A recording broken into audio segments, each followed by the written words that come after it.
Ms. Hassan. Ms. Hassan, no.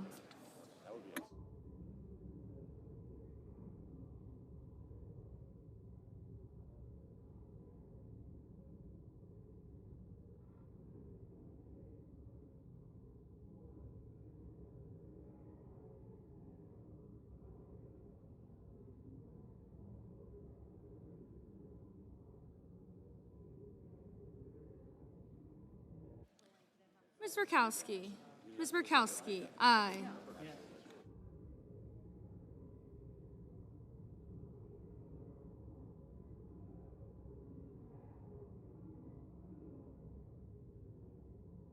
Ms. Ernst. Ms. Ernst, aye.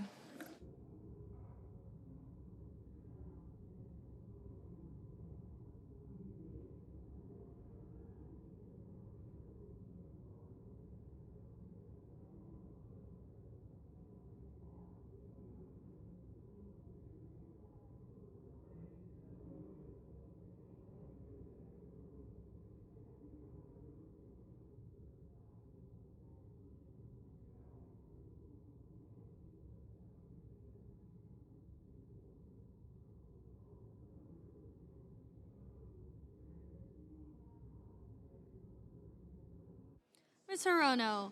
Ms. Hirono, no. Mr. Fetterman. Mr. Fetterman, no. Mr. Budd. Mr. Budd, aye.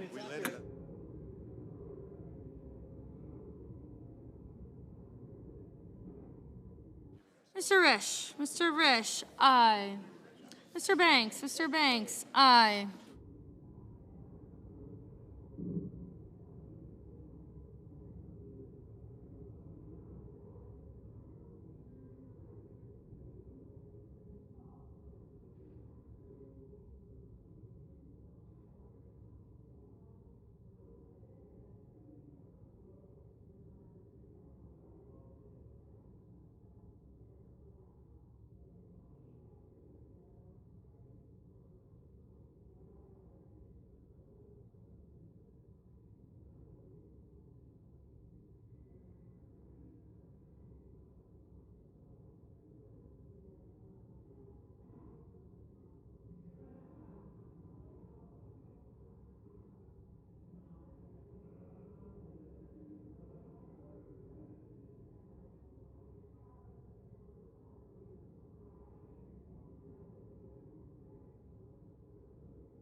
Mr. Van Hollen. Mr. Van Hollen, no.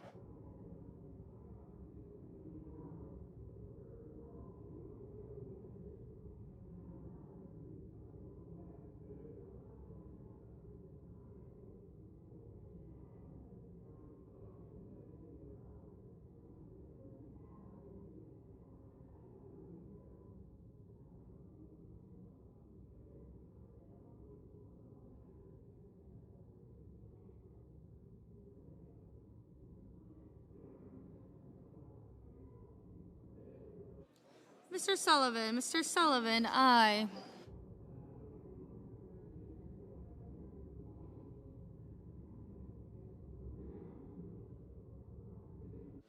Mr. Peters. Mr. Peters, no.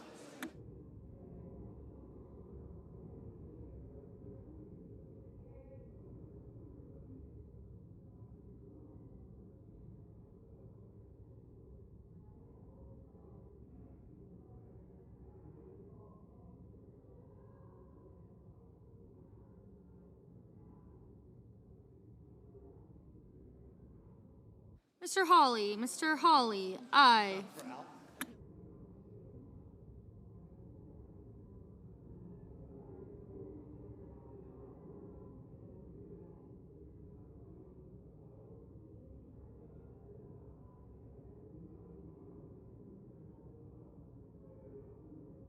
Mr. Schmidt. Mr. Schmidt, aye.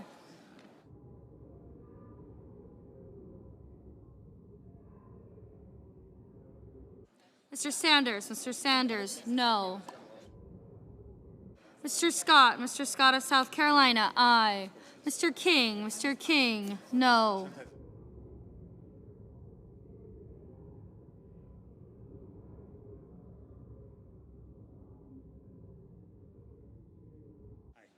Mr. Lee, aye.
Mr. Coons, no. Mr. Cruz, aye.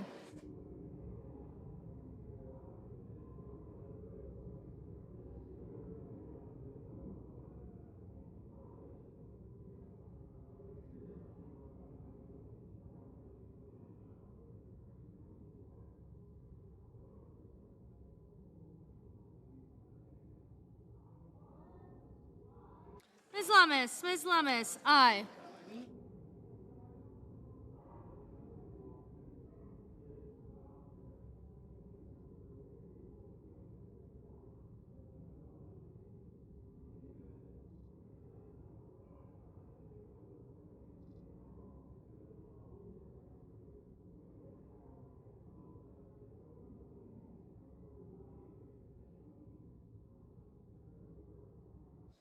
Mr. McConnell, aye. Mr. Johnson, aye.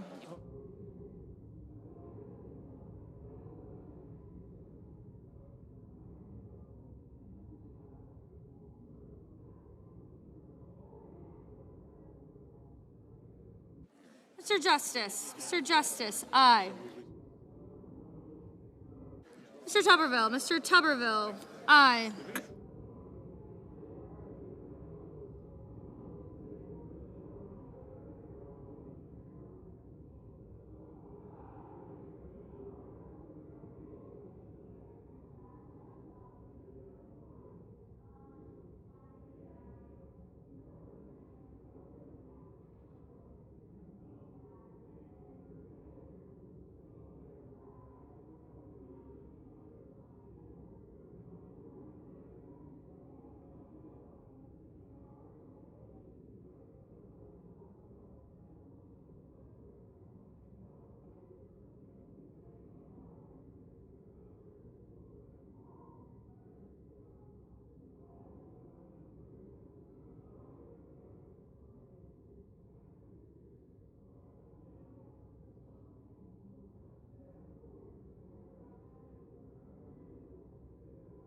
Nomination is, okay.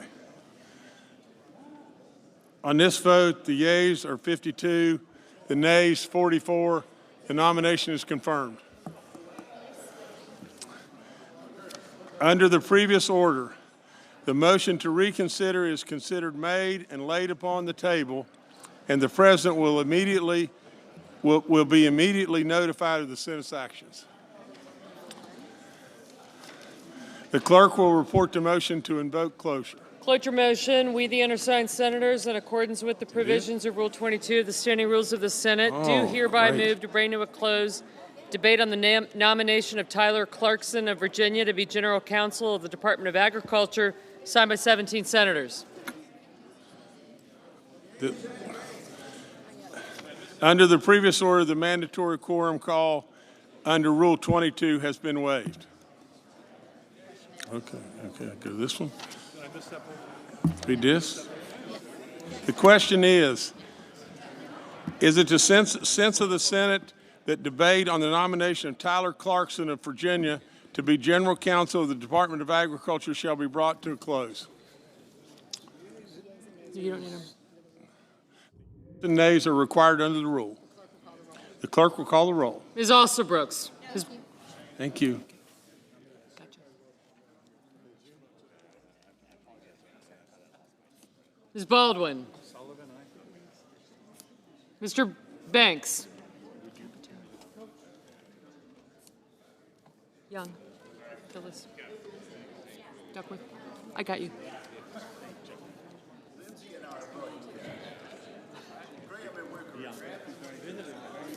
Okay, gotcha. Thank you. Thank you. Seat over here. Okay. You didn't see me say. No, I didn't. Were you taking over? No, I'm just trying it out. Mr. Barrasso. Mr. Bennett. Mrs. Blackburn. Thank you. Mr. Blumenthal.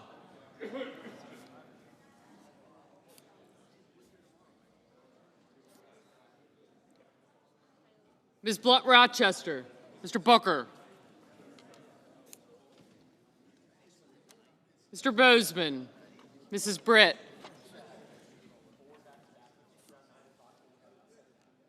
Mr. Budd.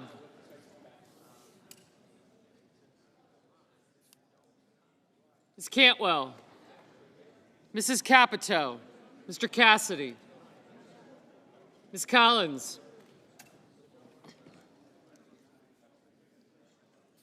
Gotcha.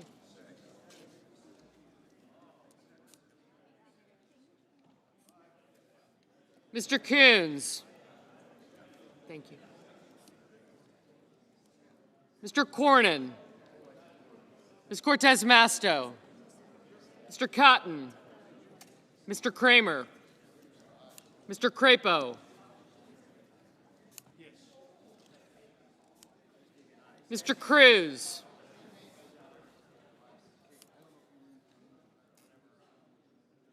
Mr. Curtis, Mr. Daines, Ms. Duckworth, Mr. Durbin, Ms. Ernst,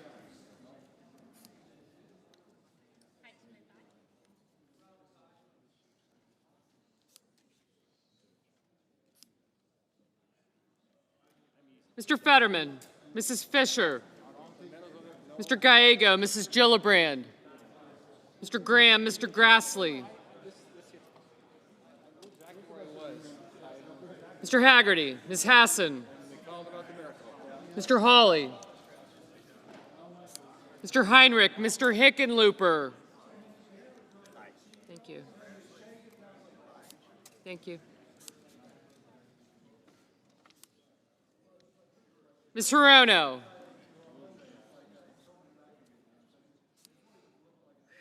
Mr. Hoven. Thank you. Mr. Husted, Mrs. Hyde-Smith, Mr. Johnson, Mr. Justice, Mr. Kane, Mr. Kelly, Mr. Kennedy, Mr. King, Mr. Kim, Mr. King, Ms. Klobuchar, Mr. Langford, Mr. Lujan, Ms. Lummis. Thank you. Mr. Markey, Mr. Marshall.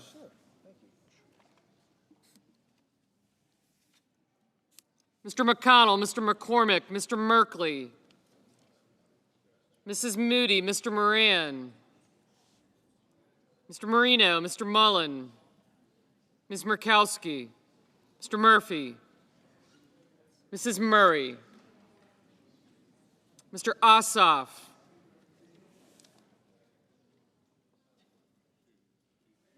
thank you. Mr. Padilla, Mr. Paul, Mr. Peters, Mr. Reed, Mr. Ricketts, Mr. Risch, Ms. Rosen, Mr. Rounds, Mr. Sanders, Mr. Schatz, Mr. Schiff, Mr. Schmidt, Mr. Schumer, Mr. Scott of Florida, Mr. Scott of South Carolina,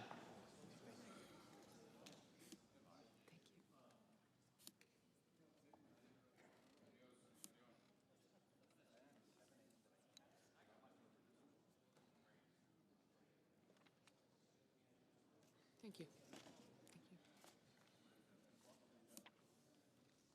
Mrs. Shaheen, Mr. Sheehy, Ms. Slotkin, Ms. Smith, Mr. Sullivan, Mr. Thune,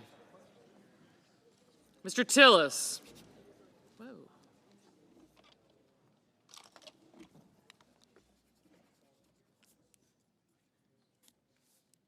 Mr. Tuberville, Mr. Van Hollen, Mr. Warner, Mr. Warnock, Ms. Warren, Mr. Welch, Mr. Whitehouse, Mr. Wicker, Mr. Wyden, Mr. Young,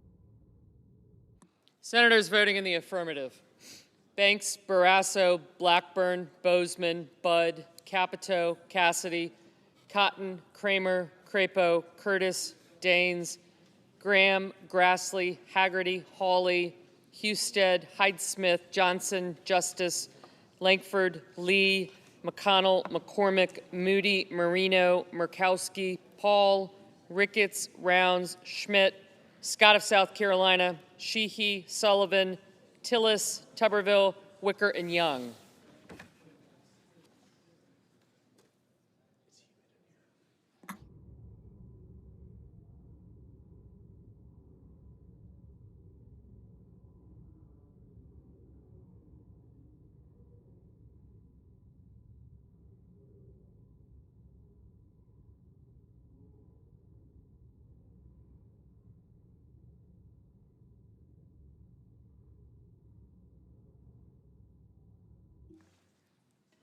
Senators voting in the negative: also Brooks, Baldwin, Bennett, Blumenthal, Booker, Coons, Duckworth, Gillibrand, Hassan, Heinrich, Hirono, Kane, Kim, King, Lujan, Markey, Murray, Ossoff, Peters, Sanders, Schumer, Smith, Van Hollen, Warren, and Wells.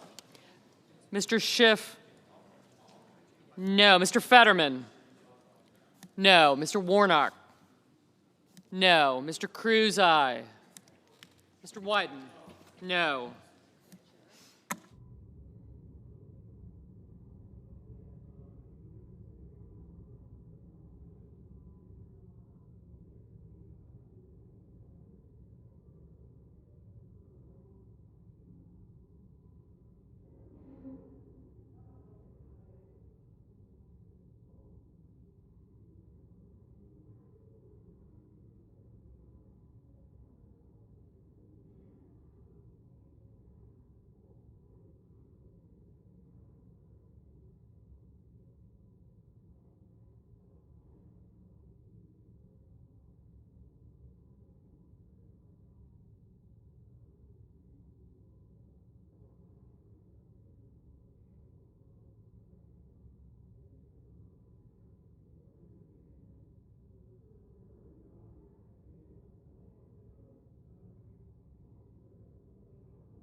Ms. Klobuchar, no.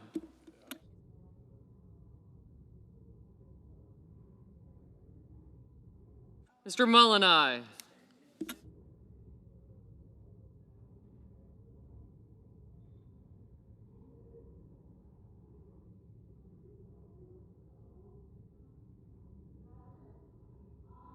Ms. Lamas, aye. Mrs. Fisher, aye.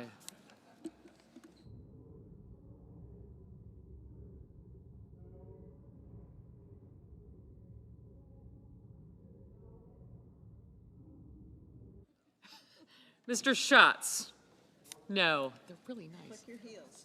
There's no click. Mr. Hoven, aye. Ms. Blunt Rochester, no. Mr. Murphy, no.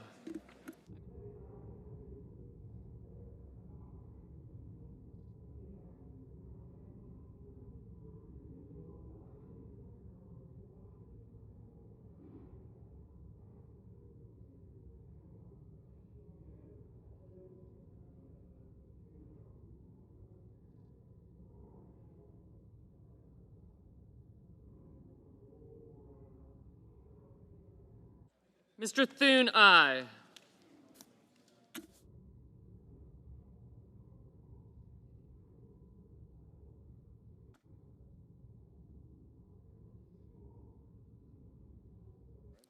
Mrs. Britt, aye.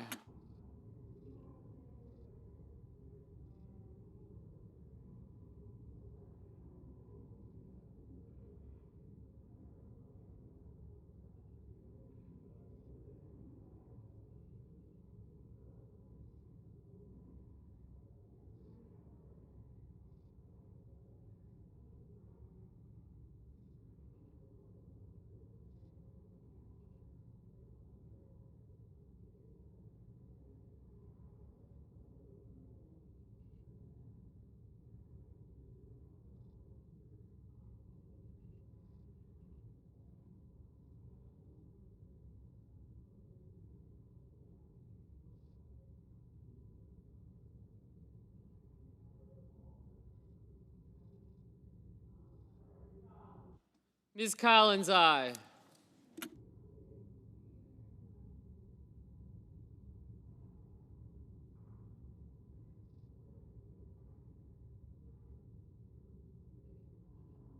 Mr. Durbin, no.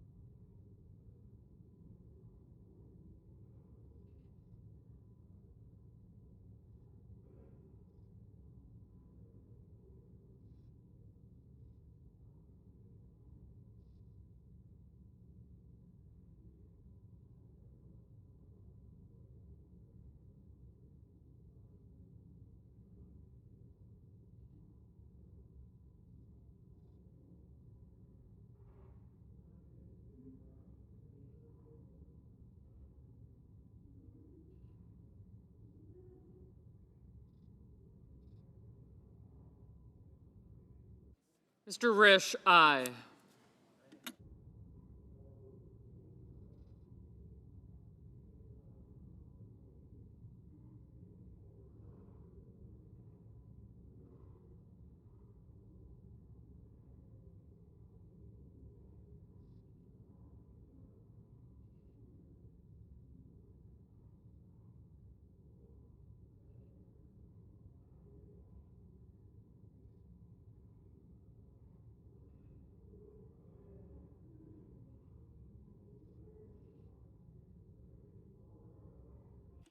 Mr. Marshall, aye.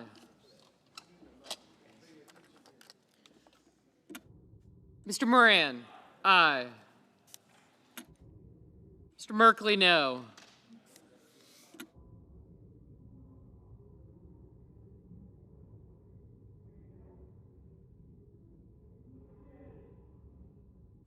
Mr. Kennedy, aye. Mr. Reed, no.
Ms. Ernst?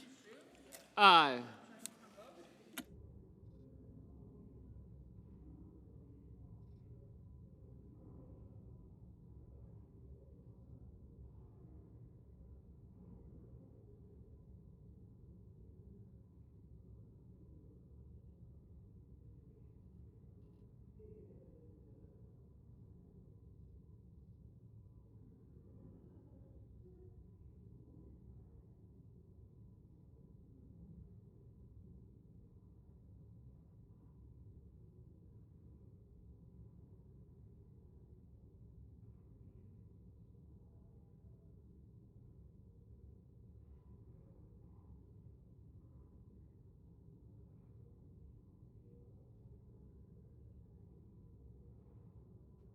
Ms. Cortez Masto?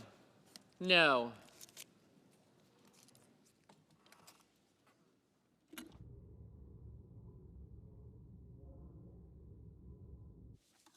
Mr. Warner, no.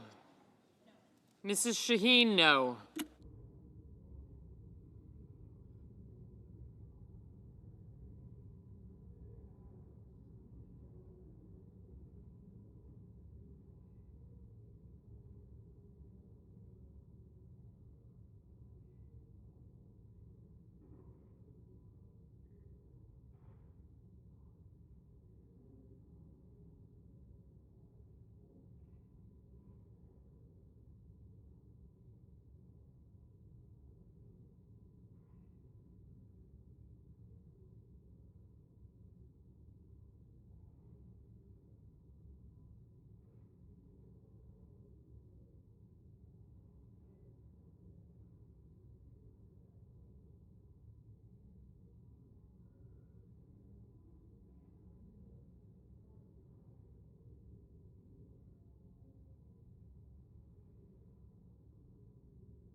Ms. Cantwell, no.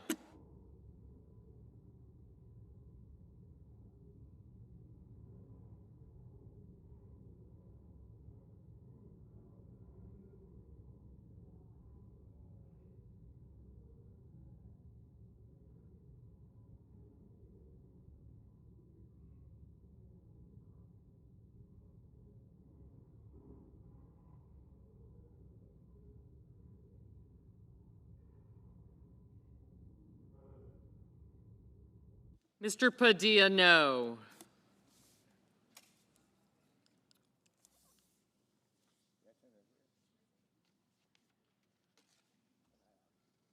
Mr. Whitehouse? Mr. Whitehouse, no.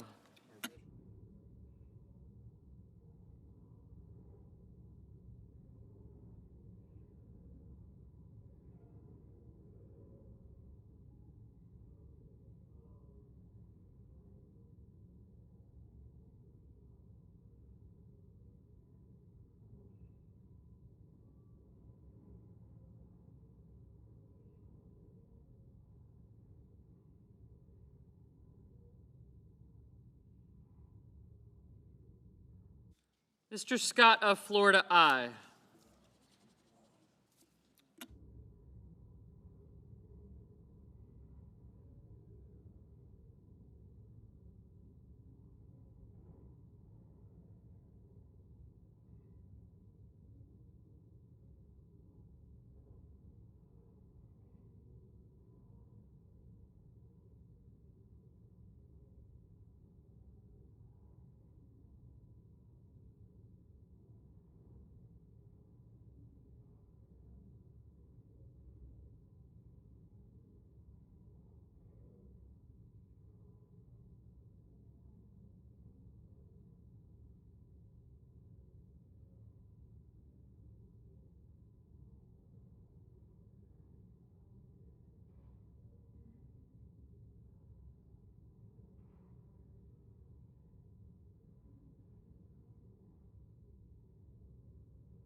Mr. Cornyn, aye.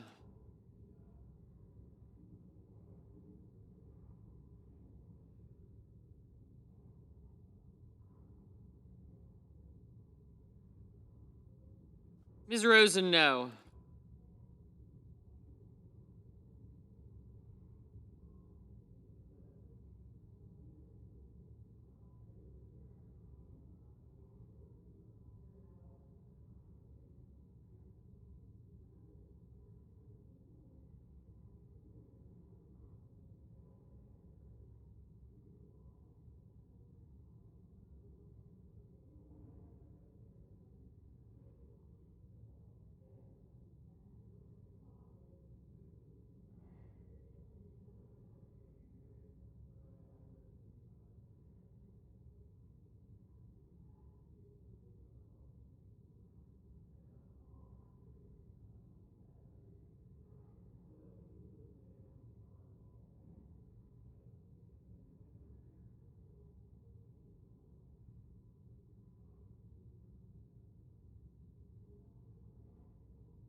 Mr. Hickenlooper, no.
On this vote, the yeas are 53, the nays 44. The motion is agreed to. The clerk will report the nomination. Department of Agriculture, Tyler Clarkson of Virginia to be General Counsel.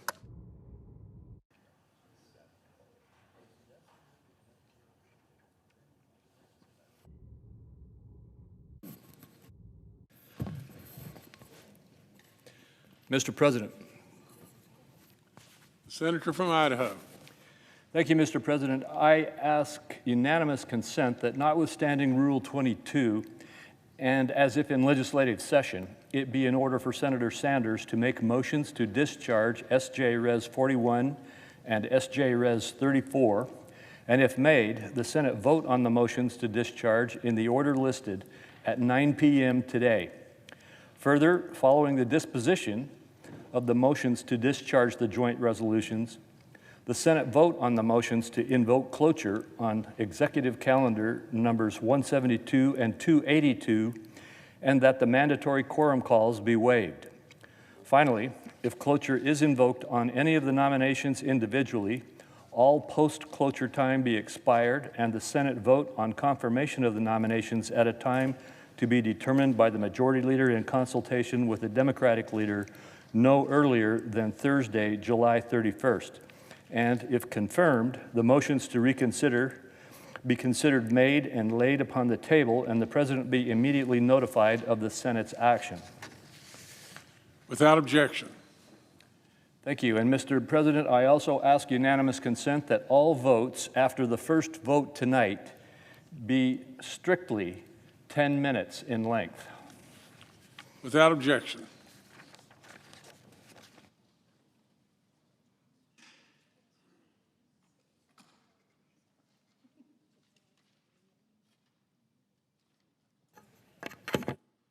President. The Senator from New Hampshire.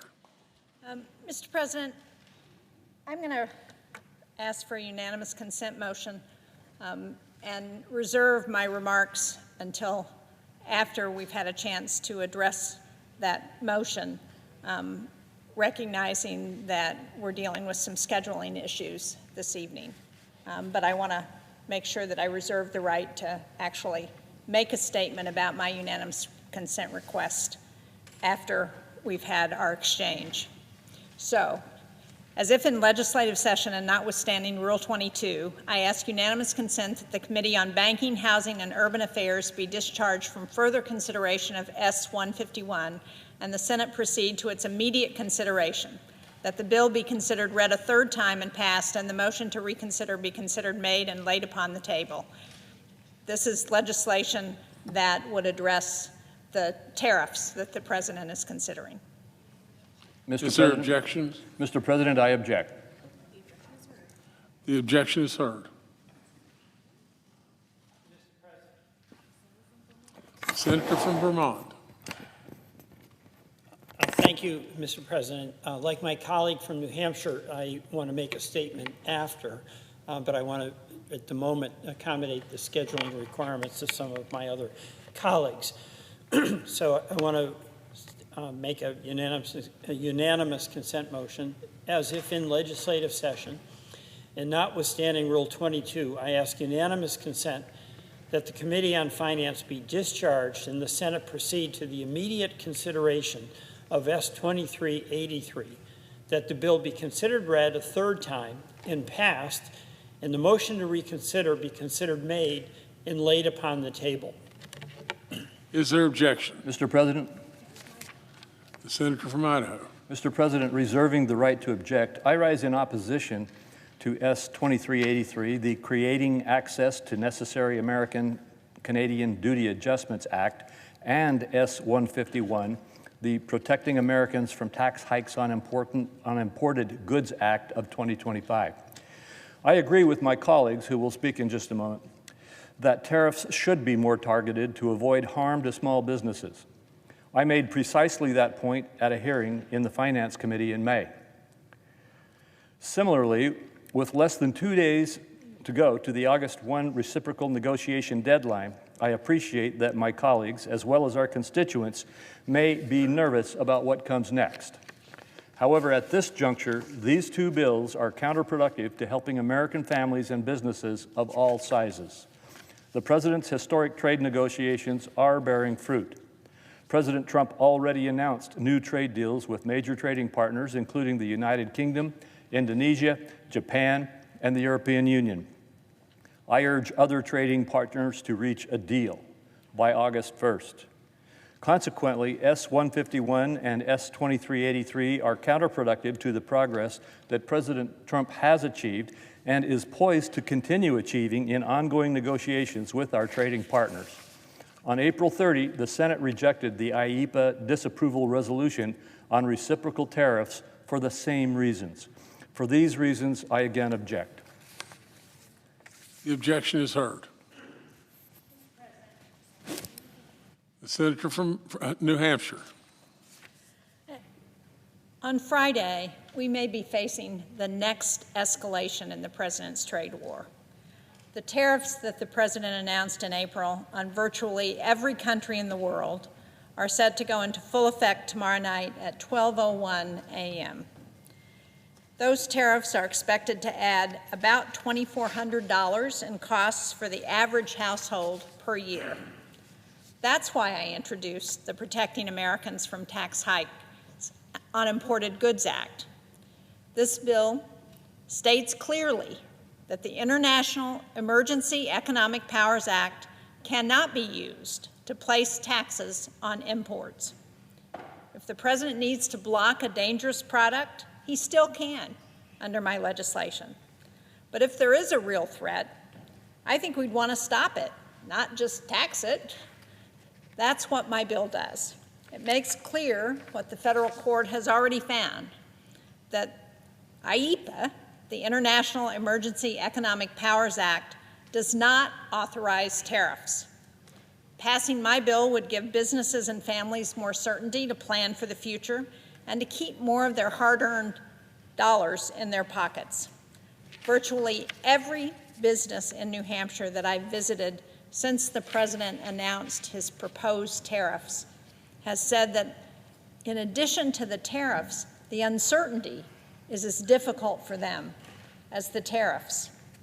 So I'm disappointed that Senator Crapo decided to block this common sense legislation. Sadly, I'm not surprised. But this bill would do so much to help families and businesses in all of our states. It would shield them from higher costs. And we've been hearing about some of these deals that Senator Crapo referred to that have been reached with the EU and Japan. But let's be clear about what those deals mean, because even after those deals, those agreements, trade agreements, Americans are going to be left paying dramatically higher tariffs. A new analysis this week found that we will be paying the highest tariffs since the Great Depression. And we saw what those tariffs before the Great Depression contributed to. Now, we just saw a deal announced with the EU by the President and Ursula von der Leyen, the head of the European Commission, forcing 15% taxes on imports. Now, compare that to what we were paying in 2024 at this same time. That was about 1.5%.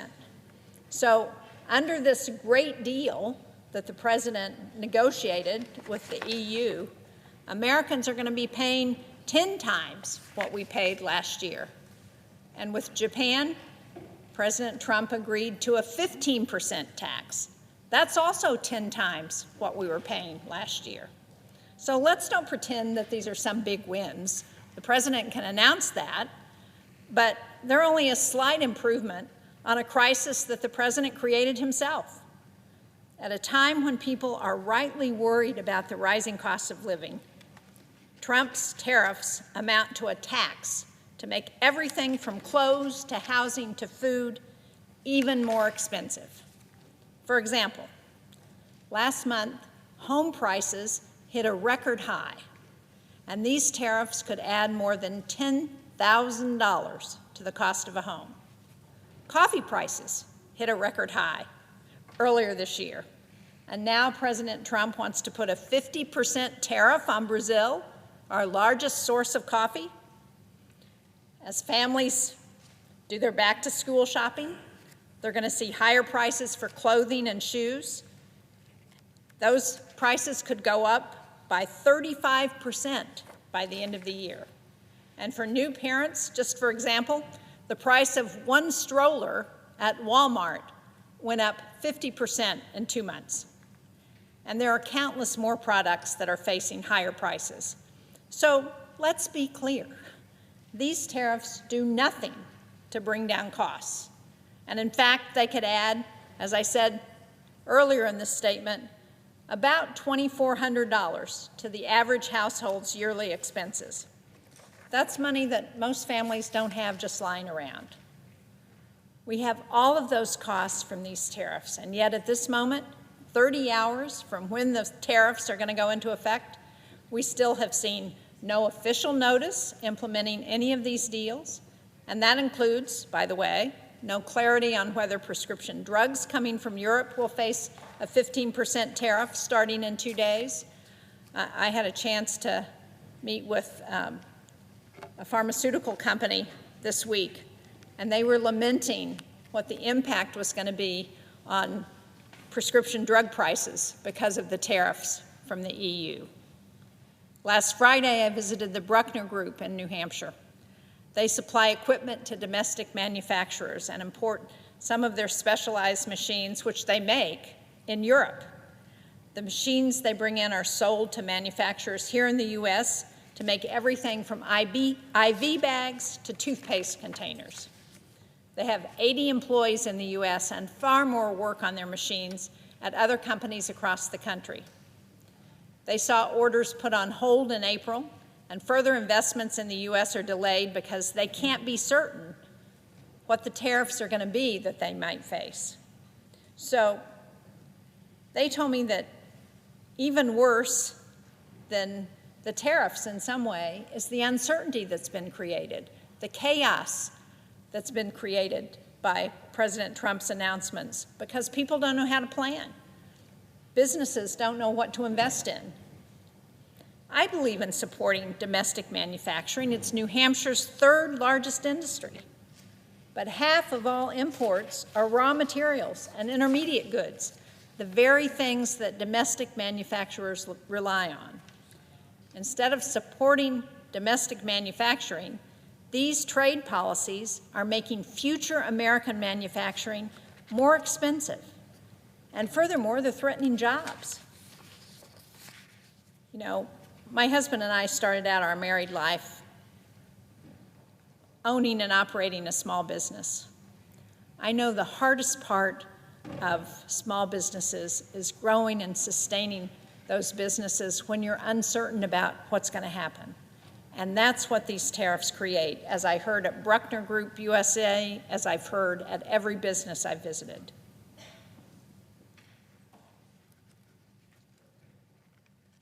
When I visited Bruckner 4 days ago, we had a 10% tax on everything imported from the EU. And at the time, that was set to jump to 30% this Friday. Then Sunday, we saw an agreement to set the tax at 15%, but with unclear exceptions to that tax, like, as I heard from the pharmaceutical company, with prescription drugs. I also heard from Flight Coffee Roasters in Bedford, New Hampshire. They're worried about the president's threat to place new tariffs on Brazil because they've already been paying a 10% markup on coffee because of these tariffs.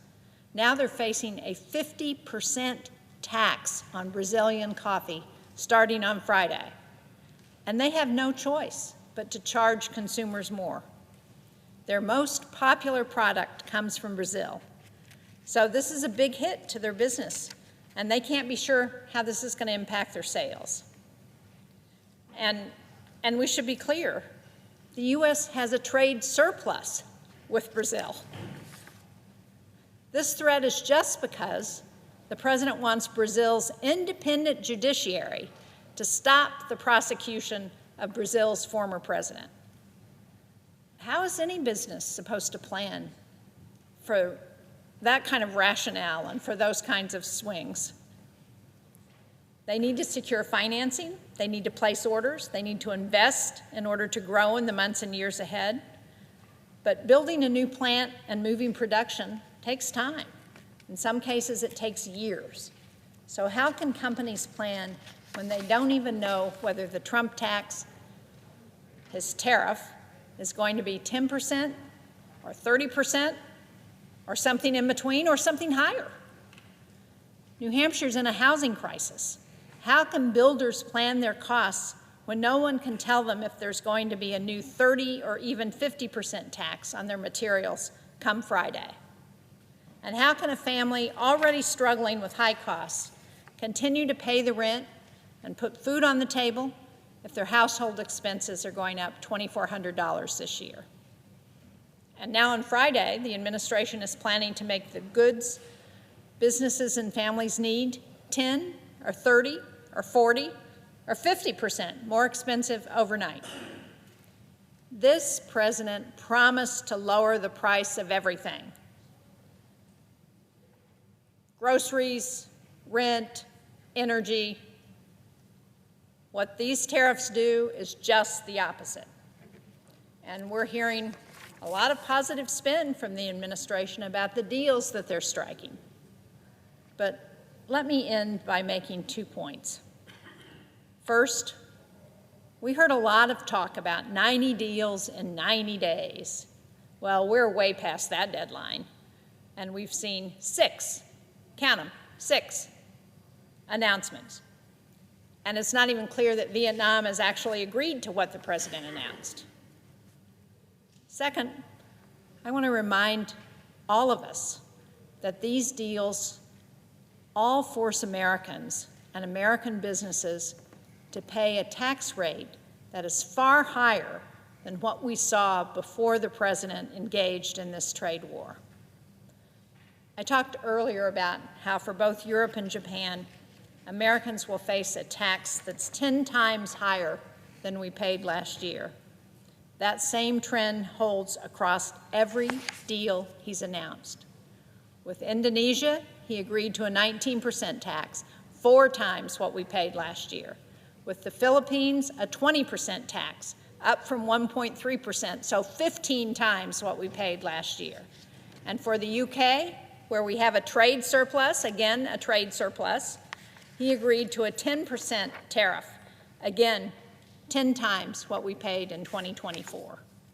So we should be very clear. All of these rates are an increase from what Americans have been paying since April. This president has raised average tariffs from 2.5% to more than 17%, the highest level since the Great Depression.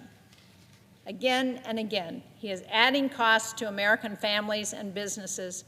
And what are these costs for? They're to finance tax cuts for the wealthiest Americans, for the biggest corporations. The end result of the president's art of the deal on trade is higher costs for families, uncertainty for businesses, and alienated allies who no longer view America as a reliable partner to do business with. Thank you, Mr. President. I yield the floor.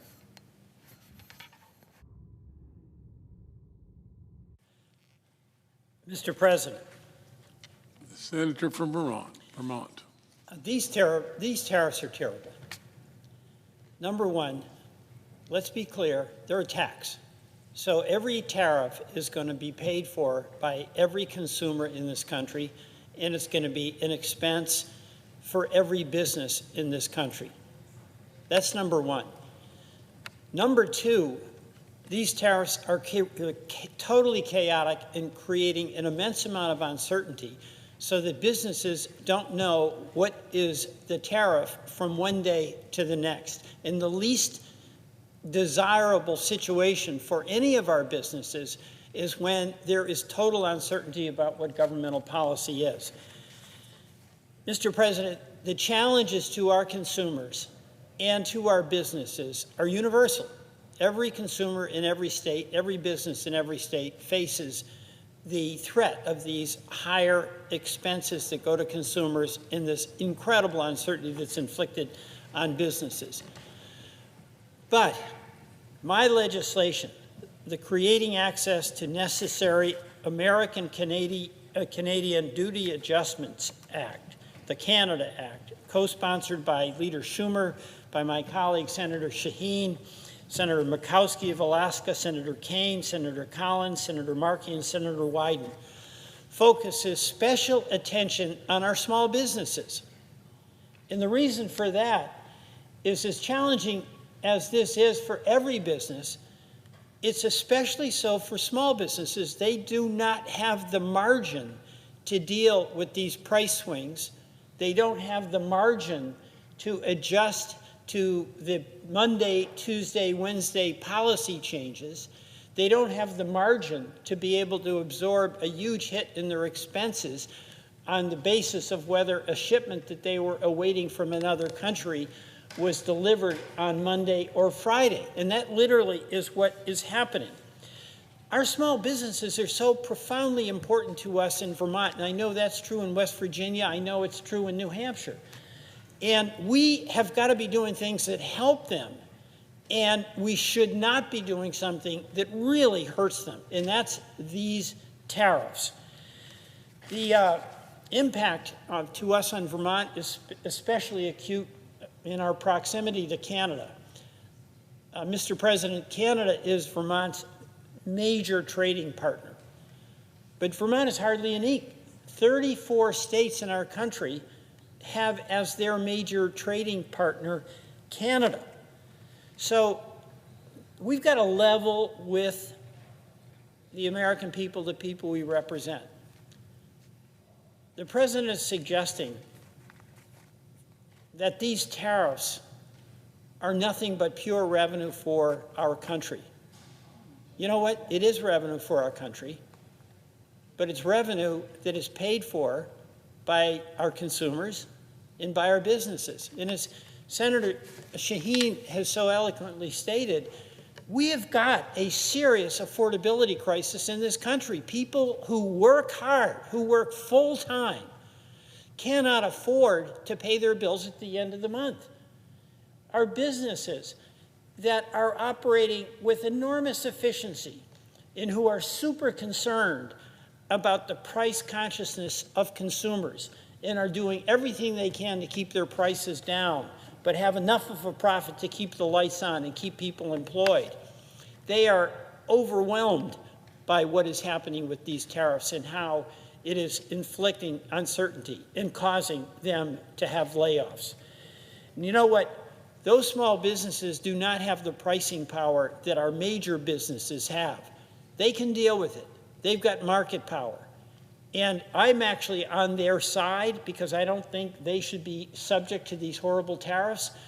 But what I do have some appreciation for is the fact that the small businesses just don't have that margin, no matter how hard they work, no matter how carefully they plan, no matter how committed their workforce is. If you have this tariff that creates a tsunami of uncertainty and expense, that jeopardizes their ability to hang on. And let me just go through some of the effects on Vermonters that I spoke to. All of us, like Senator Shaheen, visited businesses, talked to real people. And here's what I'm hearing in Vermont. Farmers, they're having to pay already 25% more for fertilizer. By the way, that's not unique to Vermont. That's all over the country. Our dairy farmers, small margin. How do you tell them to pay 25% more? And on August 1st, by the way, it can go up to 35%. Our maple producers, we import a lot of maple syrup from Canada.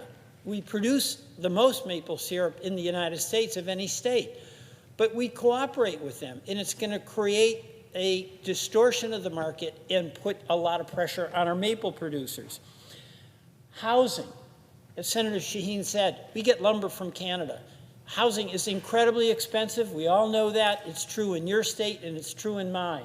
And it's one of the big threats to people having an opportunity to move into the middle class. They can't afford a house.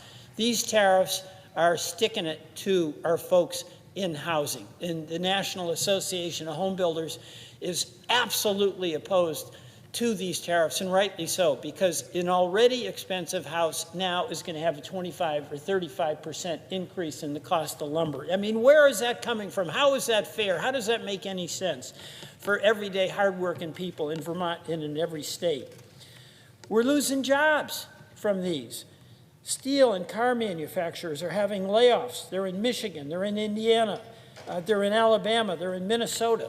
In my state, Orvis, which is an iconic producer of elegant and exceptional fly rods, has had to lay off workers for the first time in a very, very long time, and it's all totally as a result of these tariffs. You know, small business, I know we all believe this. It's the backbone of our states. And every single one of us on both sides of the aisle, I think, sincerely believes that. But is it really a belief when we give lip service but not action to protect their opportunity to compete? And these tariffs are a killer for them. There's not a small business you can talk to that supports these tariffs and doesn't see it as an existential threat to their well-being. You know, the president on these tariffs, particularly with Canada, we had the United States, Canada, Mexico trade agreement. And that was negotiated by President Trump. And he, in his Trumpian way, bragged about that as the best deal ever. And now he's ripping it up. So what was it? The best deal ever? It actually was working. It gave stability. We had a market from Mexico up through Canada. And now that's getting ripped apart with these arbitrary actions on the part of the administration. So it's all downside here. And, you know, there's a lot of press recently about the president getting a deal here and a deal there. And in the short-term news cycle, that's regarded as a victory. But you know what?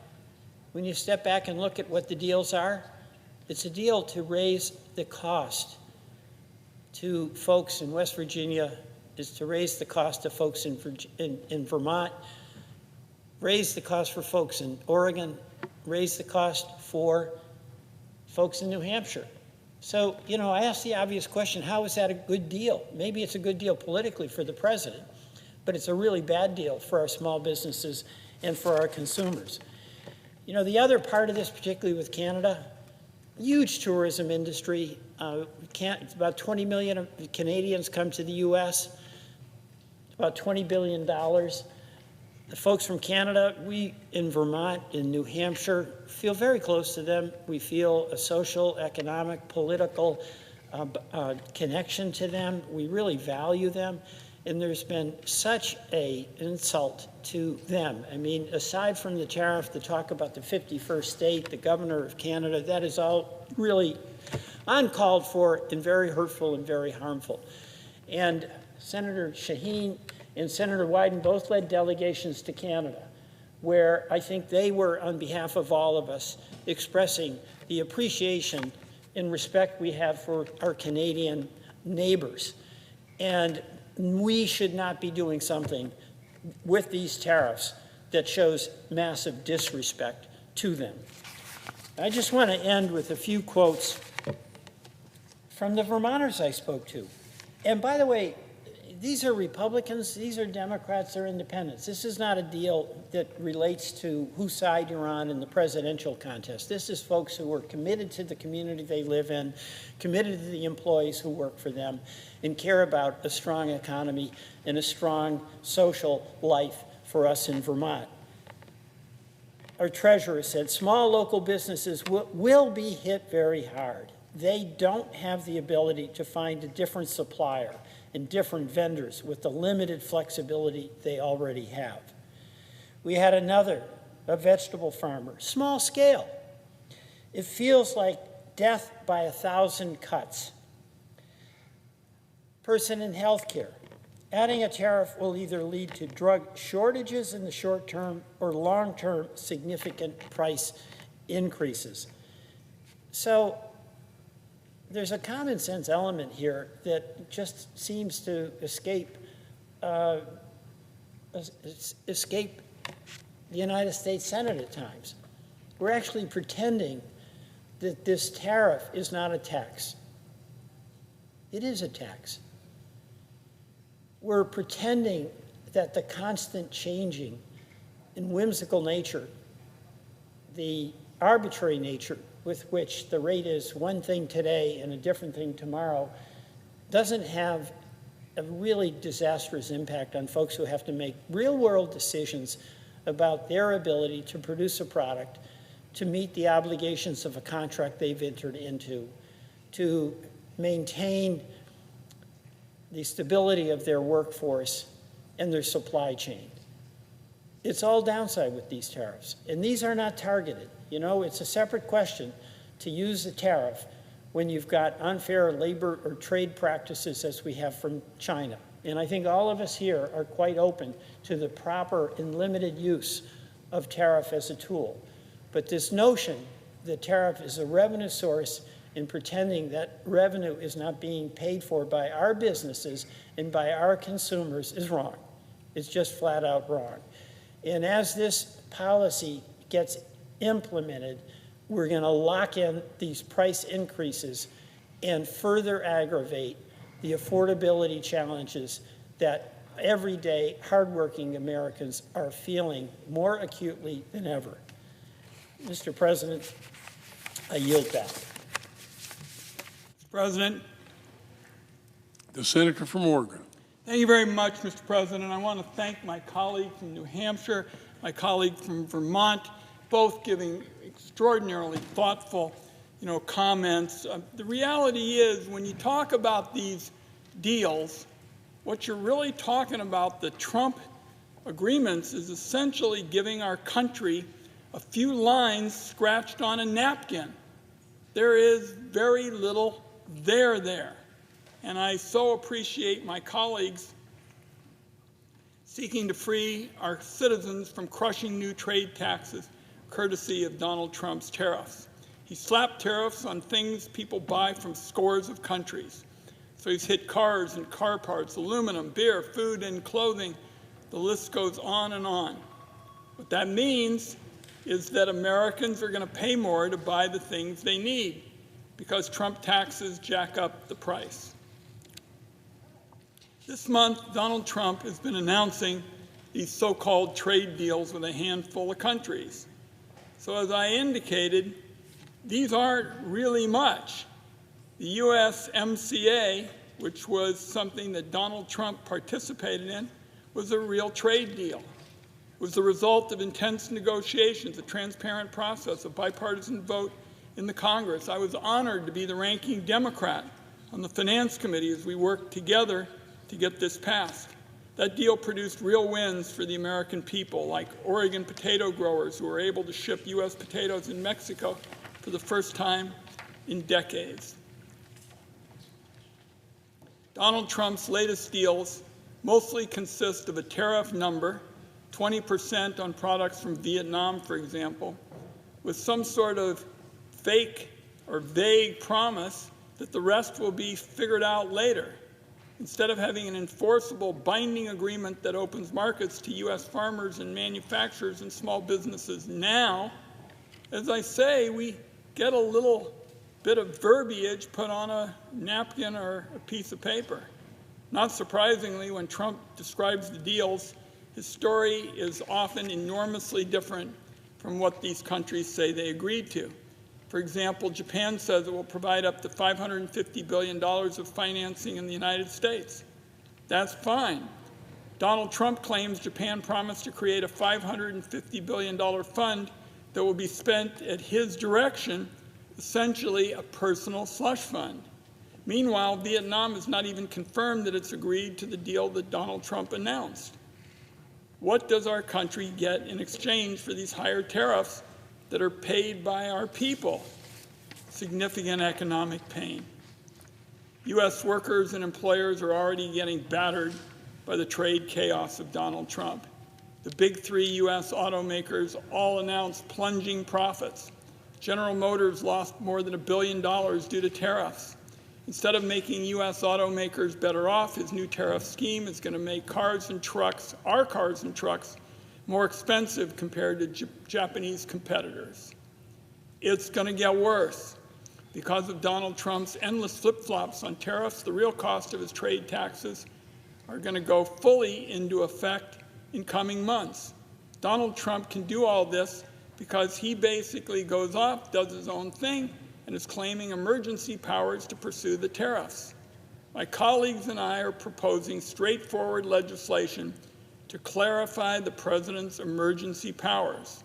We say they've got to be used in emergencies and can't be used to put tariffs on the things Americans buy from other countries.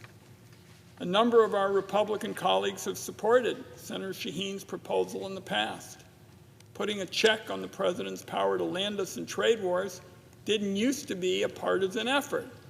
Senator Welch, Senator Markey, a number of my colleagues and I want to exempt small businesses from having to pay Trump's emergency tariffs. That's because these small businesses are the least able to absorb big new government taxes on the materials they need to buy to make their goods.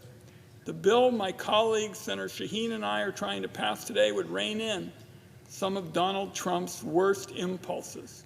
The Shaheen legislation would clarify that the laws on the books were never meant, never to be a blank check for the president to abuse tariffs by using them as a punishment against a country, maybe multiple countries, that are hurting his feelings.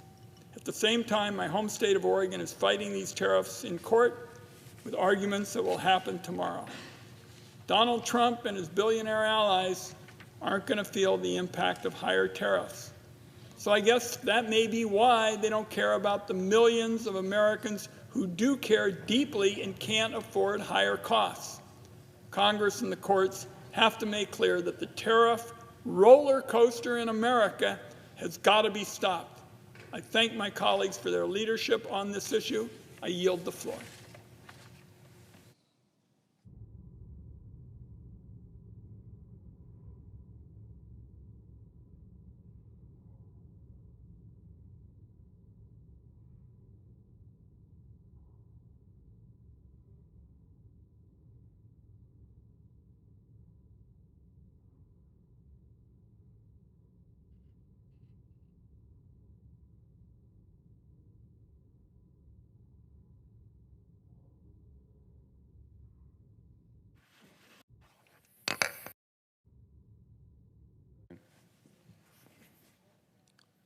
The senator from Connecticut.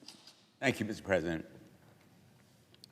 I'm honored to add my voice to others we've heard already, expressing grave concern about President Trump's misguided, mistaken, harmful tariff regime.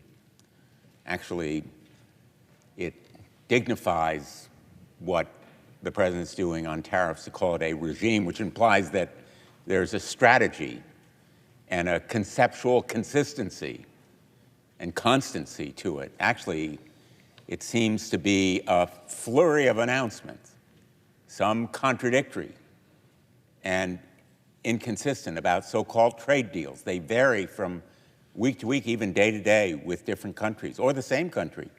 President Trump calls them big wins, but these so-called victories benefit him alone, not the American people. Let's cut through the bluster and the propaganda. Tariffs are taxes. Tariffs are taxes. The American people are the ones who pay the taxes, not Donald Trump. And almost always not the countries the tariffs are directed against. American families, particularly of lower and middle income brackets, will bear the brunt of these taxes. Whatever the rate, whether it is 15%, as the president's just announced against the European Union, or 20% against other countries, or 30%, these current tariff rates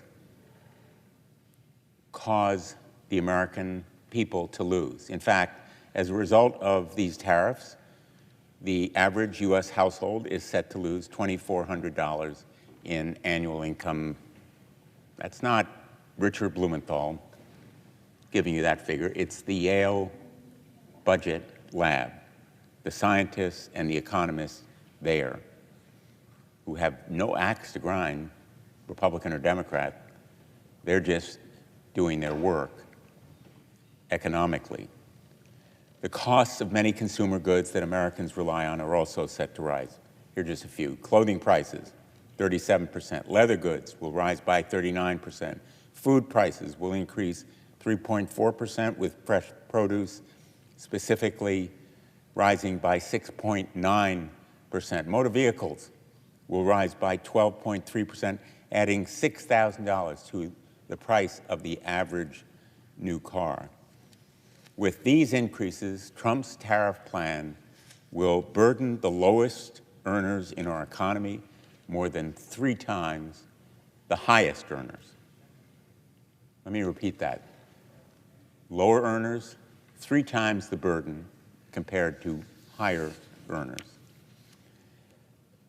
I have another key area of concern, and it's been baffling to me from the start of all this tariff talk: rising energy costs.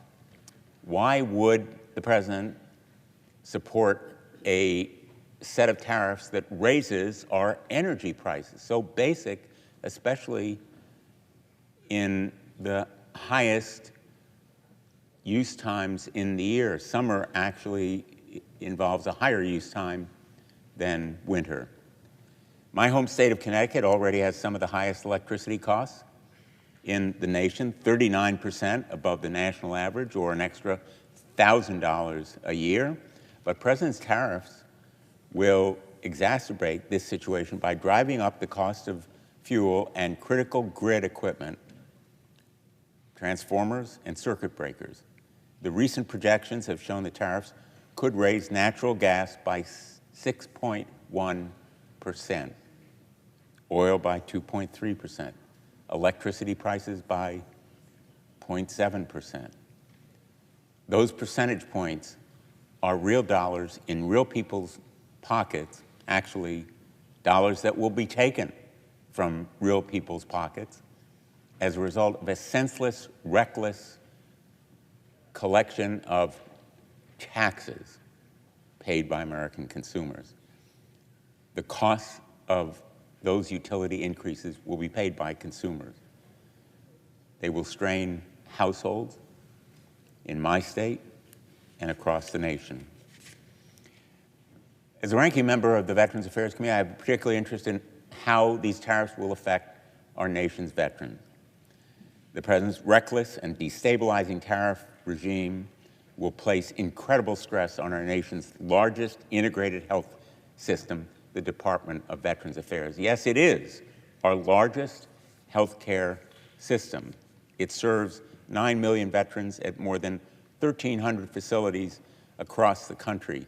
It's one of the essential public institutions. The Government Accountability Office found that in fiscal year 2024, the VA spent $16.6 billion on medical services and an additional $15 billion for drugs and biologics, medical and surgical instruments, and other equipment and supplies. And yet, the administration's tariffs threaten to access the cost increasing for critical medical supplies and medications.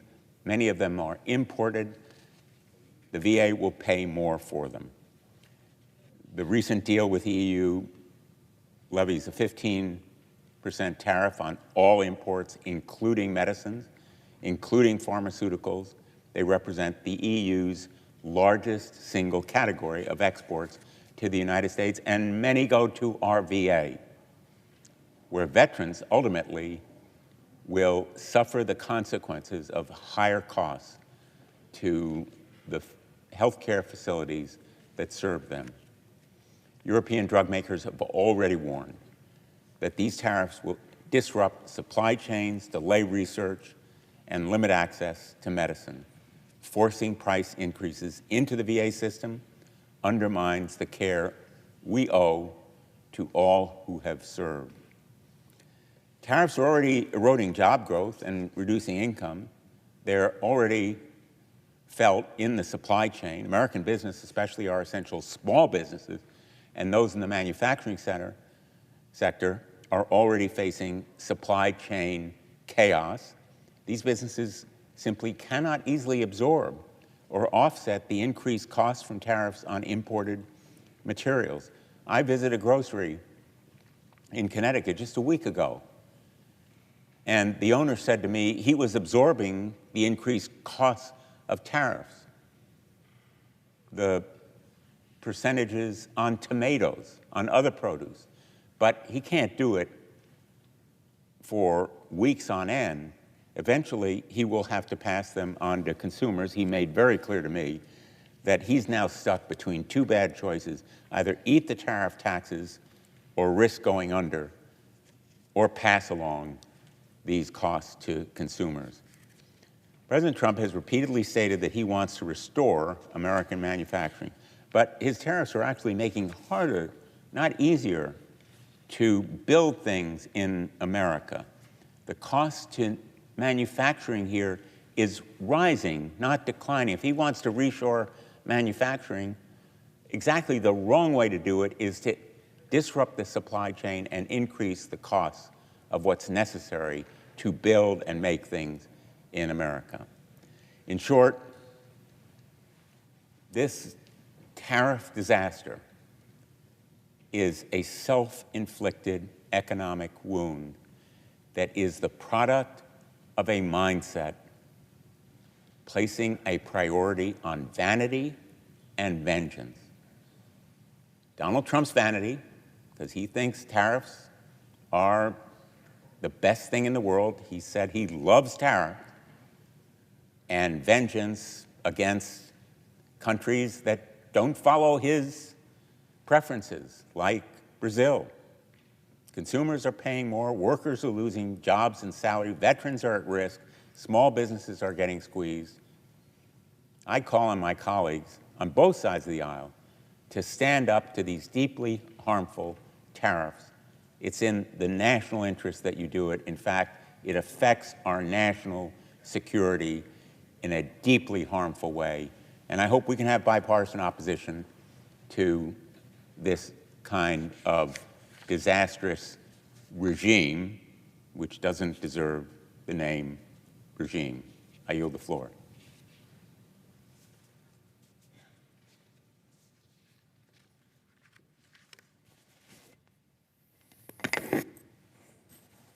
Mr. President. The Senator from New York. Mr. President, just about an hour ago, the President announced a tariff agreement with South Korea.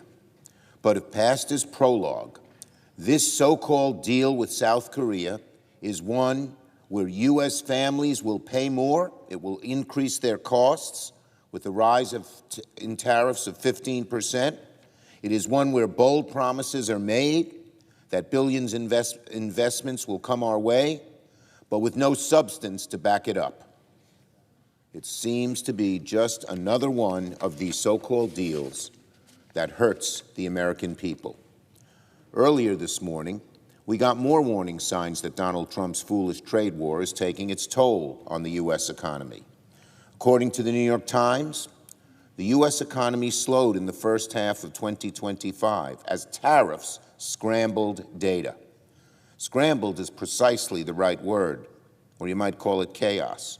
Because from the moment Donald Trump announced his so-called Liberation Day, his tariffs have ushered a season of pandemonium for markets, small businesses, retailers, and families.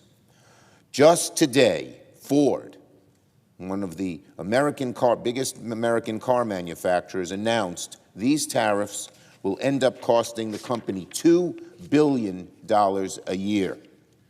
Big retailers like Walmart or Amazon and others have at one point or another warned of price hikes for everyday goods like clothes, appliances, and toys. The American people are worried about their increased costs of the things they buy, and yet these tariffs even raise those costs higher. This sure doesn't sound like a golden age to me.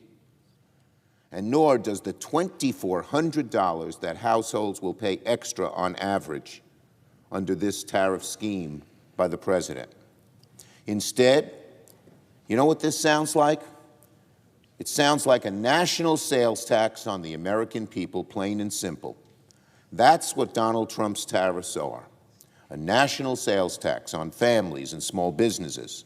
And on August 1st, if Donald Trump doesn't change course, a whole new slew of tariffs on dozens of countries will come into effect and tax the living daylights out of households and businesses even more. And look, nobody's fooled by Donald Trump's ruse. My Republican colleagues, in their private moments, know that Donald Trump is a BS artist when it comes to tariffs. His pattern is always the same. He makes wild promises, he talks a big game, but he never seems to follow through. He lies about what he says. He blames others. Just look at the so-called deal with Japan. Donald Trump hailed it for supposedly delivering $550 billion in investments. But almost immediately, the Japanese government said the real investments would be less than 2% of that figure. What nerve for Donald Trump to mislead the American people on these tariffs? But he does it over and over again. What about his supposed deal with the European Union? Again, Donald Trump howled from the mountaintops, saying Europe would buy $750 billion in American energy and would make $600 billion in new investments in the U.S. But immediately, typically, after the announcement was made, it was painfully obvious that those numbers were essentially made up. The EU stated publicly that the agreement was non-binding and they had no real plan to back it up. And tonight, the South Korea deal doesn't sound much different. A big increase, a sales tax on the American people, 15%'s a lot. And bold promises of investments that are made that never materialize, that almost vanish the day after they're announced. The only parts of these deals that are real are the real costs Americans will pay out of their pockets. Grocery prices will go up. Everyday good prices will go up. But savings, earnings, and prosperity in this country for American families will go down. Meanwhile, is Donald Trump being tough on China like he wants people to think? Of course not. On the contrary, he's giving the Chinese government greater access to U.S. semiconductors that are vital for our national security. Where it counts the absolute most, which is getting tough on China, Donald Trump's acting like a pushover. By sending them these sophisticated chips, they're going to allow China to catch up to us in things like AI and many other new technological advances. When a few years back, we worked hard to see that these vital chips were not sent to China, but in one fell swoop, without any real explanation as to the damage it will do, Donald Trump reversed it. Democrats have been fighting back against these catastrophes from the start. I am disappointed.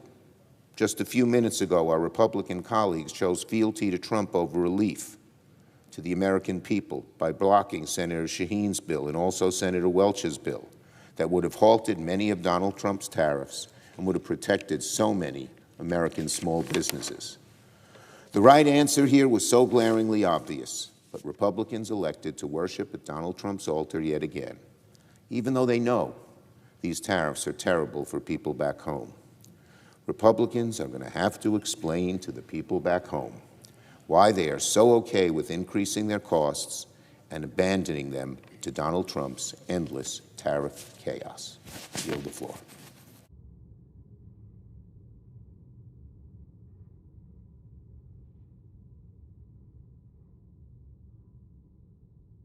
Mr. President. The senator from Massachusetts. Thank you. I just want to follow on what the Minority Leader and Senator Blumenthal are saying about this chaotic tariff regime, which the Trump administration, which Donald Trump himself is imposing upon country after country around the world. And I just want to begin just by saying, tariff is just a fancy word for a tax. It's just a polysyllabic way of saying what a monosyllabic word means to every single American. It's a tax that is being imposed by Donald Trump on all of these products that come in from around the world. Now, on April 2nd, Donald Trump declared a national emergency over trade imbalances, slapping a one-size-fits-all 10% tariff tax, a 10% tax on the entire world, with added taxes for over 60 countries, some as high as 50%. Trump called April 2nd Liberation Day, but it wasn't. It was Obliteration Day because this tax on all of these goods that would come into America would have a dramatic impact on raising the prices for American consumers. And Trump used a faulty formula, actually, to establish this tax rate that made no economic sense, whacked our allies, placed taxes, tariffs on an island with no people, just penguins. But he imposed a tariff on it. They don't have any people there. They have no products, but they imposed a tax on it. That's how crazy, that's how poorly thought out Trump's tariffs were. And Trump's country-specific taxes, tariffs, lasted just 1 week until Trump paused them, promising 90 deals in 90 days. Well, here we are on day 112. And how many actually legally binding, enforceable trade deals does the United States have? Does Donald Trump have? Zero. He's right now at 0 trade deals that are right now legally enforceable. What we have instead are press events announcing frameworks, contours, and concepts for trade deals, but all are fragile and subject to Donald Trump's latest whim. Trump announced an agreement with China 3 months ago, but yesterday threatened to reimpose 145% tariffs, a 145% tax on China and all the goods coming in from China if a deal isn't finalized by August 12th.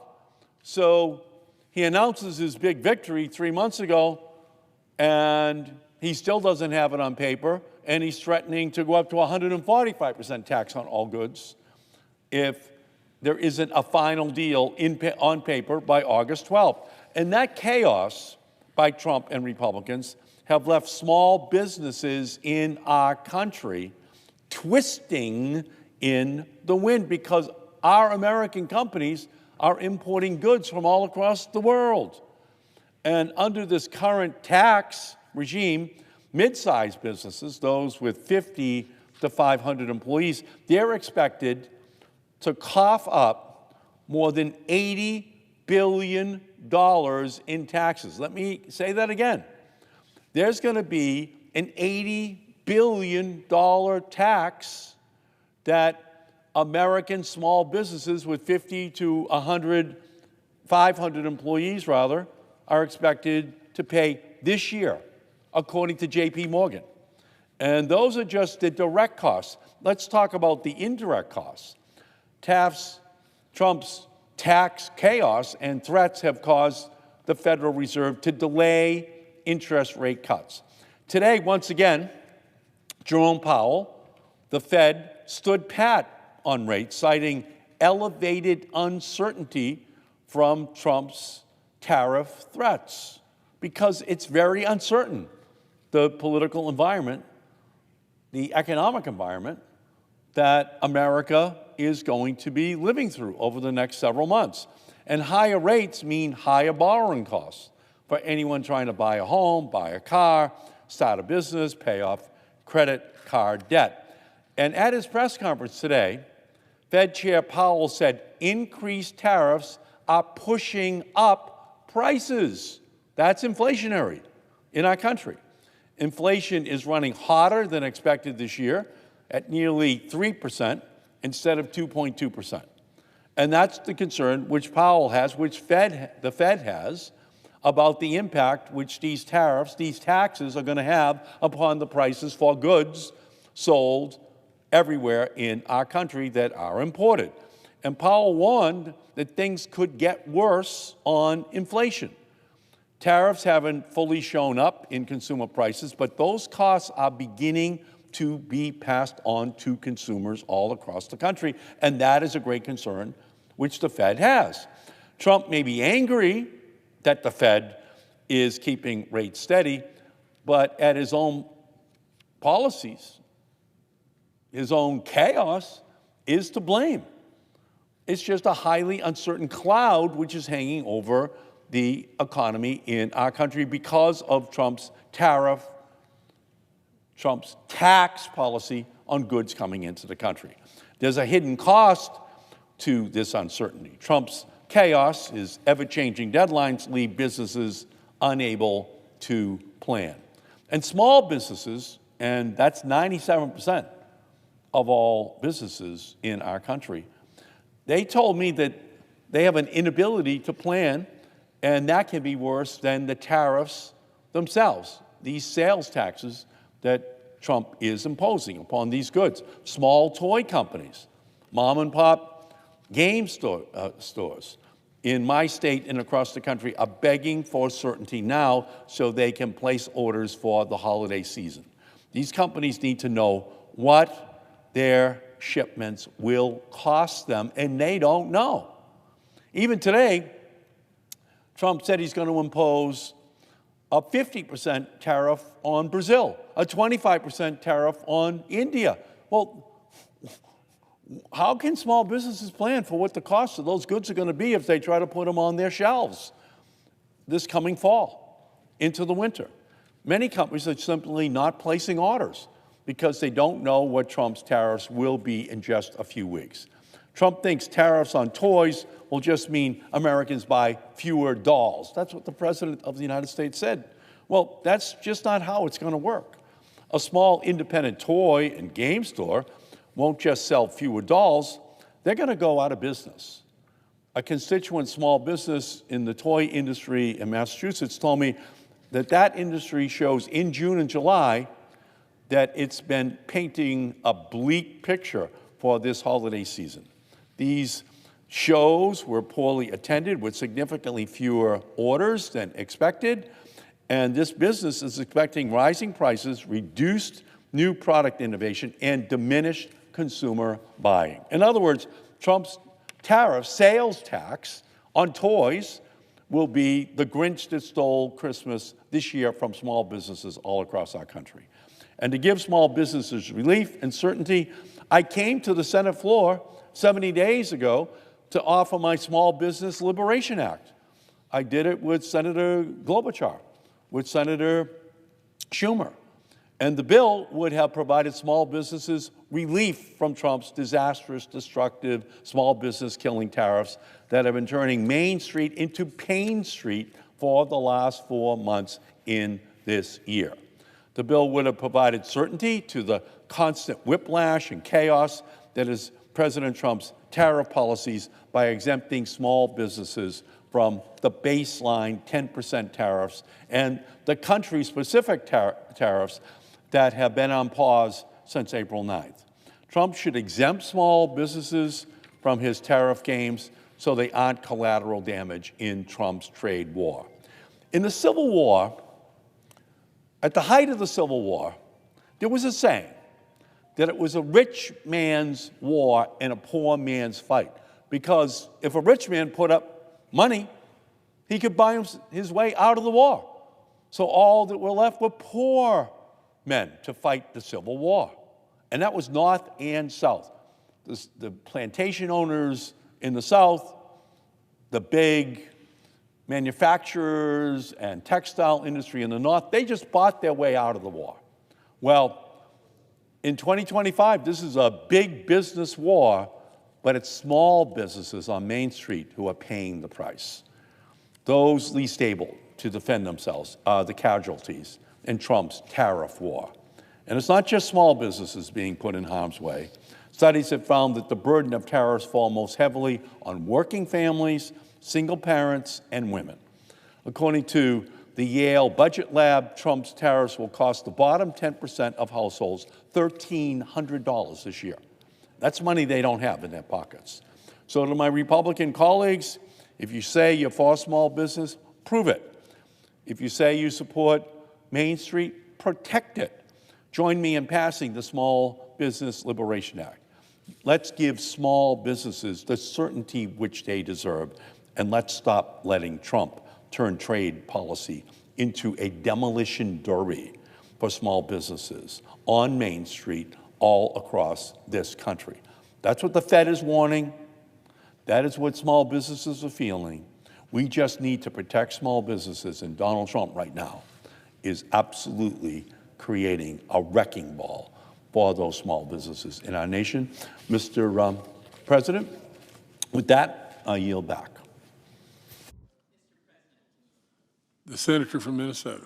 Mr. President, I thank the senator from Massachusetts for his advocacy for small businesses. I hadn't heard that, turning Main Street into Pain Street, but as usual, he's able to take a whole complex concept and put it into one sentence that people will probably remember more than my entire speech right now, but let me continue.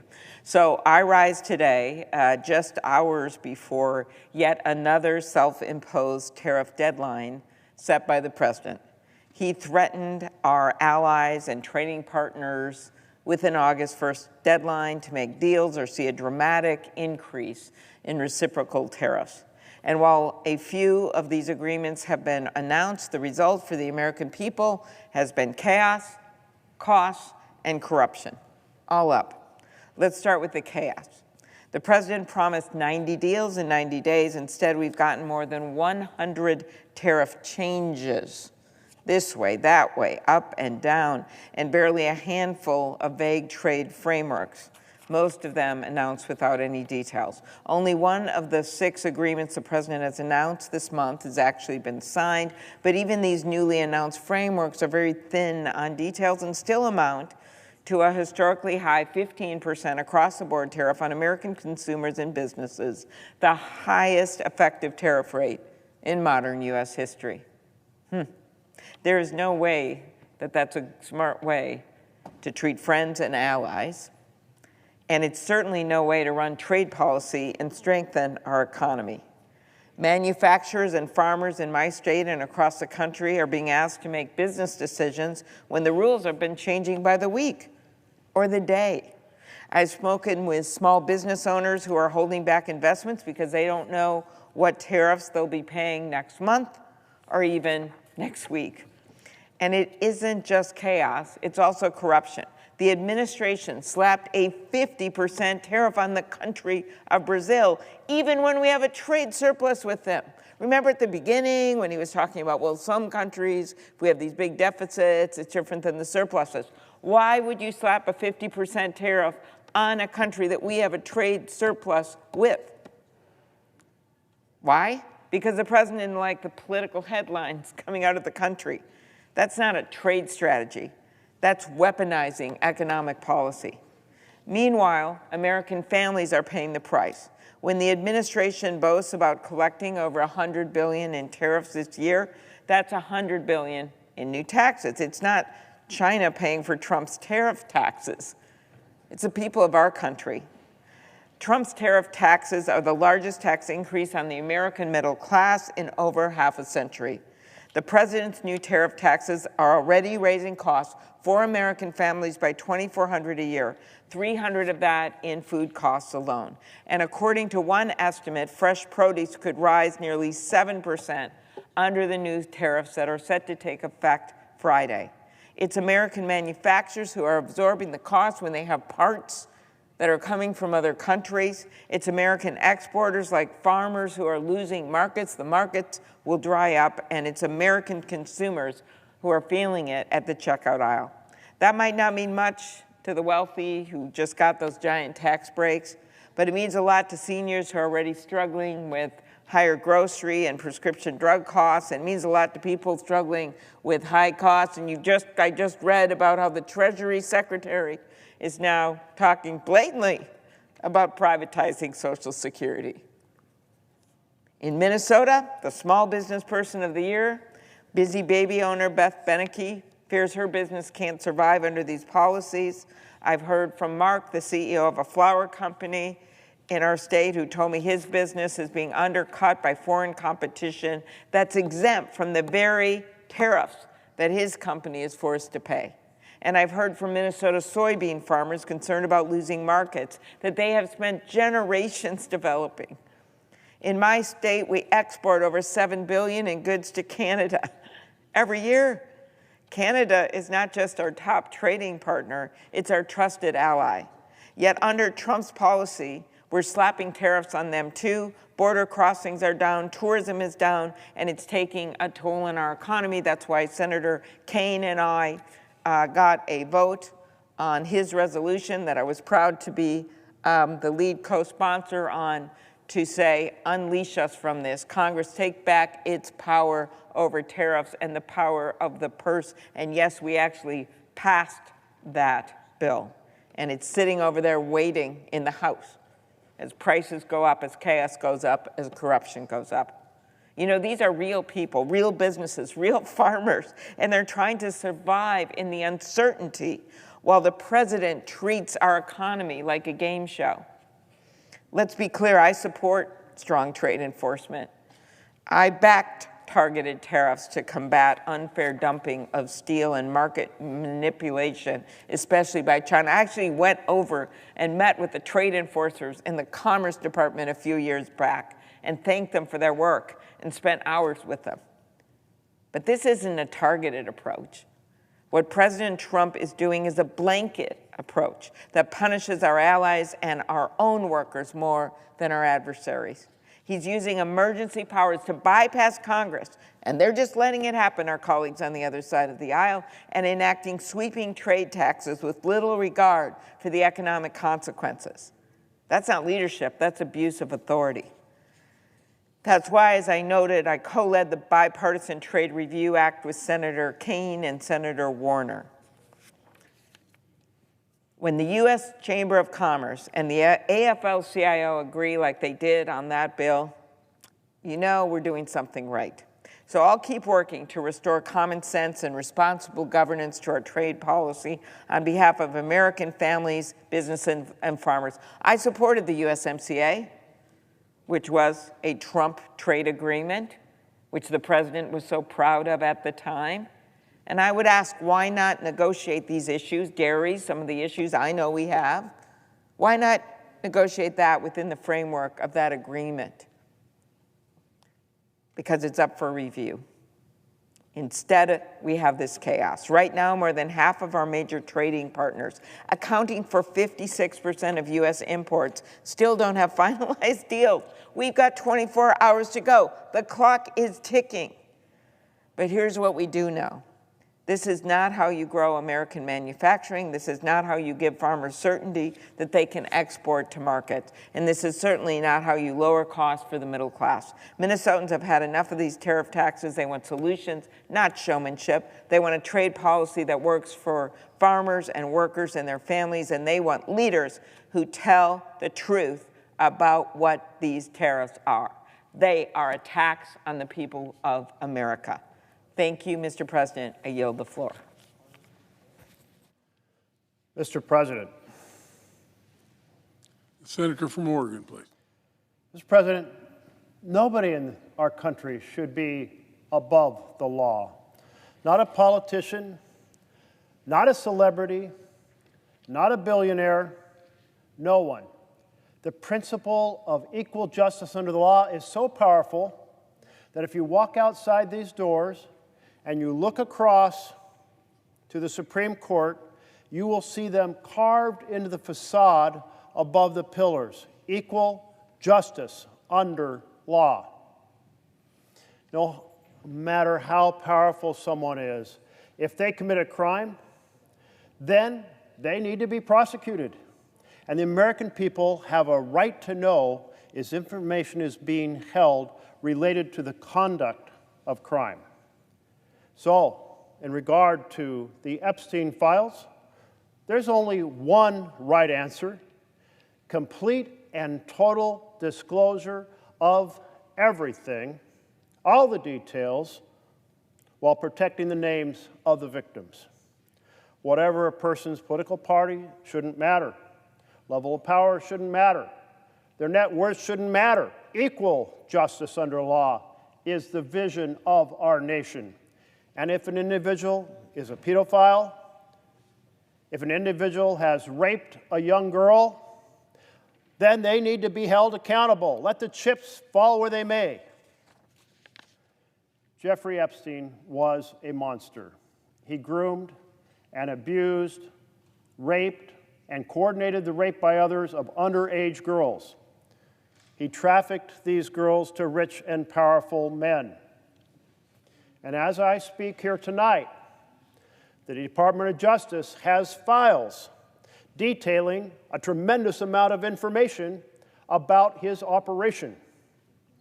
And in those files, we have heard from Pam Bondi, and she informed the president that the president's name is among them. Well, that doesn't mean that he was somebody who participated in a crime. He could be listed as an associate. He could be listed as a friend. He could be listed as somebody who attended a gathering. We don't know. In fact, we don't know about any of the names that are in those files, what they did. But that is the point. Names of powerful people who associated with an individual, Jeffrey Epstein, who was running an international sex trafficking ring. All of that information must be disclosed. Full disclosure is the only option.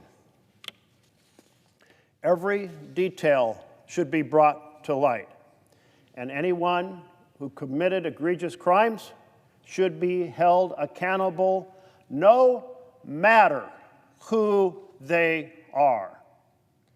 My colleague from Oregon, Senator Ron Wyden, and the Senate Finance Committee have been investigating Mr. Epstein's financial network for years. They've been seeking disclosure. I have a letter that Senator Wyden wrote. It reveals that more than 4,700 suspicious wire transfers, adding up to more than $1 billion from just one of Mr. Epstein's bank accounts, and hundreds of millions of dollars in other bank accounts. What would that information show us about who they went to? What questions would it lead us to ask? And what questions would that information answer? The American public has every right to know the questions that Senator Wyden and the Finance Committee are asking. And let me be clear, that work was bipartisan work. Democrats and Republicans together calling for disclosure and accountability.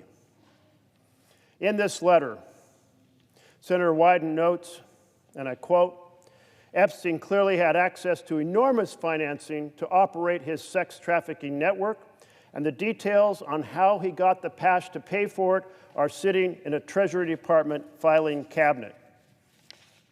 For years, so many people across America in both parties have been demanding the release of the Epstein files. But we heard a lot from a few folks who are in the administration now. December 15, 2023, Kash Patel said that Mr. Epstein's, quote, black book, quote, was, quote, under the direct control of the FBI. Well, Mr. Patel is now the director of the FBI.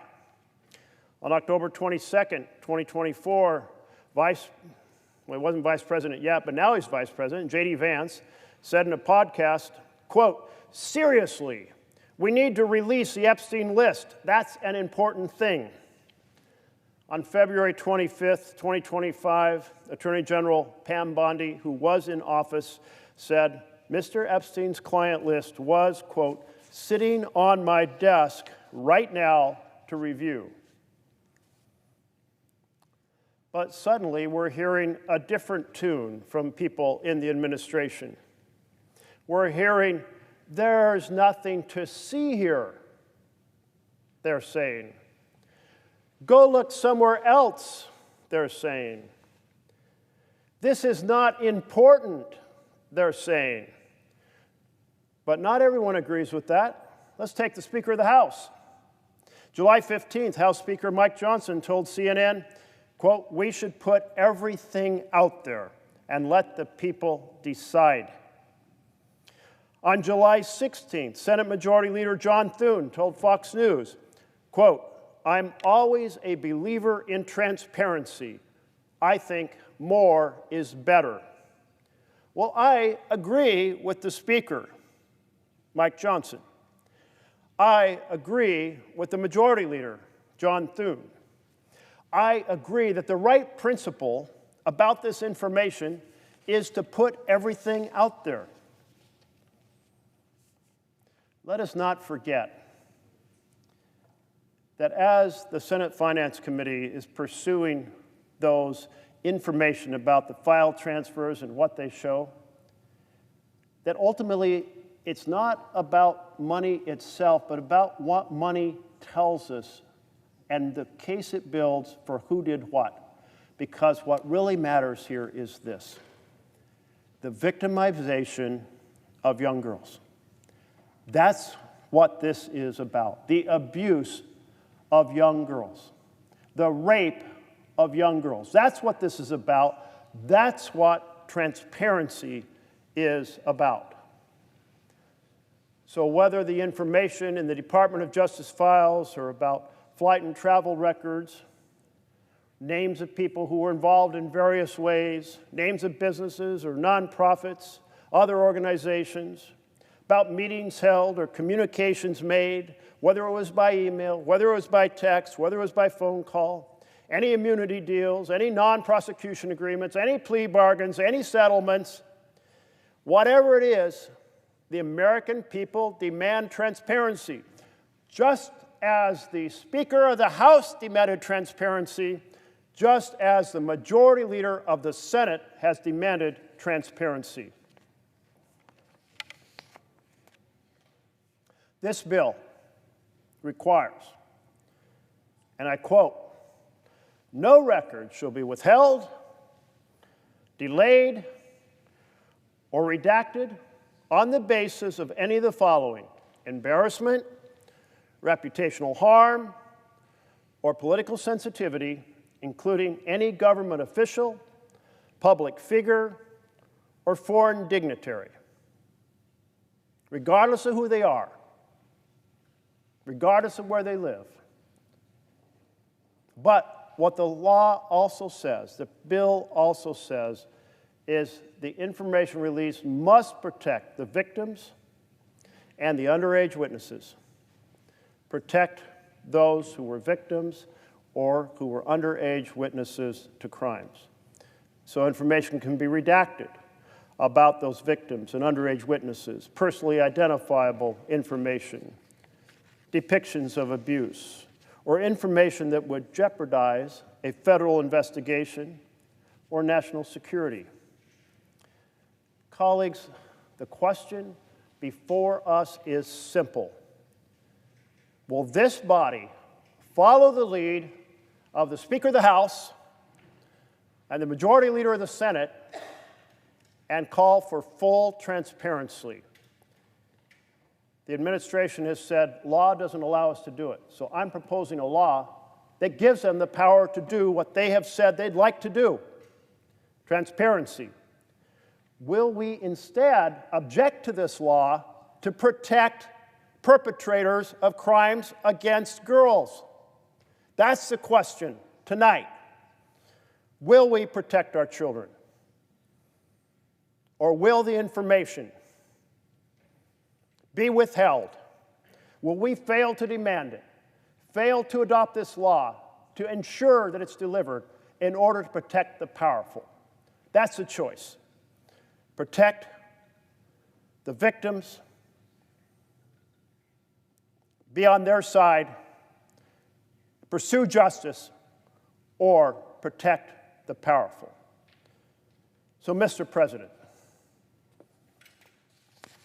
as if in legislative session, I ask unanimous consent the Senate proceed to immediate consideration of Senate Bill 2557, which is at the desk. I further ask that the bill be considered read 3 times and passed, and that the motion to reconsider be considered made and laid upon the table. Objection. Mr. President. The Majority Leader. Mr. President, reserving the right to object, for years Democrats have ignored this issue.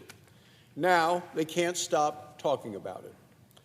Maybe it's because Democrats are trying to distract from their extreme, unprecedented obstruction here in the United States Senate. As of this morning, there were 147 qualified nominees awaiting confirmation by the United States Senate. Many were approved by committee with Democrat support. These aren't controversial nominees or individuals. They're patriotic Americans patiently awaiting for their opportunity to serve their country. Some have quit their jobs. Others have sold their assets. But this Democrat-Trump derangement syndrome is holding them back. So far this year, Democrats have allowed exactly zero nominees to be confirmed by voice vote. This is a drastic departure from the norms and traditions of the United States Senate. It's very different from how Republicans treated Democrat nominees when we were in the minority in 2021. Or maybe, Mr. President, it's because Democrats don't want to talk about their dreadful poll numbers, the lowest in 35 years. It is front-page news. Senate Republicans included a provision that addresses this very issue in the appropriations bill that Democrats are currently holding up. They're stopping the progress on the bill that addresses this. Either way you cut it, Mr. President, this exercise is a Democrat distraction, and therefore, Mr. President, I object. Objection heard. The Mr. Senator President. from Oregon has the floor. Mr. President, I ask my colleague to yield to a question. He has chosen not to, and that is his right. But the question I would ask this: if the Speaker of the House is demanding transparency, if the Majority Leader of the Senate is demanding transparency, if the American people are demanding transparency, if my colleagues who have said time and time again, just months ago, there should be transparency, then why does my colleague come here and object to transparency? What is that they know that they don't want the American people to know? To withhold this information is an assault on justice, and it is absolutely wrong, and we must continue to demand that the rich and powerful are not shielded from the full force of justice if they have perpetrated crimes against underage children. Thank you, Mr. President.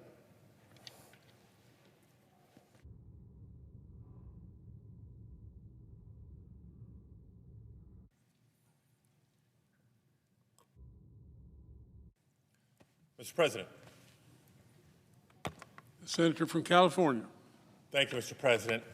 Colleagues, it feels like every single day the Trump administration finds new ways to defy the rule of law. They will tear families apart, decimate local businesses, and deceive the public in order to distract from their own failures and scandals. And nowhere has this been clearer than in their cruelty towards immigrants. Now, as I've said time and again, this administration is not really just focused on cracking down on dangerous, violent criminals. We hear that from them all the time, but in practice, it's far from that. If it was just deportation operations focused on dangerous, violent criminals, there would be no discussion, there would be no debate, there would be no disagreement. But that's not what this administration is doing. They are going after all immigrants. The vast majority of those that have been arrested and detained, and many of those deported, many without due process before being deported, are not convicted criminals. Don't just take my word for it. These are statistics and data coming out of ICE themselves, the Department of Homeland Security. But through their indiscriminate raids, this administration is arresting not just undocumented immigrants, but lawful permanent residents as well. There are United States citizens that have been arrested and detained, even veterans. Think about that. Individuals who have served our country, prepared to pay the ultimate sacrifice in defense of our nation and our democracy, now being rounded up indiscriminately. And if you think I'm exaggerating with this concern, let the comments coming out of the Department of Homeland Security just yesterday leave no doubt. A Department of Homeland Security spokesperson declared for the first time, now I want to make sure I get this right, so I'm going to quote, illegal aliens who claim to be recipients of DACA are not automatically protected from deportations, end quote. She went on to say that DACA recipients should now self-deport from the United States. Think about what that means. The Trump administration is saying that these young adults who were brought to the United States as children and who have lived here, who have studied here, and who have worked here legally. Let me emphasize that. Worked here, studied here, lived here legally since the year 2012, thanks to the Deferred Action for Childhood Arrivals. This administration is saying now that they have no right to be here, that they could be deported or maybe should be deported at a moment's notice, or worse, that they should choose to leave their families and their communities for countries that they've never known. Mr. President, the whole point of DACA is protection from deportation, because these are not criminals or some danger to society. These are young people who have lived in the United States for as long as they can remember. These are young adults who, as kids, were on your Little League team or in your Girl Scout troop. For God's sake, they're part of our communities. And they're young adults who have now grown up to be lawyers, to be doctors, to be teachers, and who have more love for everything that this country stands for than anyone threatening them in Trump's Department of Homeland Security. But this week, the Trump administration is now telling them that they should be arrested and thrown out of the only home they've ever known in an attempt to satisfy Donald Trump's quest for political points or an arbitrary quota. So to the Trump administration, let me say this. You cannot claim to love our country at the same time you're trying to destroy our future. Already this administration has worked to cut health care for millions of Americans, including DACA recipients. They're cutting education benefits and opportunities for DACA recipients, but now they're threatening to arrest DACA participants as well. It's exactly what's been happening in my hometown of Los Angeles last month when masked immigration officials, unidentified and masked immigration officials carrying weapons raided a car wash in Temple City. It was there that they confronted and arrested Javier Diaz-Santana. Let me tell you about Javier, and I really, really hope you're listening, not just with your ears, but with your hearts. Javier Santana is 32 years old. He's a DACA recipient. He's deaf. And he's been working at a car wash 6 days a week for the last 5 years. Immigration officials confiscated his identification. They confiscated his cell phone. They proceeded to handcuff him, put his hands behind his back in handcuffs, leaving him no way of communicating. You need to be able to use your hands to communicate with sign language. They deprived him of his ability to communicate. This young man is a DACA recipient who has been in the United States since he was 5 years old.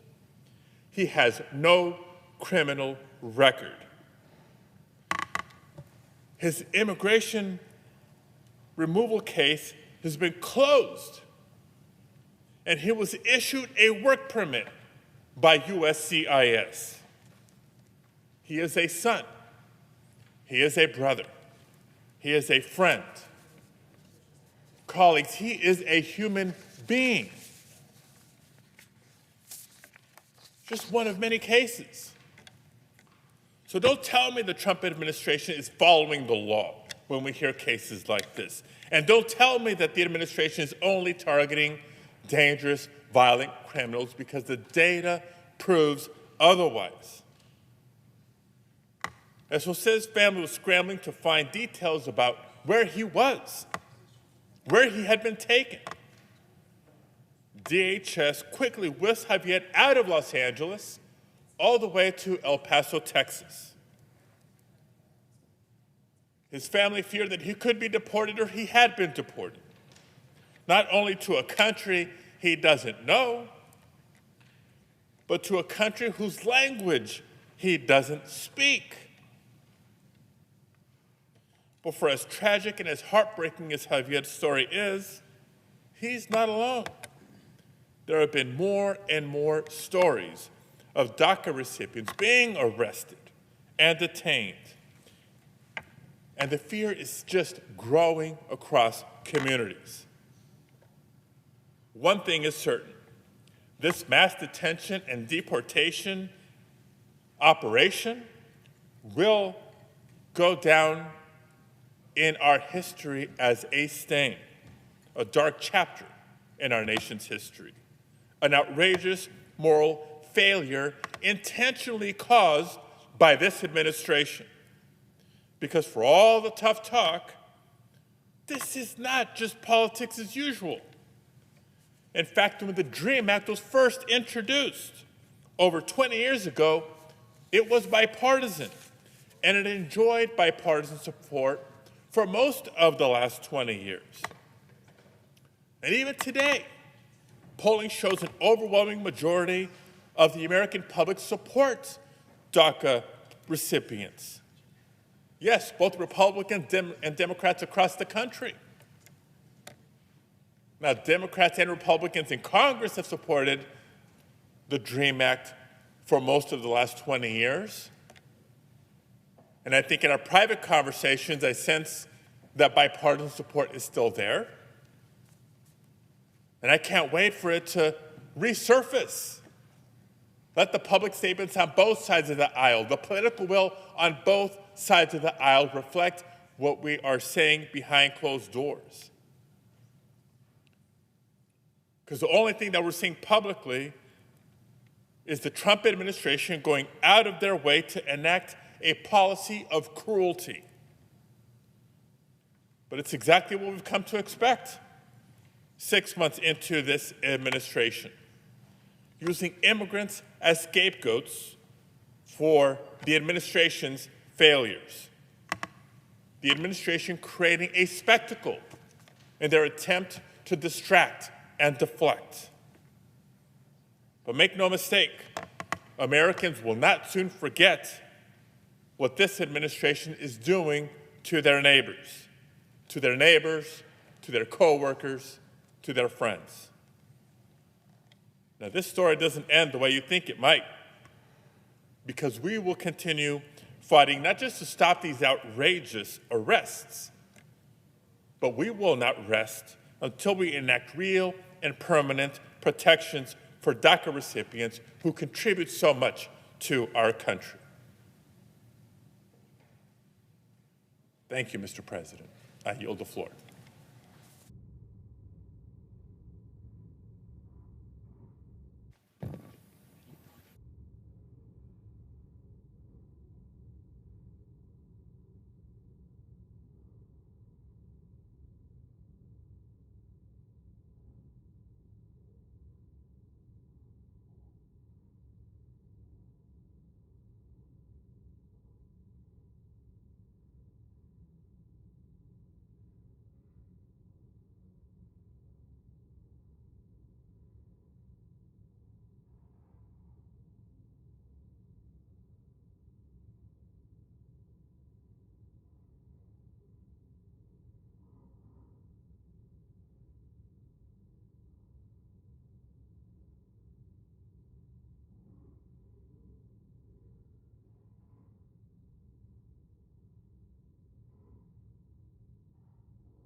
President. Chair recognizes the senator from Vermont. Mr. President, pursuant to 22 U.S.C. 2776 and in accordance with the provisions of Section 601b3 of the International Security Assistance and Arms Export Control Act of 1976, I move to discharge the Committee on Foreign Relations of further consideration of S.J. Res. 41 and S.J. Res. 34. The motions are pending. Mr. President, let me begin by stating what the debate we're going to have this evening is about and what it is not about. It is not about whether anyone in this Senate disagrees that Hamas is a terrorist organization which began this war with a brutal terrorist attack on October 7th, 2023, that killed 1,200 innocent Israelis and took 250 hostages. Everyone agrees with that. The International Criminal Court was right to indict the leaders of Hamas as war criminals for those atrocities. And I think most of us agree with that. There is also, I believe, no disagreement as to whether or not Israel, like any other country similarly attacked, had a right to defend itself. Clearly, it did. And in a certain sense, Mr. President, this debate is not really about Israel. It is about the United States of America and whether we will abide by U.S. and international law, or whether we will continue to contribute billions of dollars to an extremist government in Israel, which has caused an unprecedented humanitarian disaster in Gaza. This debate is whether or not the United States of America will have any moral credibility on the international scene, whether or not we will be able, with a straight face, to condemn other countries who commit barbaric acts if we don't stand up tonight. That is what we are debating. Mr. President, the vast majority of the American people and the world community understand that the Netanyahu government in Israel has gone well beyond defending itself from Hamas. Over the last 21 months, it has waged an all-out, illegal, immoral, and horrific war of annihilation against the Palestinian people. This war has already killed some 60,000 Palestinians and wounded more than 143,000, most of whom are women, children, and the elderly. In a population of just over 2 million people, that's all that there are in Gaza, more than 200,000 have been killed or wounded since this war began. That, Mr. President, is 10% of the population of Gaza. 10% of the population of Gaza in the last 21 months has either been killed or wounded. Mr. President, to put that into scale so that we as Americans can understand the enormity of what is happening there, if that kind of destruction happened here in the United States, if 10% of our population were killed or wounded in a war, it would mean that 34 million of us would have been killed or wounded. The toll on Gaza's children is unspeakable, and it is literally hard to imagine. The United Nations reports that more than 18,000 children have been killed since this war began. Just this morning, the Washington Post published a list of all of these children's names. And Mr. President, I asked that these names be entered into the congressional record. And here is... Without objection. Mr. President, here is the list. These are the names of children published in the Washington Post today that have been killed by the Israeli military in Gaza.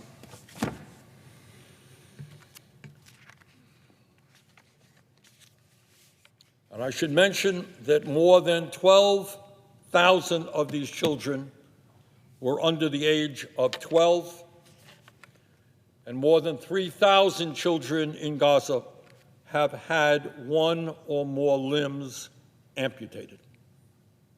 That is how this war has impacted the children in Gaza. But it is not just the horrific loss of life that is taking place there. New satellite imagery shows that Israel's indiscriminate bombardment has destroyed 70% of all structures in Gaza. 70% of all buildings in Gaza have been destroyed. The UN estimates that 92% of housing units have been damaged or destroyed. Most of the population is now living in tents or other makeshift structures. And let us not forget, over the last 21 months, these people, most of whom are poor, have been displaced time and time again, told to go here, told to go there, told to go there, moved around, and often with no possessions other than the clothing on their backs. Mr. President, the healthcare system in Gaza has been destroyed. Most of the territory's hospitals and primary healthcare facilities have been bombed. More than 1,500 healthcare workers have been killed, as well as 336 UN staff. Gaza's civilian infrastructure has been totally devastated. including almost 90% of water and sanitation facilities. Raw sewage now runs all over Gaza. Most of the roads have been destroyed. Gaza's educational system has been obliterated. Hundreds of schools have been bombed, and every single one of Gaza's 12 universities has also been bombed. And I should mention has been no electricity in Gaza for 21 months. Mr. President, all of this is a horror unto itself. But in recent months, the Netanyahu government's extermination of Gaza has made an unspeakable and horrible situation even worse. From March 2nd to May 19th, Israel did not allow a single shipment of humanitarian aid to come into Gaza. No food, no water, no fuel, and no medical supplies for a distressed population of 2 million people over a period of 11 weeks. Since then, Israel has allowed a trickle of aid to get into Gaza, but nowhere near enough to meet the enormous needs of a population besieged for so long. Mr. President, when you cut off all food to a population, what happens is not surprising. People starve to death. And that is exactly what Israeli policy has deliberately done. It is causing mass starvation and famine. Children and other vulnerable people are dying in increasing numbers. In the last 2 weeks, dozens of young children have died from starvation. Starving mothers cannot breastfeed their infants, and no formula is available, and certainly no clean water to make it in any case. Hospitals have run out of nutritional treatments, and doctors and nurses who are already treating the desperate, they themselves are going hungry and are fainting from hunger. The World Food Program says that the food crisis has reached, quote, new and astonishing levels of desperation, with a third of the population not eating for multiple days in a row, end quote. Just yesterday, the gold standard UN-backed food monitoring group, the IPC, issued a new report saying, and I quote, the worst case scenario of famine is currently playing out in the Gaza Strip, end quote. When mass death from starvation begins, it is difficult to reverse. Aid groups say it will soon be too late to stop a wave of preventable deaths in Gaza, all of which is the direct result of the Israeli government's policies. Mr. President, what I'm going to describe now is gruesome, but I think it is important for us to understand what is happening to the children in Gaza. Mark Browner, an American doctor who spent 2 weeks in Gaza in June, described the situation. This is an American doctor who was in Gaza, quote, a lot of the children have already passed the point of no return, where their physiology has eroded to the point where even refeeding could potentially cause death itself. The gut lining has started to autodigest, and it will no longer have adequate absorptive capacity for water or for nutrition. Death is unfortunately imminent for probably thousands of children, end of quote.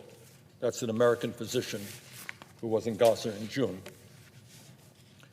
Mr. President, what the extremist Netanyahu government is doing now is not an effort to win a war.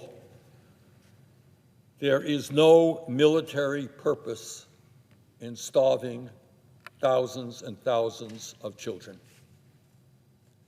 Let us be clear. This is not an effort to win a war. This is an effort to destroy a people.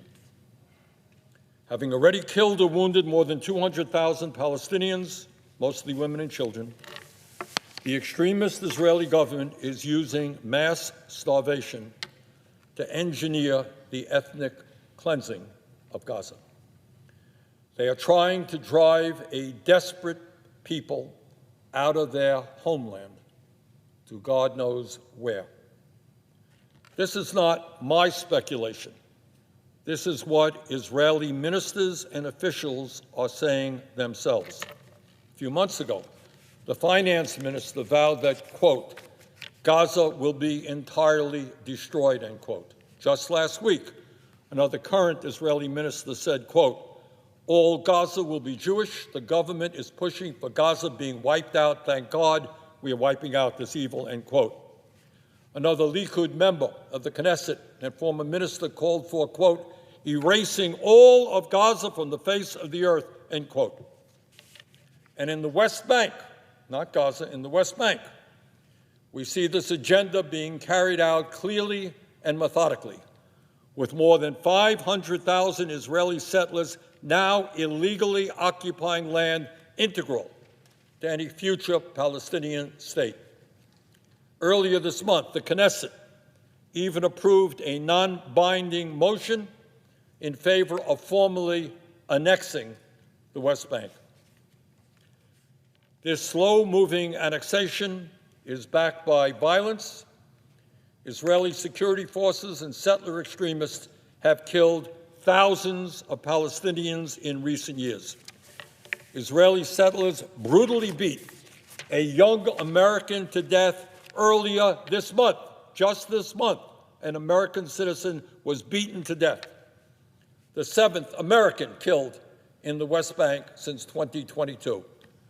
Despite a demand from President Trump's ambassador to Israel, this is Trump's ambassador, Mike Huckabee, no one has yet been held accountable for these deaths.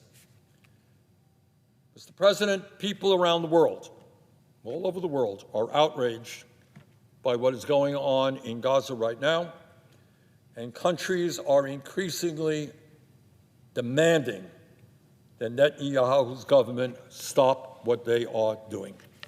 France and Canada have said that they will recognize a Palestinian state. The United Kingdom has said it will do so as well if Israel does not immediately end this war and surge humanitarian aid. And at the UN last month, 149 countries voted for a ceasefire resolution condemning the use of starvation as a weapon of war and demanding an end to Israel's blockade on humanitarian aid. But it is not just the international community. Just yesterday, Gallup, one of the best polling organizations in our country, released a new poll that shows that just 32% of Americans support Israel's military action in Gaza, while 60% oppose it. 32% support it, 60% oppose it. To my Democratic colleagues here in the Senate, I would point out that only 8% of Democrats support this war, and I would also point out that just 25% of independents. And to my Republican colleagues, I would point out that more and more Republicans are beginning to speak out against the atrocities of this war and the fact that billions and billions of taxpayer dollars are going to a government in Israel waging an illegal war. Further, Mr. President, recent Economist YouGov poll shows that just 15% of the American people support increasing military aid to Israel, while 35% support decreasing military aid to Israel or stopping it entirely. Just 8% of Democrats support increasing military aid to Israel. Mr. President, the American people are haunted by the images coming out of Gaza, and these are some of those images. These are desperate children with pots in their hands, crying, begging for food, in order to stay alive. And that's what the American people are seeing every night on TV, on the internet, in the newspapers. These are emaciated children, their bodies in some cases barely more than skeletons. The American people are seeing miles and miles of rubble where cities and towns once stood. They're seeing innocent people being shot down while they wait online to get food while they are starving. Over 1,000 people have been killed waiting online to get food because they are starving. Mr. President, despite these war crimes carried out daily and in plain view, the United States has provided more than $22 billion for Israel's military operations since this war began. $22 billion.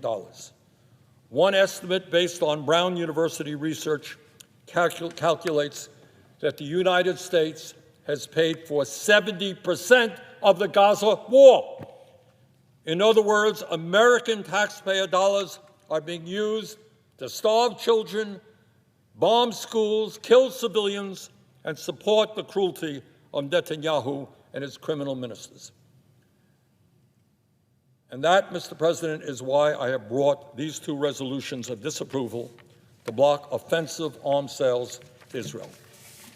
SJ Res 34 would prohibit the U.S. taxpayer-financed $675 million sale of thousands of 1,000-pound bombs and many thousands of JDAM guidance kits. And SJ Res 41 would prohibit the sale of tens of thousands of fully automatic rifles, assault rifles. These arms sales clearly violate the Foreign Assistance Act and the Arms Export Control Act, which prohibit selling arms to countries that violate international law by killing civilians and blocking humanitarian aid. And very few people doubt that that is exactly what Israel is doing. If you want to obey the law, vote for these resolutions. The rifles in question will go to arm a police force overseen by far-right extremist minister Itamar Ben-Gvir, who has long advocated for the forcible expulsion of Palestinians from the region, who was convicted of support for terrorism by an Israeli court, and who has distributed weapons to violent settlers in the West Bank. Ben-Gvir has formed new police units comprised of extremist settlers and has boasted about how many weapons he has distributed to vigilante settlers in the West Bank. And you want to give him more rifles? That's what one of these resolutions is about. These are rifles the Biden administration held back over fears they would be used by extremist Israeli settlers in the West Bank to terrorize Palestinians and push them from their homes and villages. Mr. President, U.S. taxpayers have spent many, many billions of dollars in support of the racist, extremist Netanyahu government. Enough is enough. Americans want this to end. They do not want to be complicit in an unfolding famine and daily civilian massacres. And we here in Congress tonight have the power to act. No more talks, no more great speeches, but tonight we have the power to act. The power to force Netanyahu and his extremist government to end this slaughter. The time is long overdue for Congress to use the leverage we have, tens of billions in arms and military aid, to demand that Israel end these atrocities. At a time when Israeli soldiers are shooting civilians trying to get food aid on a near daily basis, when extremist settlers are pushing Palestinians from their homes in the West Bank, and when Gaza is witnessing mass starvation as a result of Israeli government policy, the United States should not and must not be providing more weapons to enable these atrocities. Mr. President, whatever happens tonight, history will condemn those of us who fail to act in the face of these horrors. And I would yield the floor.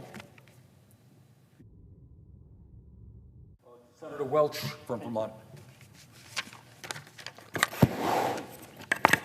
Thank you, Senator Sanders. Mr. President. Vermont is recognized. I'm sorry. Mr. President, thank you. The starvation, the mass starvation in Gaza must end. The forced displacement of 2 million Palestinians in Gaza must end. Mr. President, we all condemn Hamas. We support a Jewish independent democratic state. We want a ceasefire and we want the hostages home. But a colleague in the other body stated what needs to be said. It's the most truthful and easiest thing to say, that October 7th in Israel was horrific and all hostages must be returned. But so is the humanitarian crisis and starvation happening in Gaza. And that is happening with U.S. complicity. And it is time for us to stop complying. Let's face it. Let's face the facts and not ignore them. The starvation that we're seeing today, it's not unforeseen. It's not the unintended, unfortunate consequence of war.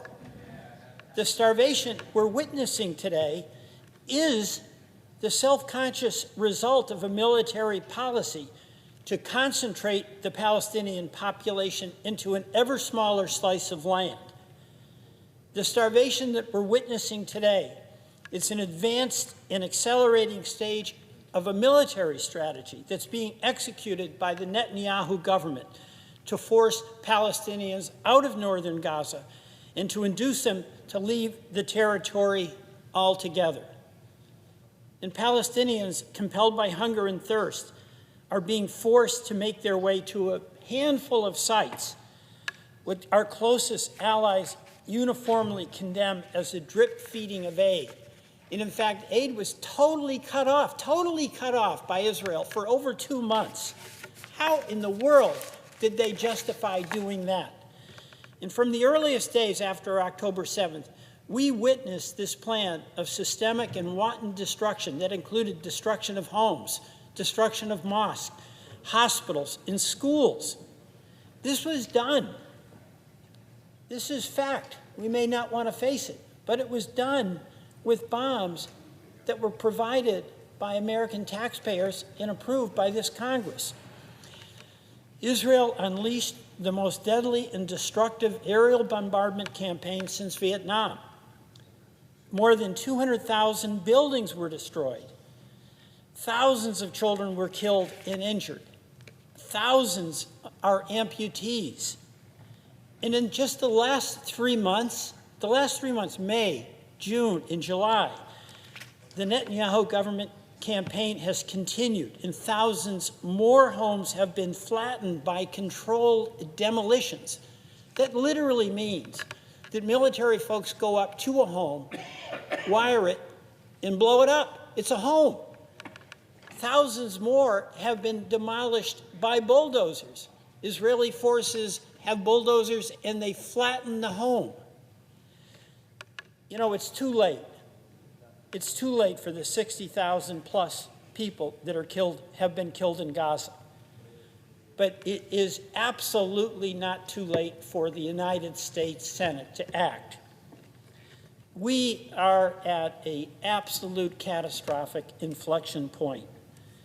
And I believe, Mr. President, that the United States, in fact, does have an obligation under humanitarian law to act. And I do believe that the American people, in your state and in mine, whether they have been supportive of Israel or not, are horrified at what is happening to innocent people in Gaza. We have an obligation to act, because if we do act, we can help save thousands of lives of Palestinians who, as we speak, are starving. You know, some folks take the position that the suffering and starvation will end when Hamas lays down its arms or releases the remaining IDF hostages. Every single one of us wants that day to come. But you know what? We have to ask ourselves a frank question. Is it right?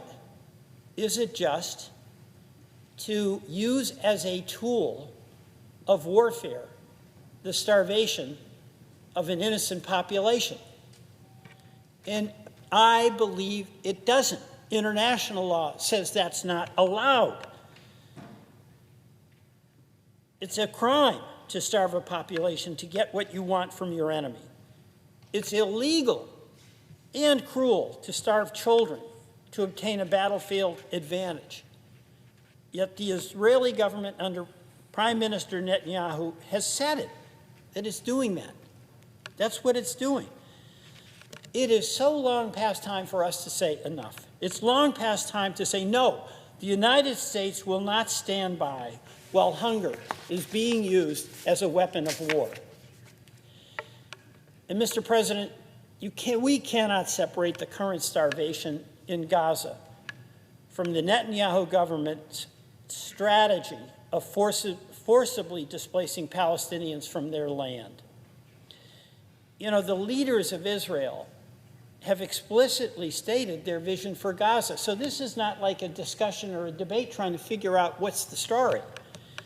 Prime Minister Netanyahu said, I don't care about the tactics, and ordered military officials to, quote, destroy the homes, bomb everything in Gaza. He said that. Finance Minister Smotrich, he said, quote, Gaza will be totally destroyed.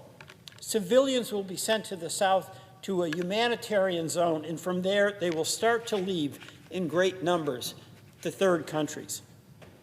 Heritage Minister Eliyahu last week said that the Israeli government, this is last week he said that, was rushing toward Gaza, being wiped out and driving out the population.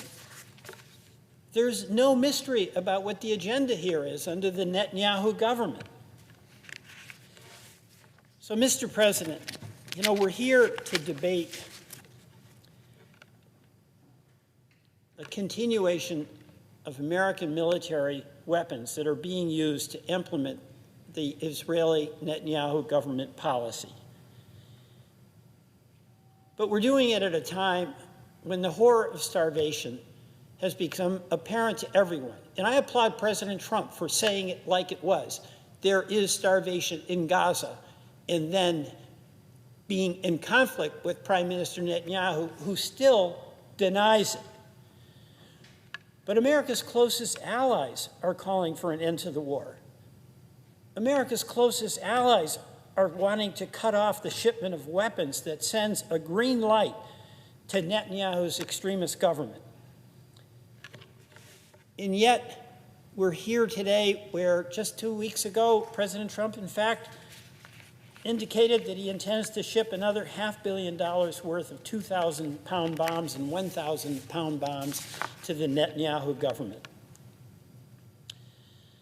So, Mr. President, today we're here to debate, once again, whether we as representatives of the American people and the American taxpayers, people who want peace, who want the hostages home, but are horrified at the starvation and the destruction of innocent civilian lives, the wholesale destruction of buildings and communities, whether we should continue to provide those weapons to Israel. These bombs, by the way, are in addition to the 70,000 tons of explosives, 70,000 tons that have already been dropped on Gaza. And that's the equivalent of 6 Hiroshima nuclear explosions. Those bombs, as Senator Sanders said, have been used to destroy more than 200,000 buildings in Gaza. That's more than 3 times the number of buildings in Manhattan. The bombs have killed thousands of kids. The equivalent of a classroom full of children every day has been killed in this conflict, a classroom. And let me tell you just about one strike. It was caused with a U.S.-provided JDAM. On June 30th, a month ago, a 500-pound bomb struck a crowded beachfront cafe in Gaza, the Al Baqa Cafe. People were having coffee. How in the world they had the ability to do that with the destruction all around them? Amazing. But CNN reported that 40 people were killed, dozens were injured, including a 4-year-old child and a well-known filmmaker. A couple that had recently become engaged, just think about that. They got engaged in the midst of this destruction, showing that despite all this violence, they had hope for the future. They had love for one another. They had that capacity amidst this enormous suffering to see a future and want to be part of it. Dead. Mona, who was the woman, was an engineering student, spoke fluent English, volunteered with orphans, and she was out for a break with her friend. Miriam Saleh, she was a young painter who grew up in a refugee camp. She painted murals and dreamed of a career as a digital artist. She's dead. You know, the Netanyahu government claimed we were targeting terrorists. Who knows? Was there a, quote, terrorist there? There was nobody in combat. So we've got to stop. We've got to stop. And the question for this country is, will we stop being complicit in this destruction? Mr. President, I yield back. Let me yield to Senator Merkley for 10 minutes. Mr. President. Again is recognized. Following the attacks of October 7th in 2023, Israel had every right to go after Hamas. But how they do so matters. Indiscriminate bombing with massive casualties among women and children is horrific, completely unacceptable. Blocking food and medicine with the goal of inducing starvation is horrific and unacceptable. And that is true under any religious or moral code. Let me tell you about a few children the AP reported on a couple weeks ago. 4 children who starved to death, ranging from 4 months old to 2 years old. Picture that little child in your arm. Their legs and arms just a twig. Their ribs showing every indentation. And then finally, their body, as it goes through malnutrition, starts to consume itself, and they died of gastric arrest. Their stomachs and ability to absorb nutrition shut down, and they died. The hospital they were at, the patient's friend's hospital, had run out of emergency nutrition supplies. There are supplies that are specially designed for malnutrition among children. There are high-calorie biscuits and a high-calorie peanut paste enriched with milk powder that often goes by the name Plumpy Nut. It's designed to help children. It has a long shelf life. It doesn't have to be refrigerated to help save them from severe acute malnutrition. Couldn't we have enough such assistance that no child would be starving to death in Gaza? Organizations across Gaza have been running out of these supplies. UNICEF warned that their locations are running out. In fact, they said they would run out of this high nutrition assistance for children 2 weeks from now. Doctors working with malnourished children are saying the wards are quiet. And if you've been around a ward of children, you know that they are not quiet. But why are these children quiet? Because they don't have the energy to cry. Nora has an 11-month-old son. He's deeply malnourished. He's missing his major developmental milestones. And she says, "My son is supposed to be drinking formula milk, but there is none. And I am barely able to breastfeed. My milk has almost dried up because I'm also not eating well." And in fact, Nora is in better condition than many other mothers because many mothers across Gaza were unable to breastfeed at all because of their own malnourishment. Sama, another mother, relays that her family was driven from their home by airstrikes, certainly true for almost every family in Gaza. And she says, "I am pregnant, but I have not eaten anything since yesterday." Dr. Mohammed Fadlallah of Doctors Without Borders says the Gaza health system is overwhelmed and it's collapsing. And a Doctors Without Borders report says that doctors and nurses are doing their best with dwindling supplies amidst near daily mass casualty incidents, and that their clinics report treating hundreds of people injured at food distribution sites and from ongoing attacks, while their doctors and nurses are working day after day, shift after shift, without eating themselves. The suffering is unimaginable. I've called for international reporters to be allowed in so we could all see exactly what is happening. I've called for members of Congress to be allowed in, to bear witness to what is happening. But the Netanyahu government has said no reporters, no members of Congress. More than 60,000 Palestinians have been killed, widely reported.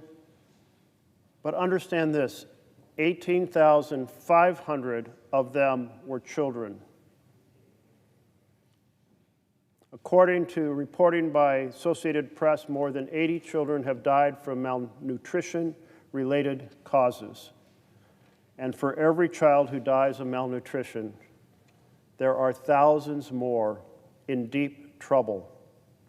UNICEF, on a July 25th report, said 320,000 children are at risk of acute malnutrition, with thousands already suffering from severe malnutrition, the deadliest form.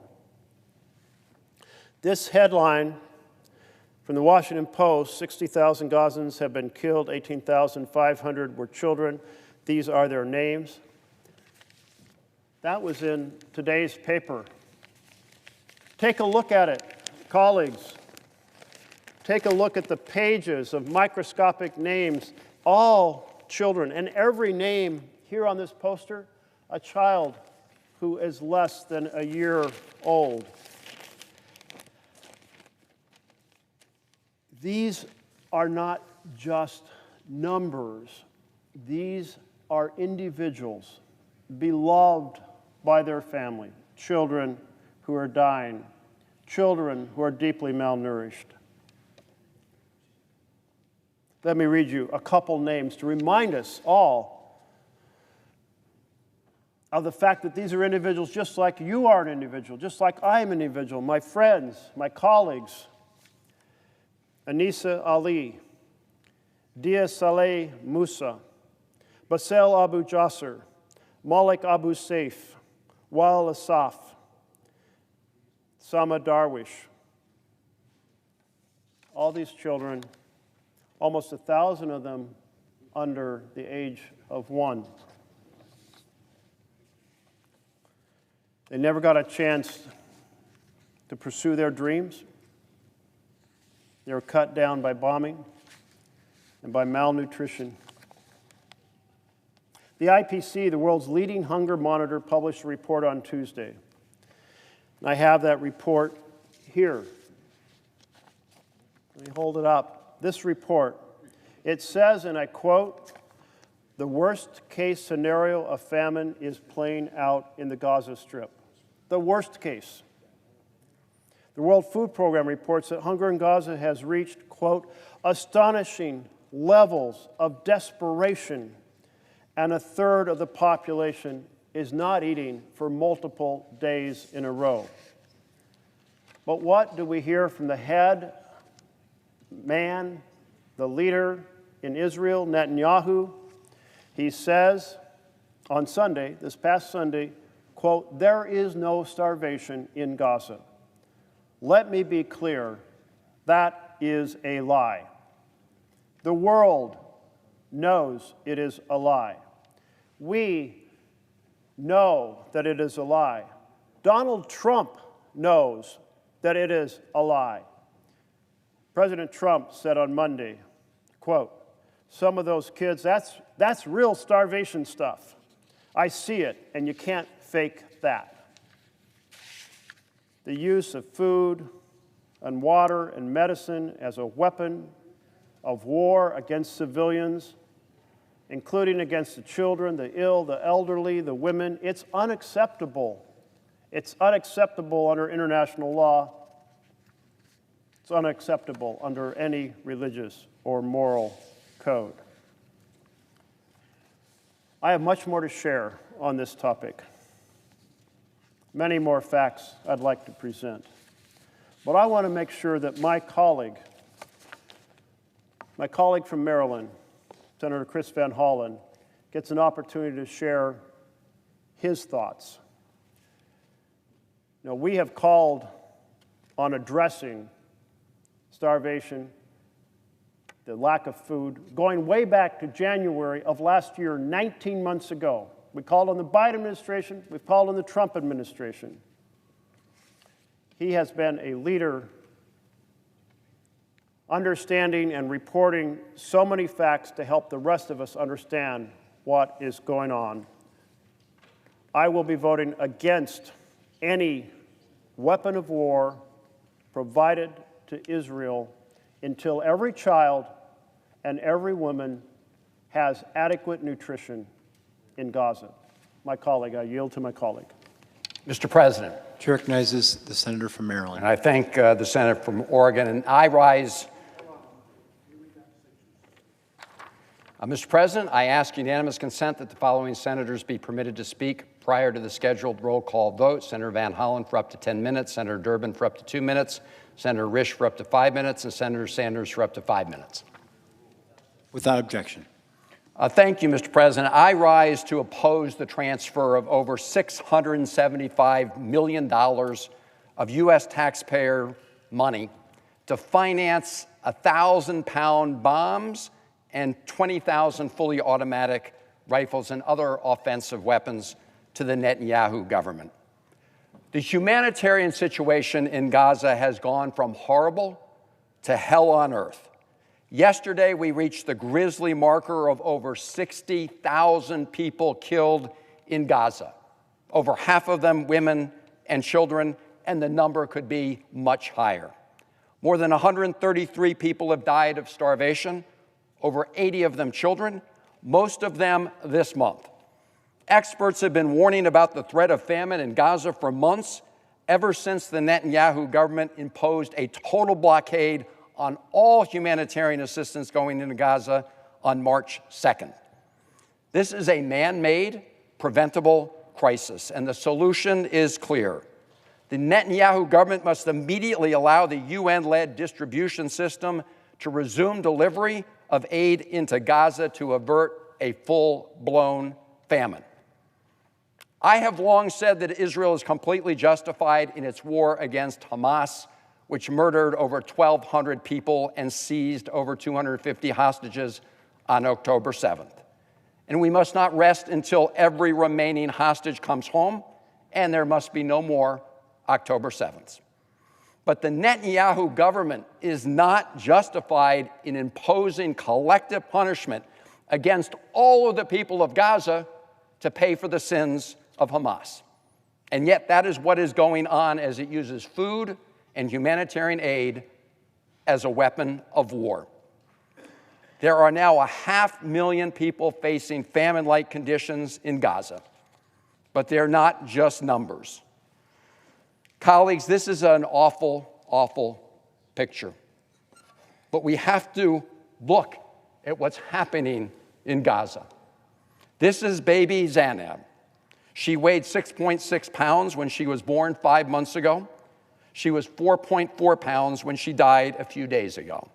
Her life could have been saved with a special type of baby formula, but none of that formula can be found into Gaza. It wasn't let in. For months, the Netanyahu government has been blocking thousands of truckloads of life-saving aid that could save babies like Zainab. And yet, the Netanyahu government is denying what every human being can see, and they're denying the humanity of people suffering. Just 3 days ago, Benjamin Netanyahu said, and I quote, "There's no starvation in Gaza." Even Donald Trump, who's given Netanyahu a blank check, called out that lie. He said, "There is real starvation in Gaza. You can't fake that." The World Food Program says it has enough food to end the crisis, but the Netanyahu government won't let them deliver all of it. And last week, they blocked almost half of the aid convoys that the WFP requested permission to bring in. On July 27th, the editorial board of Haaretz, Israel's longest-running newspaper, wrote simply, and I quote, "Gaza is starving and Israel is responsible," unquote. This chart from the Wall Street Journal tells the story. As you can see, back here in March, the Netanyahu government imposed a total blockade for months on all food and humanitarian aid entering Gaza. After several months, they began to let a little trickle of aid in, but they did not allow the deliveries to resume through the tested distribution system that had been run by the United Nations and supported by trusted organizations like the World Food Program. Instead, they replaced it with an organization that goes by the name of the Gaza Humanitarian Foundation, but there is nothing humanitarian about it. It is a shadowy private organization backed up by mercenaries and the IDF. The food distribution blocked by Israel had over 400 aid distribution points. The GHF operation has only 4, and they're not always open. The operation has become a death trap. When you have 4 sites to feed 2 million people, it's not surprising that thousands of desperately hungry people are surging to get what they can. And as they have surged, it's well documented that many have been shot and killed, sometimes by GHF security contractors, more often by IDF forces. The UN Secretary General said, and I quote, "Any operation that channels desperate civilians into militarized zones is inherently unsafe. It's killing people," unquote. That should be obvious to all of us. And yet the Trump administration is using $30 million of U.S. taxpayer money to fund that death trap. And it's sending more taxpayer dollars to fund bombs to the Netanyahu government to continue the devastation of Gaza. Colleagues, this must end. The Netanyahu government must immediately allow U.S. tested UN distribution systems to resume operations and quickly surge food to starving people. It's important to note that the Netanyahu government claimed it was replacing the UN distribution system because Hamas was systematically diverting food intended for civilians for its own purposes. From the start, that was a pretext and a big lie. The UN distribution system had strong safeguards to prevent any significant diversion to Hamas, and they were working. Cindy McCain, the WFP, said her organization saw no evidence of any effort of Hamas to loot aid trucks. Israeli military officials told the New York Times in a story in just the last couple of weeks there's no such proof. In fact, they said, and I quote, "The UN aid delivery system was largely effective in providing food to Gaza's desperate and hungry population," unquote. An internal U.S. government analysis that just came out in the last few weeks found no evidence of systematic theft by Hamas. That was also the testimony of the former U.S. Special Envoy for Humanitarian Issues, David Satterfield. So why did Israel dismantle a system that was kind of working and replace it with one that's killing civilians as they try to get food? The simple reason is also horrifying. It's that the Israeli government wants to use food as a weapon of war and for population control. They opened 4 aid sites, mostly in the south, to displace Palestinians and move more in that direction. The Israeli government is trying to herd the Palestinian people into concentrated enclaves as a prelude to pushing them out of Gaza entirely. It's not a secret plan, colleagues. It's been right out there in the open. In fact, in February of this year, President Trump said he wanted to remove Palestinians from Gaza. And the Netanyahu government and the prime minister himself embraced the plan, which, by the way, had been previously proposed by members of his right-wing coalition. In fact, recently his heritage minister said, as others have quoted, that the government was, quote, rushing toward Gaza being wiped out and driving out the population. Colleagues, this is part of a coordinated campaign by the Netanyahu government, a government that has declared the removal of Gaza's population as a strategic goal of the war. That is ethnic cleansing by any other name, supported by American taxpayer dollars. The extremists in the Netanyahu coalition do not just have their eyes set on Gaza. As we speak, Israeli settlers are encroaching further and further into the West Bank, killing more and more Palestinians who live there. It's important to note that one of the arms sales we're discussing is the transfer of 20,000 fully automatic rifles to the Israeli National Police, headed by one of the most extreme members of the government, Ben-Gvir, somebody who handed out rifles to settlers a little while ago without having any idea where they're going. On top of that, back in February, President Trump suddenly revoked all U.S. sanctions against extremist settlers in the West Bank that had been put in place by the Biden administration. And that sent a terrible message. In just the first 6 months of this year, we've seen the highest rate of settler attacks in years. One of those happened on July 11th, when violent settlers beat to death a 20-year-old Palestinian-American citizen from Florida while he was visiting his family. His name was Saif, and he's the 7th American citizen killed in the West Bank since January 2022, and the 5th in just the last 19 months. Some killed by Israeli settlers, others by Israeli security forces. Just this week, a Palestinian activist who helped make the Oscar-winning documentary, No Other Land, was shot and killed by a violent settler who had been sanctioned under the Biden administration, the sanctions that the Trump administration withdrew. And meanwhile, on July 23rd, just a week ago, the Israeli Knesset approved a symbolic resolution that supported annexing the entire West Bank, a place where 2.7 million Palestinians live. Colleagues, for decades, peacemakers on both sides have hoped to make the West Bank and Gaza a foundation for a Palestinian state. We need to make sure that we don't support these efforts that undermine peace and security in the region. Children are starving before our eyes. Colleagues, if ever there was a time to act, it's now. It's overdue, but let's act now and support the resolutions put forward by Senator Sanders. I yield the floor. Durbin. I thank the senator from Vermont. Several weeks ago, several senators joined me in meeting with the ambassador from Israel. It was an effort to discuss many of the things which we are discussing this evening. And we asked him why Israel was not providing humanitarian aid in Gaza. He said, that's not true. We were providing it, but Hamas was stealing it from us and using it to buy weapons and to make them stronger. And then he went on to say, when we asked him about the children starving, the images we had all seen on television, he said, that is not true. That is a United Nations narrative. And then we asked him basically, if there is such a difference of opinion between what is happening in Gaza, why don't you allow international journalists to come into this area and report to the world what they actually see? And he said it was too dangerous for journalists to even witness it.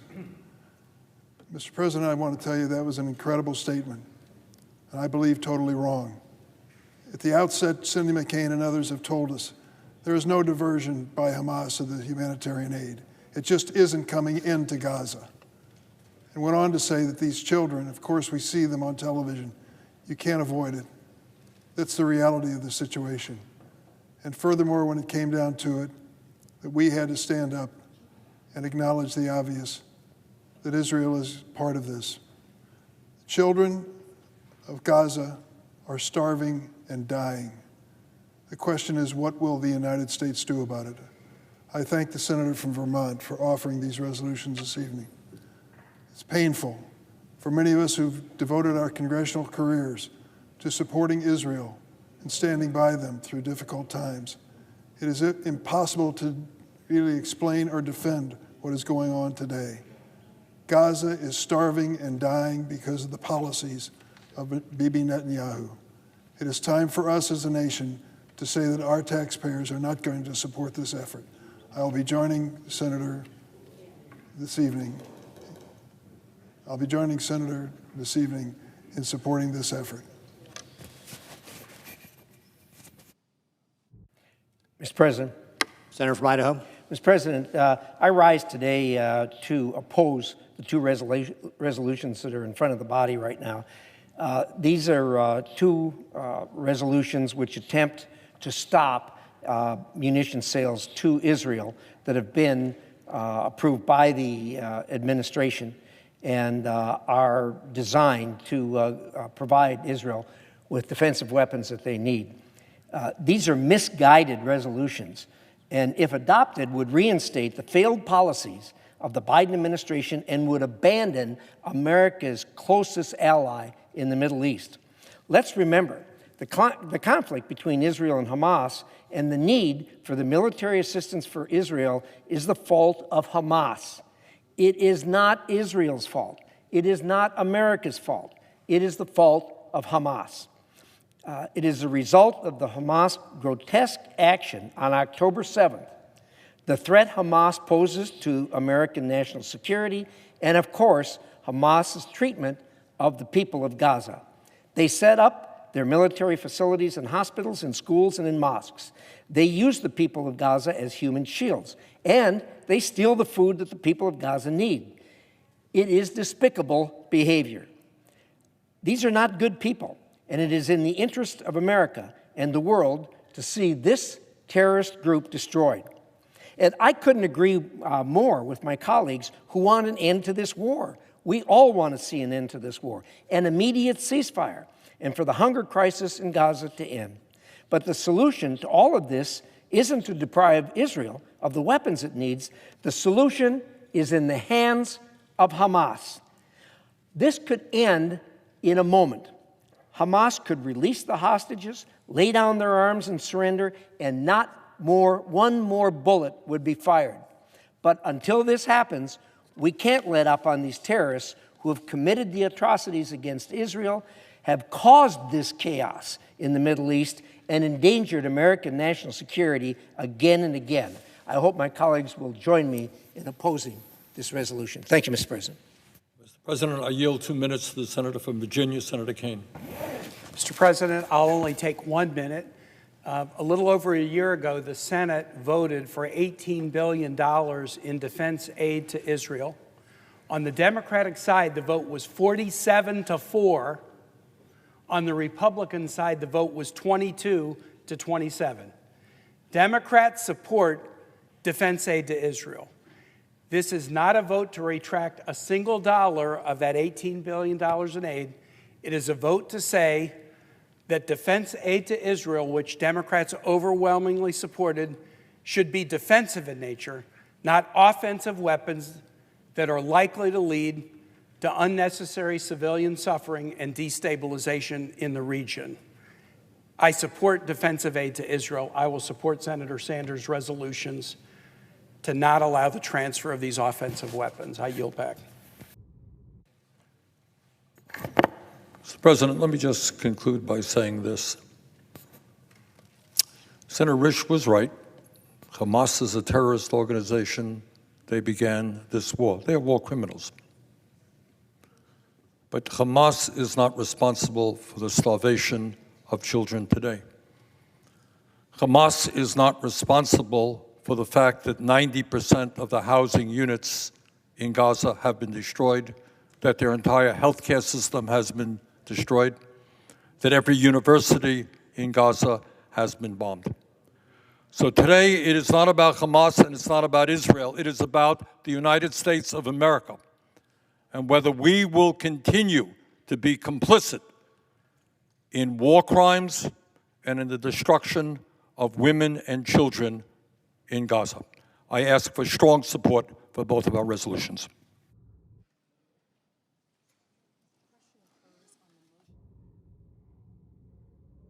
The question occurs on the motion to discharge SJ Res 41. Is there a sufficient second? There appears to be. Clerk will call the roll. Ms. Alsobrooks, Ms. Baldwin, Mr. Banks, Mr. Barrasso, Mr. Bennett, Mrs. Blackburn, Mr. Blumenthal, Ms. Lynn Rochester, Mr. Booker, Mr. Bozeman, Mrs. Britt, Mr. Budd, Ms. Cantwell, Mrs. Capito.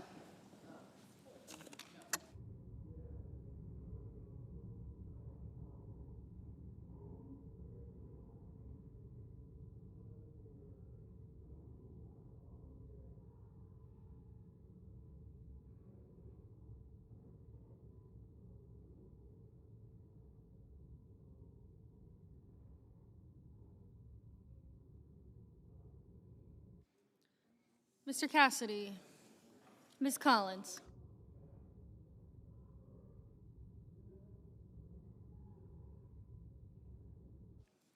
Mr. Coons, Mr. Cornyn, Ms. Cortez Masto, Mr. Cotton, Mr. Kramer.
Mr. Kramer, Mr. Crapo, Mr. Cruz.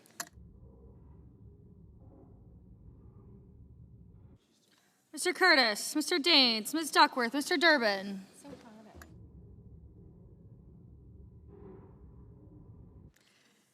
Ms. Ernst.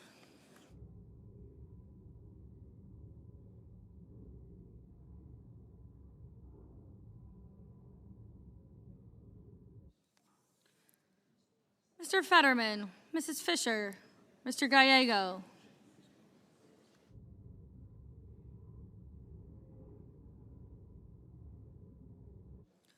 Mrs. Gillibrand, Mr. Graham, Mr. Grassley, Mr. Haggerty.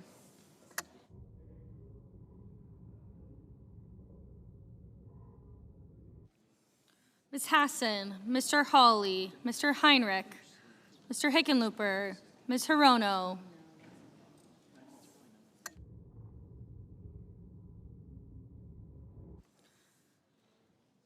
Mr. Hoven, Mr. Husted.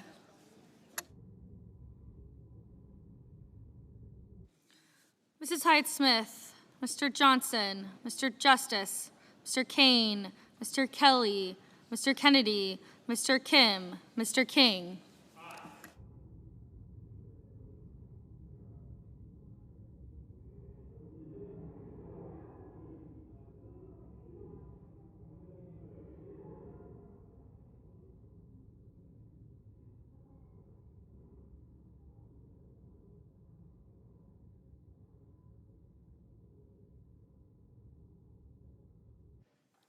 Ms. Klobuchar, Mr. Lankford, Mr. Lee, Mr. Lujan, Ms. Lummis, Mr. Markey, Mr. Marshall, Mr. McConnell, Mr. McCormick, Mr. Merkley, Mrs. Moody, Mr. Moran, Mr. Marino, Mr. Mullen, Ms. Murkowski, Mr. Murphy, Mrs. Murray, Mr. Ossoff, Mr. Padilla, Mr. Paul, Mr. Peters,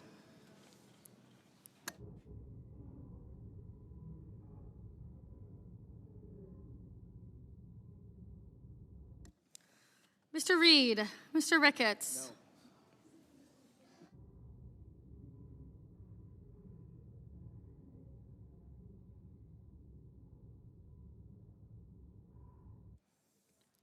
Mr. Risch, Ms. Rosen, Mr. Rounds, Mr. Sanders, Mr. Schatz, Mr. Schiff, Mr. Schmidt, Mr. Schumer, Mr. Scott of Florida, Mr. Scott of South Carolina, Mrs. Shaheen, Mr. Sheehy, Ms. Slotkin, Ms. Smith, Mr. Sullivan, Mr. Thune, Mr. Tillis, Mr. Tuberville,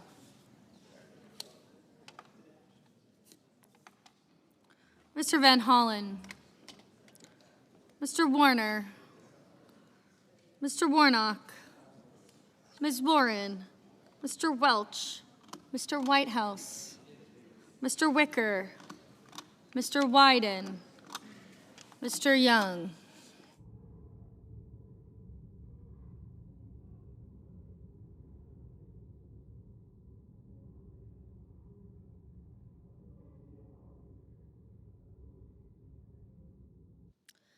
Senators voting in the affirmative: Durbin, Kane, King, Markey, Merkley, Murray, Reed, Sanders, Schatz, Van Hollen, Warren, and Welch. Senators voting in the negative: Blackburn, Britt, Capito, Coons, Cornyn, Curtis, Ernst, Fisher, Graham, Grassley, Haggerty, Husted, Hyde-Smith, Kennedy, Marino, Murkowski, Ricketts, Schmidt, Sheehy, Tillis, Tuberville, Warner, and Young. Ms. Lummis. Ms. Lummis, no.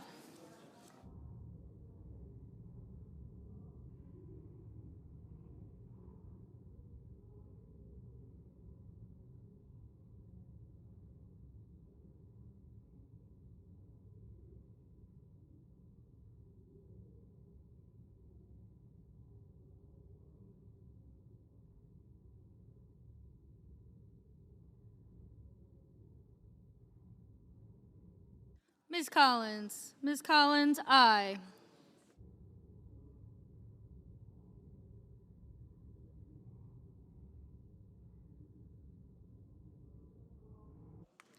Ms. Collins. Ms. Collins, no.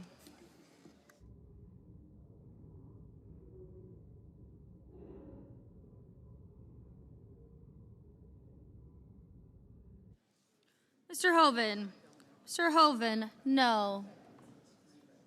Ms. Hassan. Ms. Hassan, no.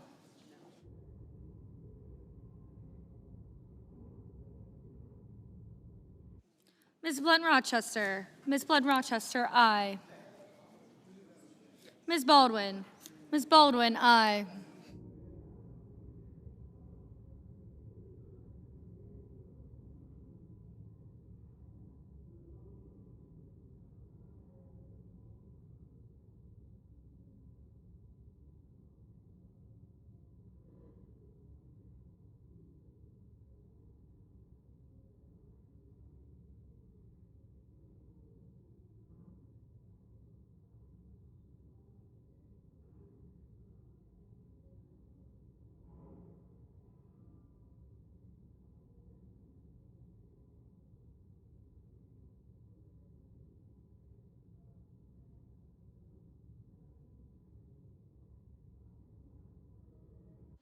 Mr. Cassidy. Mr. Cassidy, no. Mr. Crapo. Mr. Crapo, no.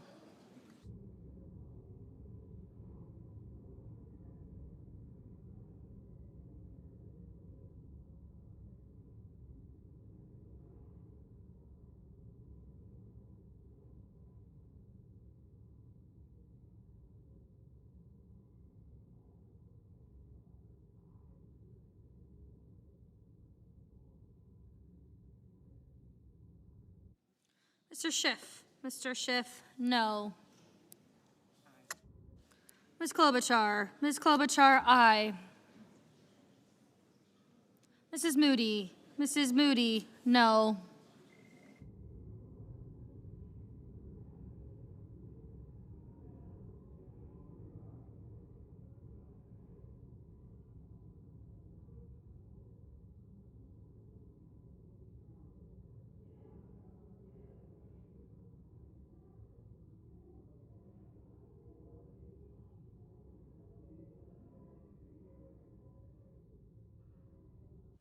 Mr. Heinrich. Mr. Heinrich, aye.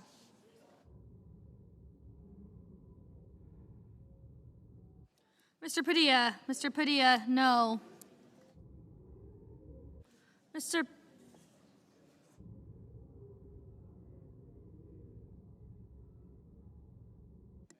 Mr. Barrasso. Mr. Barrasso, no.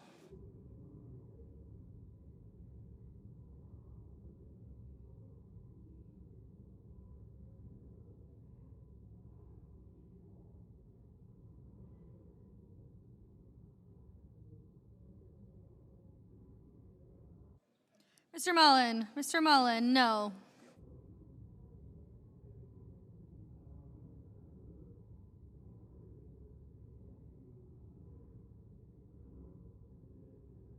Mr. Kim. Mr. Kim, aye.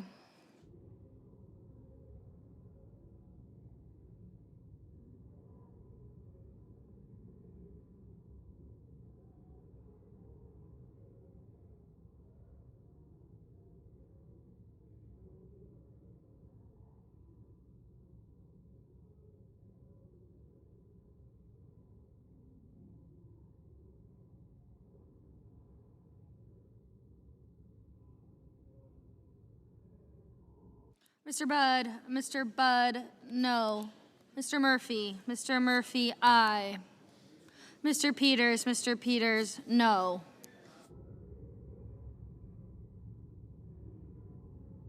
Mr. Schumer. Mr. Schumer, no.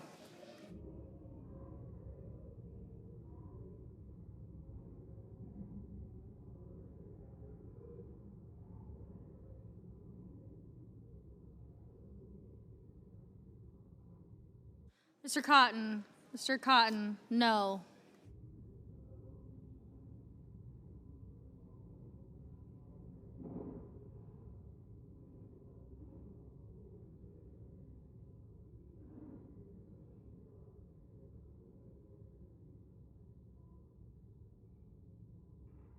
Mr. Blumenthal. Mr. Blumenthal, no. Mr. Rounds. Mr. Rounds, no. Mr. Ossoff. Mr. Ossoff, aye. Mr. Risch. Mr. Risch, no.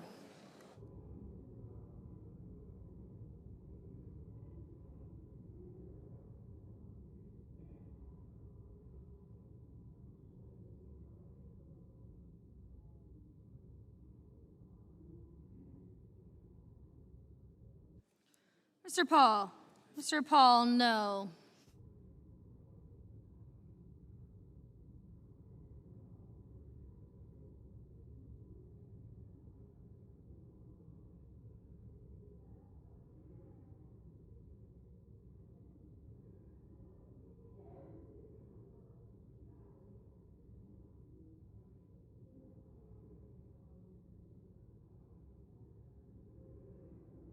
Mr. Booker. Mr. Booker, no.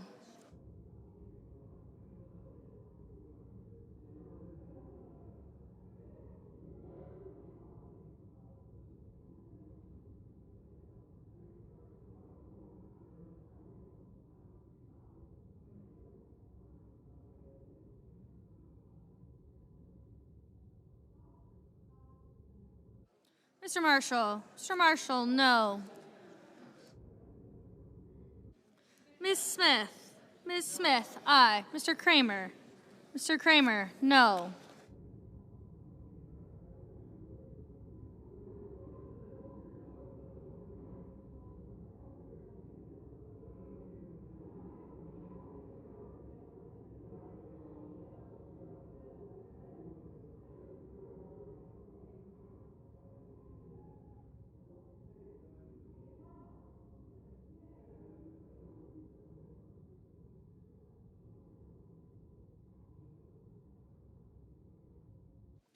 Mr. Banks. Mr. Banks, no.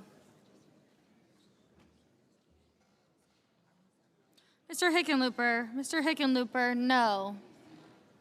Ms. Hirono. Ms. Hirono, aye.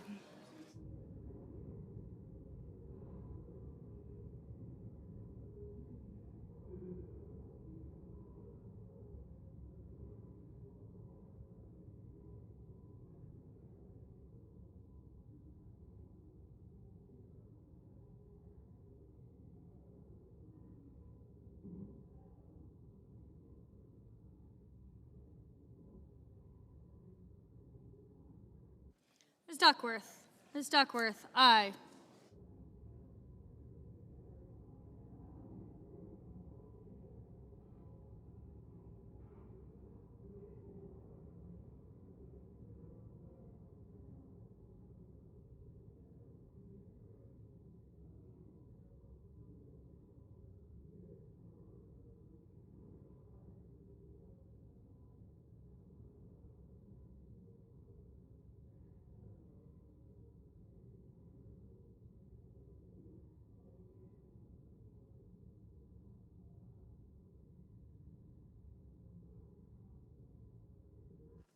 Mrs. Shaheen. Mrs. Shaheen, aye.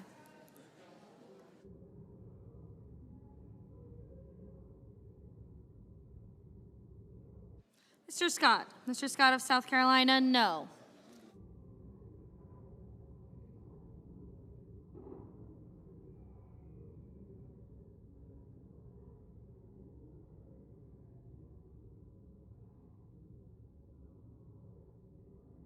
Ms. Rosen. Ms. Rosen, no.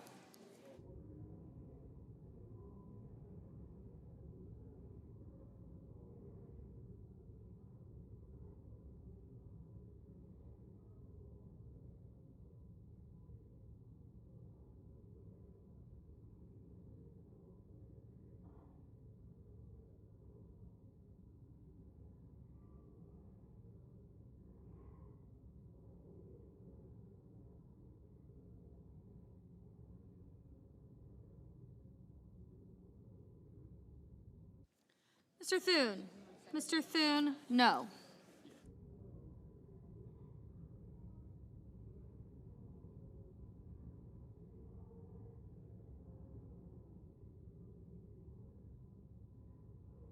Ms. Cortez Masto. Ms. Cortez Masto, no.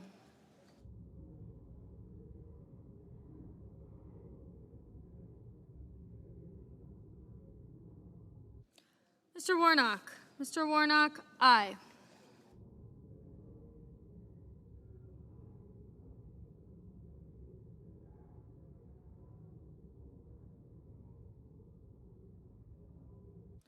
Ms. Alsobrooks. Ms. Alsobrooks, aye.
Mr. Justice. Mr. Justice, no.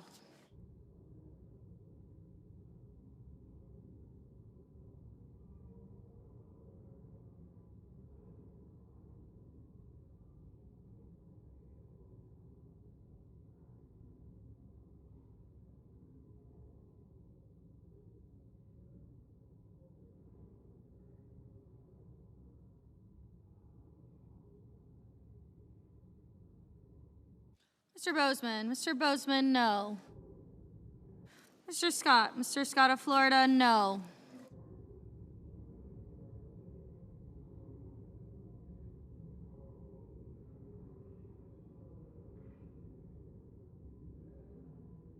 Mr. Whitehouse. Mr. Whitehouse, aye.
Mr. Lujan. Mr. Lujan, aye. Mr. Wicker. Mr. Wicker, no.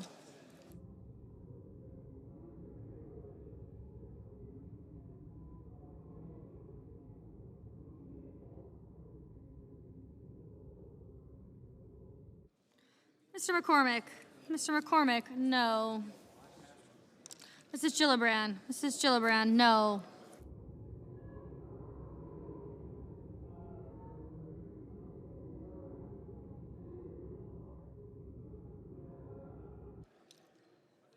Mr. Fetterman. Mr. Fetterman, no.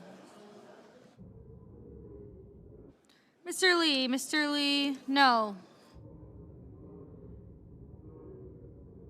Mr. Hawley. Mr. Hawley, no.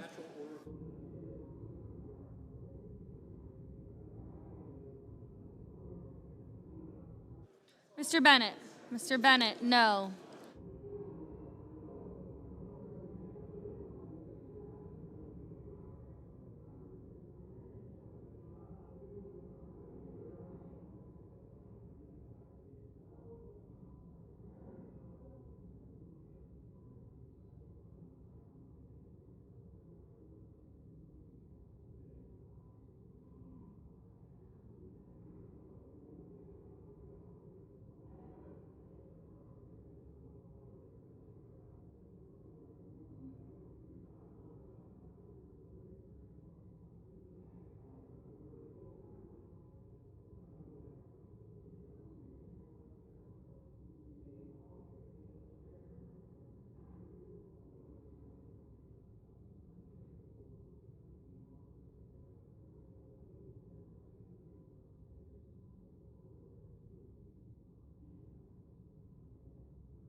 Mr. McConnell.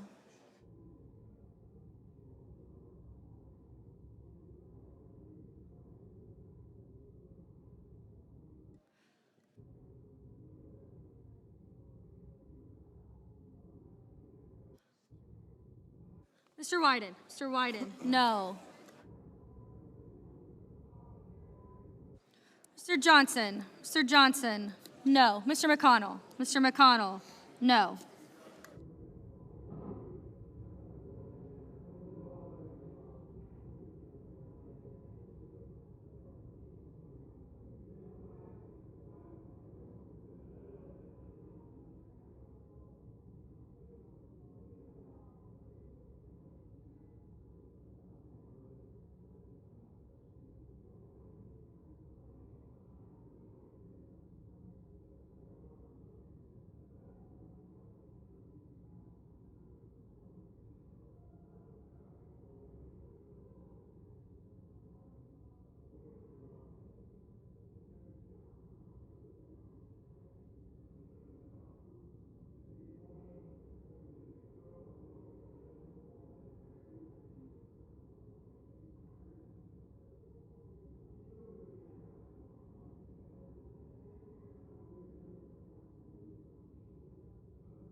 Mr. Langford. Mr. Langford, no.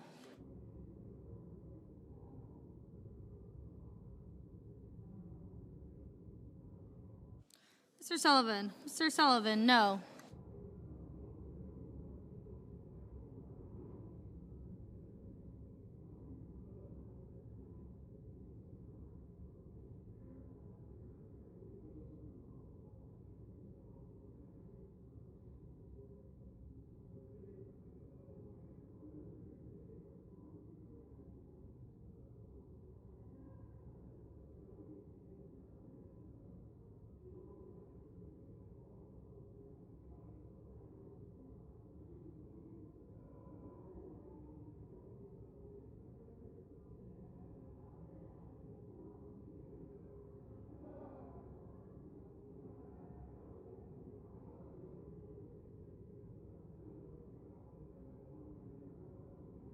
Mr. Moran.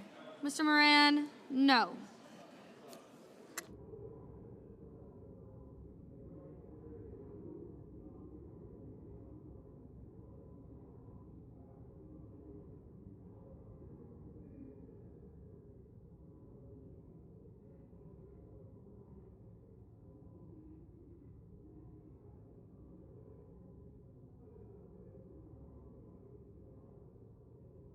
Mr. Cruz, no. Mr. Daines, no.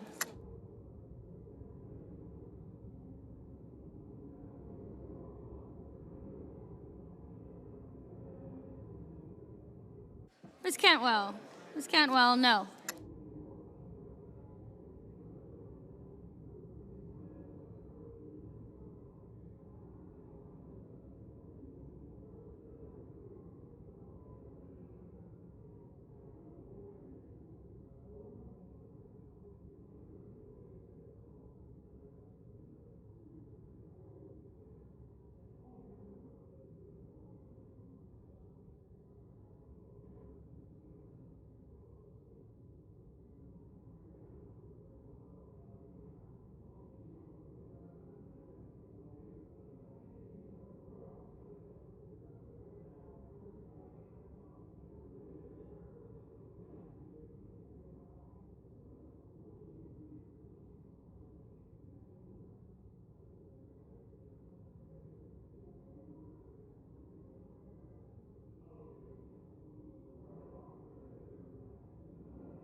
On this vote, the yeas are 27, the nays are 70, and the motion is not agreed to.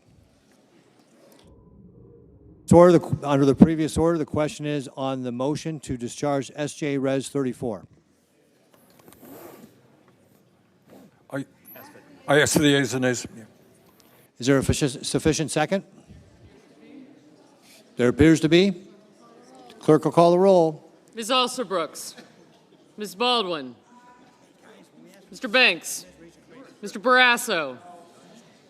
Mr. Bennett. Mrs. Blackburn. Mr. Blumenthal. Ms. Blunt Rochester. Mr. Booker. Thank you. Gotcha. Mr. Bozeman.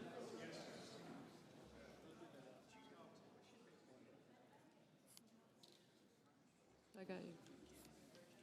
I did. Mrs. Britt. Mr. Budd.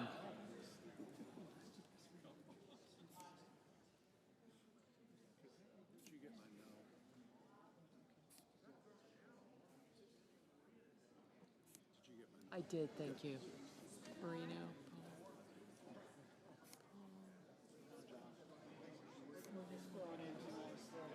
Smith, aye. Ms. Cantwell.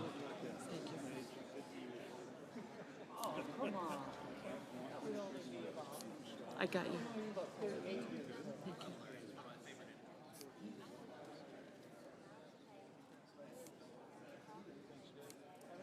Mrs. Capito. Mr. Cassidy. Ms. Collins.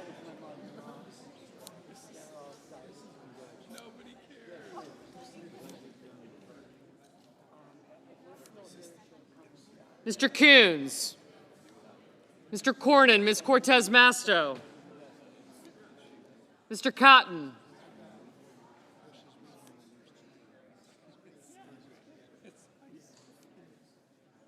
Mr. Kramer, Mr. Crapo, Mr. Cruz, Mr. Curtis, Mr. Daines, Ms. Duckworth,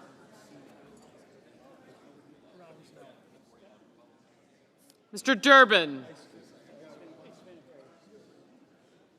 Ms. Ernst, Mr. Futterman, Mrs. Fisher, Mr. Gallego, Mrs. Gillibrand, Mr. Graham, Mr. Grassley,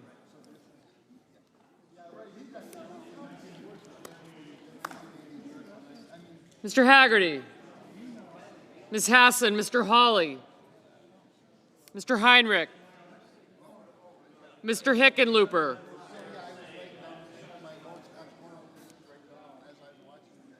Ms. Hirono, Mr. Hoven, Mr. Husted. Did you say no? No, I know, but I heard somebody else say too. Mrs. Hyde-Smith, Mr. Johnson, Mr. Justice, Mr. Kane, Mr. Kelly, Mr. Kennedy, Mr. Kim, Mr. King, Ms. Klobuchar, Mr. Lankford,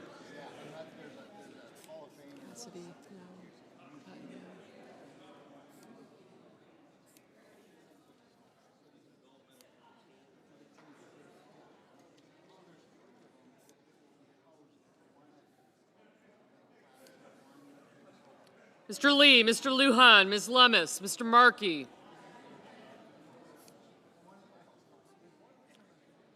Mr. Marshall, Mr. McConnell,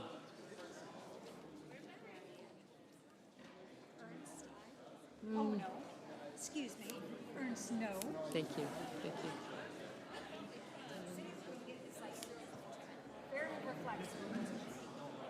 Mr. McCormick, Mr. Merkley, Mrs. Moody,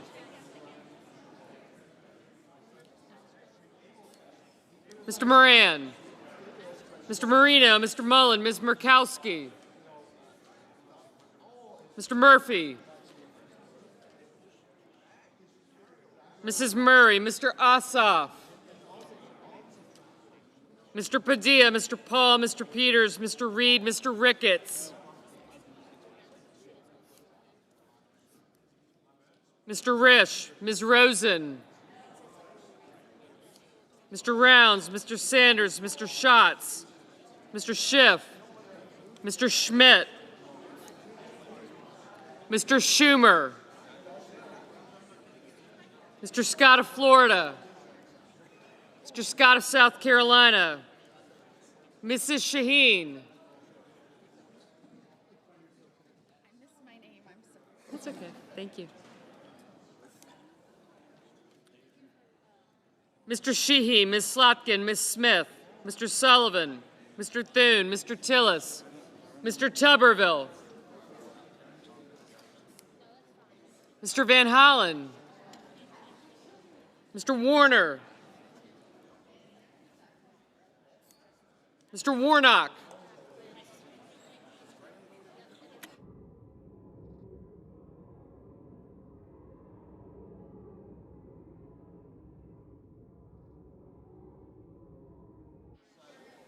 Ms. Warren, Mr. Welch,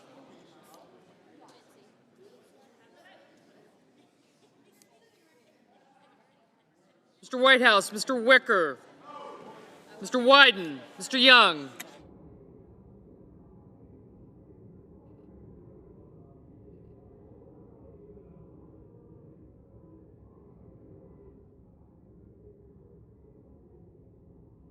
Senators voting in the affirmative: Baldwin, Blunt Rochester, Durbin, Heinrich, Hirono, Kane, Kim, King, Klobuchar, Lujan, Merkley, Murphy, Murray, Sanders, Schatz, Shaheen, Smith, Van Hollen, and Warren. Ms. Alsobrooks, aye. Mr. Markey, aye.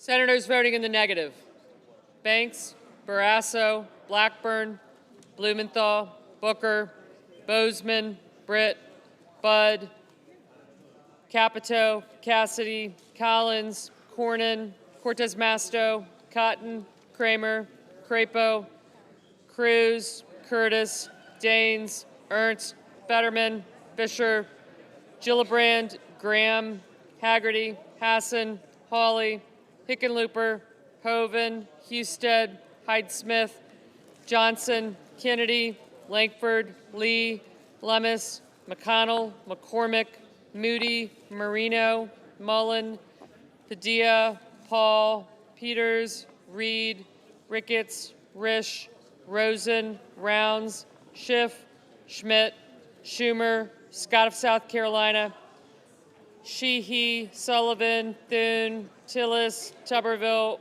Warner, Whitehouse, Wicker, Wyden, and Young. Ms. Duckworth, aye.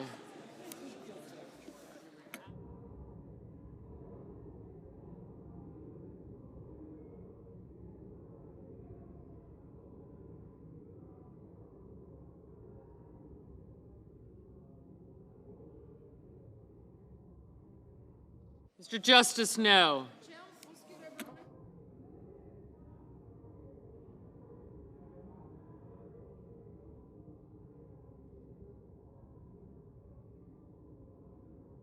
Mr. Grassley, no.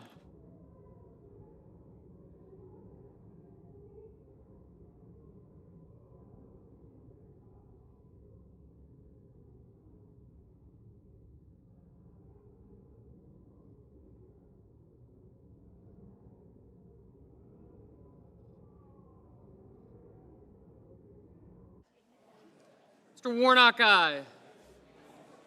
Mr. Moran, no. Mr. Scott of Florida, no. I was probably not looking at you. I'm sorry.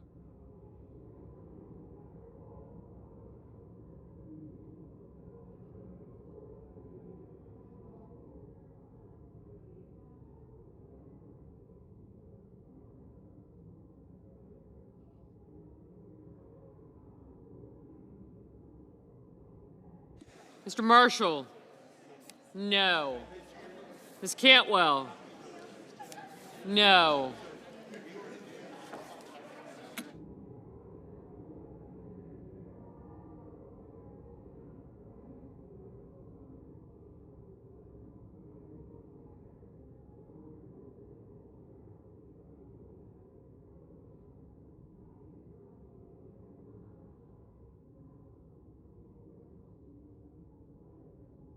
Mr. Bennett, no.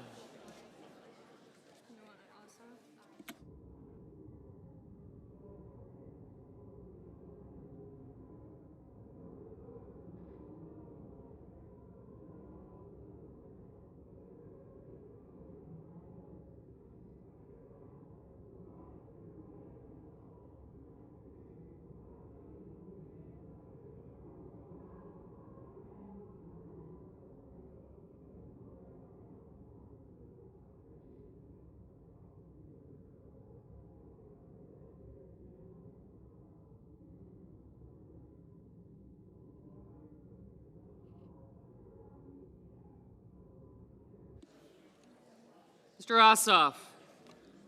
No.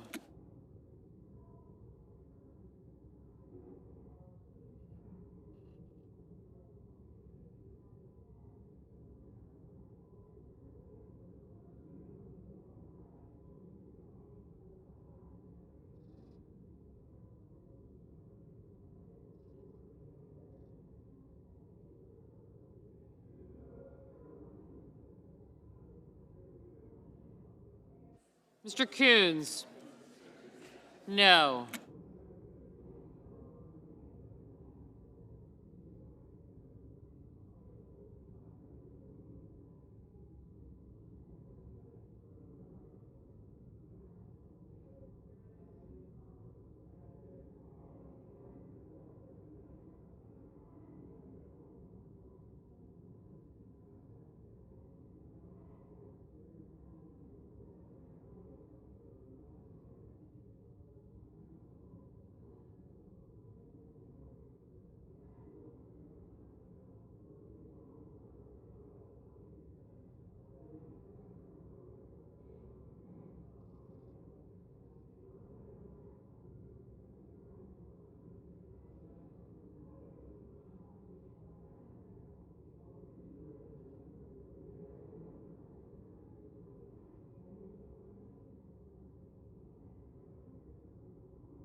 Ms. Murkowski? No.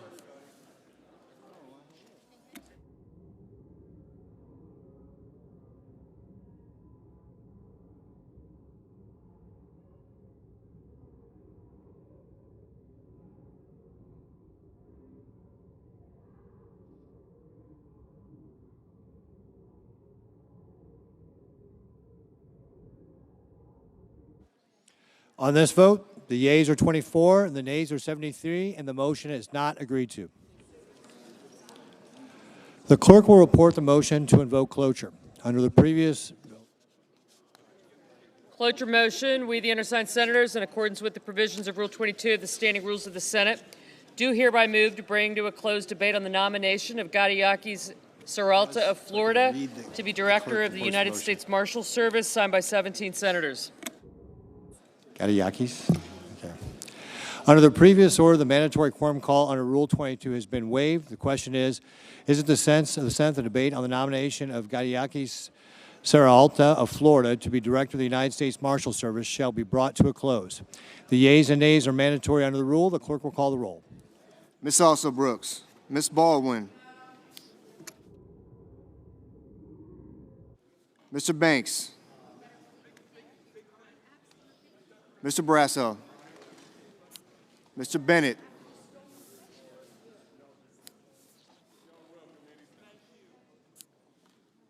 Mrs. Blackburn,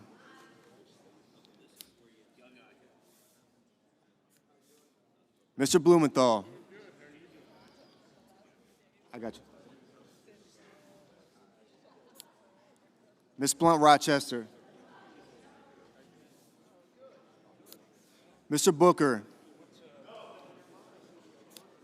Mr. Bozeman.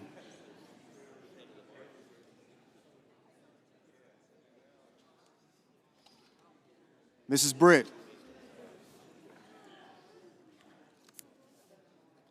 Mr. Budd.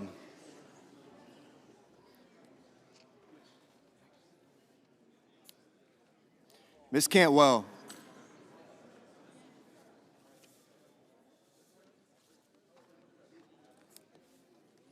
Mrs. Capito. Mr. Cassidy. Ms. Collins.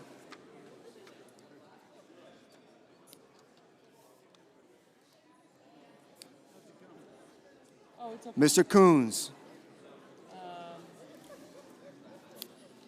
Mr. Cornyn.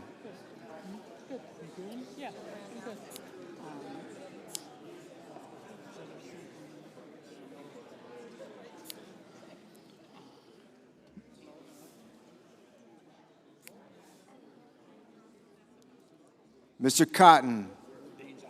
Gotcha.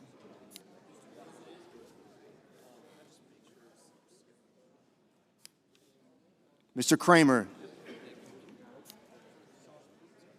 Mr. Crapo. Mr. Cruz, Mr. Curtis, Curtis is on your left. Mr. Daines, Ms. Duckworth,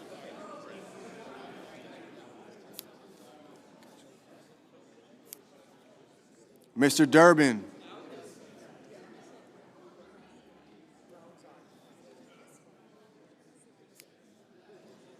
Ms. Ernst,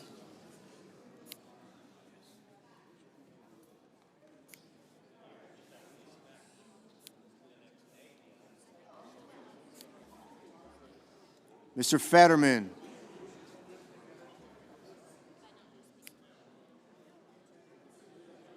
Mrs. Fisher, Mr. Gallego, Mrs. Gillibrand. Got him. Mr. Graham.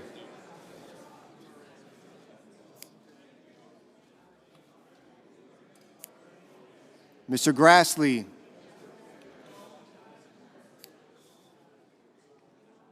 Mr. Haggerty.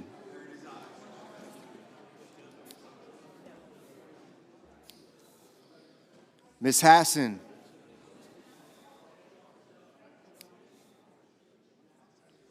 Mr. Hawley.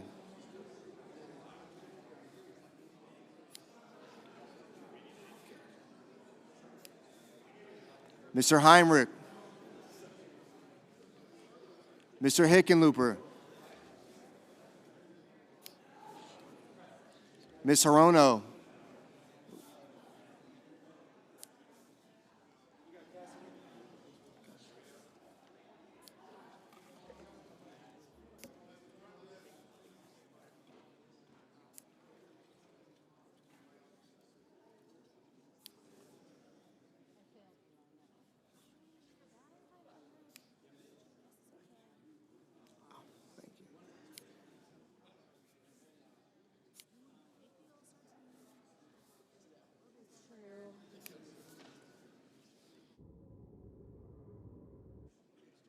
Mr. Hovind.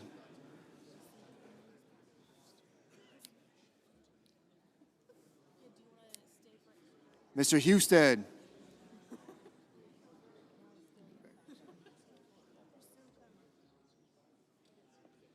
No, I can't. Mrs. Hyde-Smith.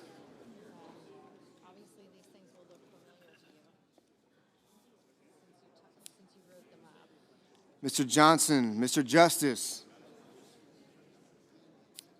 Mr. Kane, Mr. Kelly, Mr. Kennedy,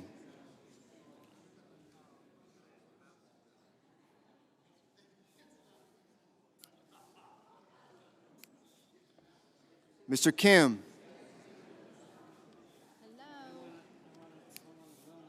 Mr. King,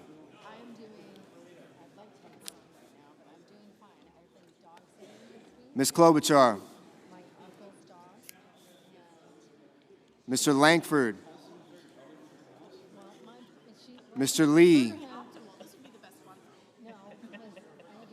Mr. Lujan, Ms. Lummis, Mr. Markey, Mr. Marshall, Mr. McConnell, Mr. McCormick, Mr. Merkley,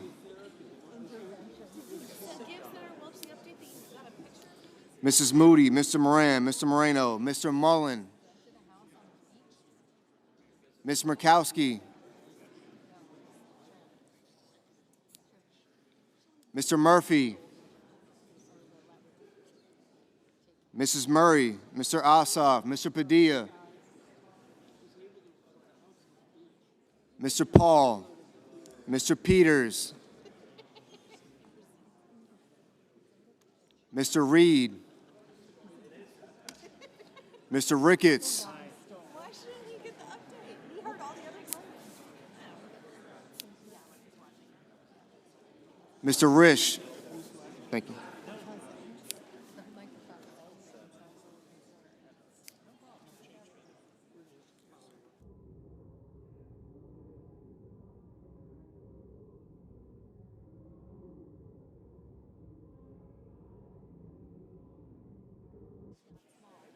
Ms. Rosen,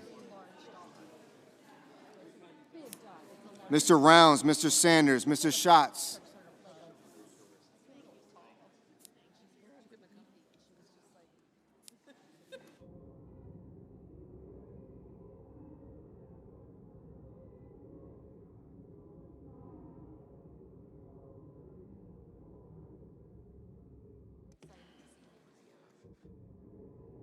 Mr. Schatz,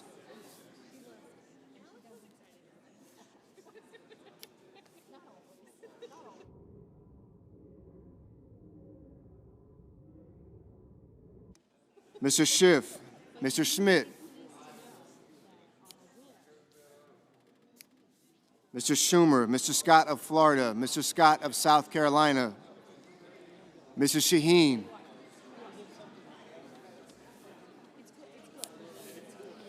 Mr. Sheehy,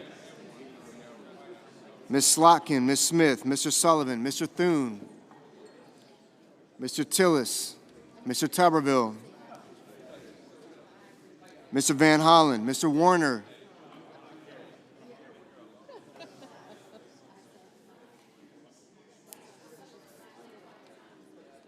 Mr. Warnock, Ms. Warren, Mr. Welch, Mr. Whitehouse,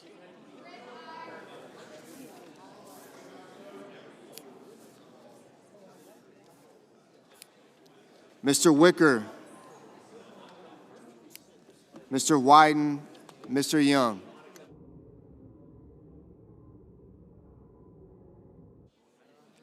Senators voting in the affirmative: Banks, Barrasso, Blackburn, Bozeman, Britt, Budd, Capito, Cassidy, Collins, Cornyn, Cotton, Kramer, Crapo, Cruz, Curtis, Daines, Durbin, Ernst, Graham, Grassley, Haggerty, Hassan, Hawley, Hoven, Husted, Johnson, Justice, Kane, Kennedy, King, Langford, Marshall, McConnell, McCormick, Moody, Moran, Moreno, Mullen, Murkowski, Paul, Ricketts, Risch, Rounds, Schmidt, Scott of Florida, Sheehy, Sullivan, Tillis, Tuberville, Wicker, and Young.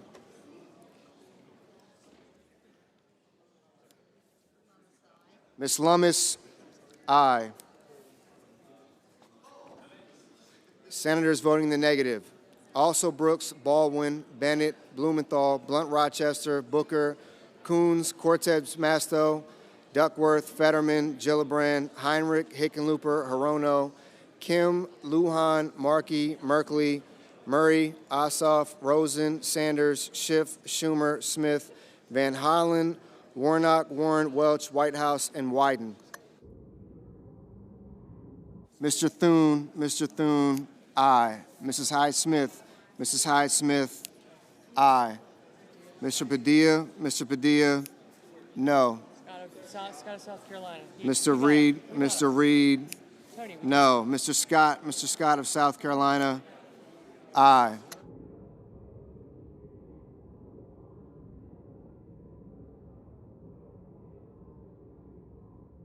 Ms. Cantwell, no. Mr. Peters, aye. Mrs. Fisher, aye.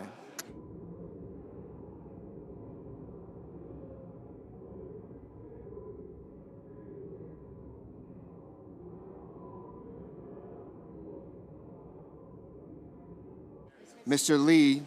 Lee, aye.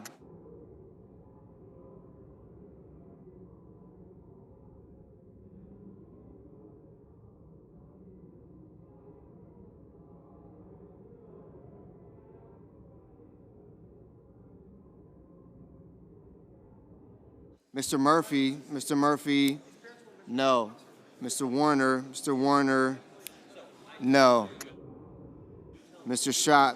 Schatz, no.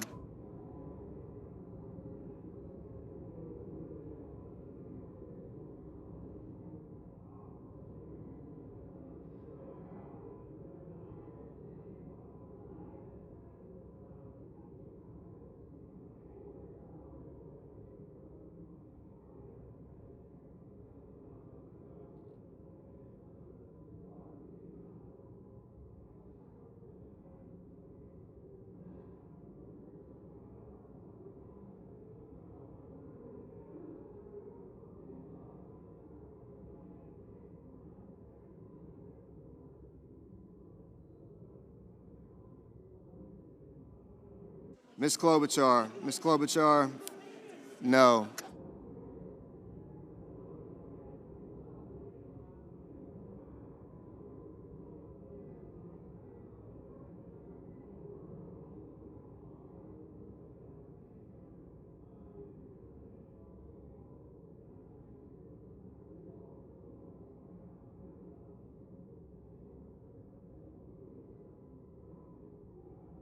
Mrs. Shaheen. Mrs. Shaheen, aye.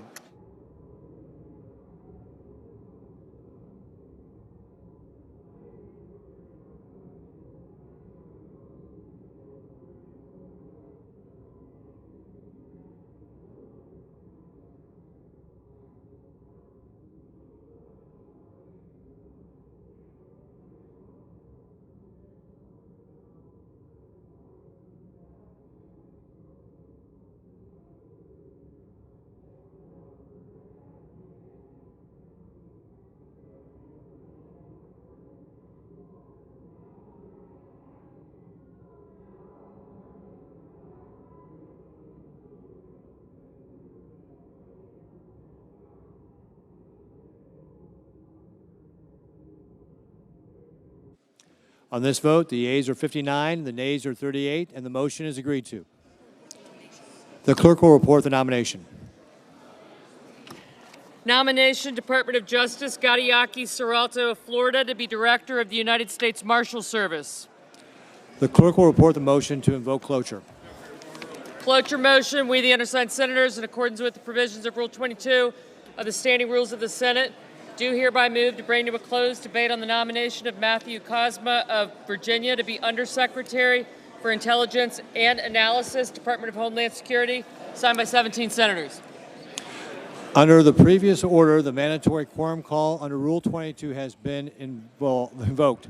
The question is it the sense of the Senate that the debate on the nomination of Matthew Kozma of Virginia to be Undersecretary for Intelligence and Analysis, Department of Homeland Security, shall be brought to a close? The yeas and nays are mandatory under the rule. The clerk will call the roll. Ms. Alsobrooks. Ms. Baldwin. Okay, gotcha. Thank you. Thank you.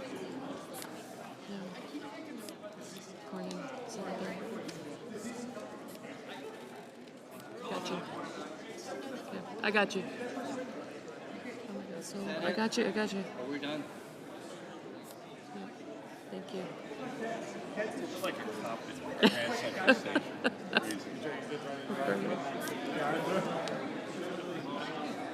Got you. One. This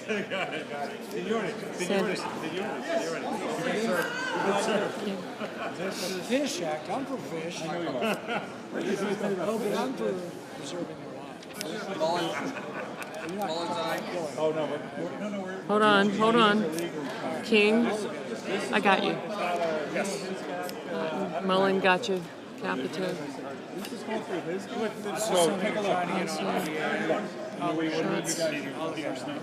Gotcha. Thank you. Hey. Fisher. Daines. If I stand up on one more stair, will you get me? Yes. Thank you. I'm taking over the stair. Curtis. Marshall, I. Marshall. Houston. Gotcha. Lujan. Thank you. Thank you. Thank you. Thank you. Thank you. Thank you. Thank you.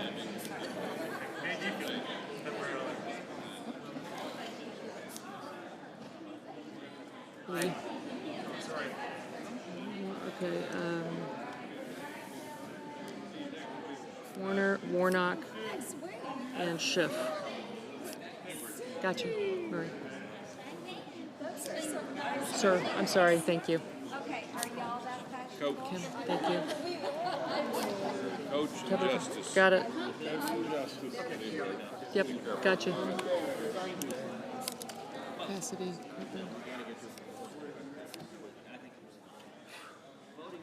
Mr. Banks. Mr. Barrasso. Mr. Bennett. Mrs. Blackburn, Mr. Blumenthal. Thank you. On the new Trump law, maybe you want to push back some. I got you. Thank you. Is it really? Who's gonna miss you guys? Ms. Blunt Rochester, Mr. Booker. Everybody get along? No big fights? Unless they're planned or organized supervised cage fights. Mr. Bozeman. Mrs. Britt. Mr. Budd. Still connect with some of them. Ms. Cantwell. But one time I figured out. Mrs. Capito, Mr. Cassidy, Ms. Collins. We had a lot of filibusters and a lot of fights. Mr. Coons. Have a good one. Mr. Cornyn, Ms. Cortez Masto. Thank you. Thank you. I'll get him. Thank you. Thank you.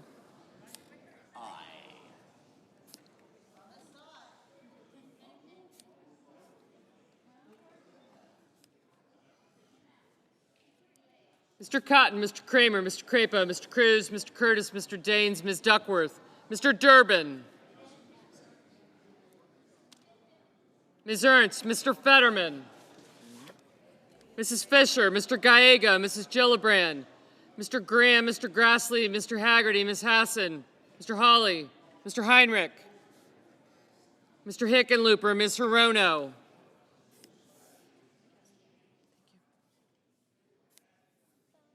Mr. Hoven, Mr. Husted, Mrs. Hyde-Smith, Mr. Johnson, Mr. Justice, Mr. Kane, Mr. Kelly, Mr. Kennedy, Mr. Kim, Mr. King, Ms. Klobuchar, Mr. Langford, Mr. Lee, Mr. Lujan, Ms. Lemus, Mr. Markey,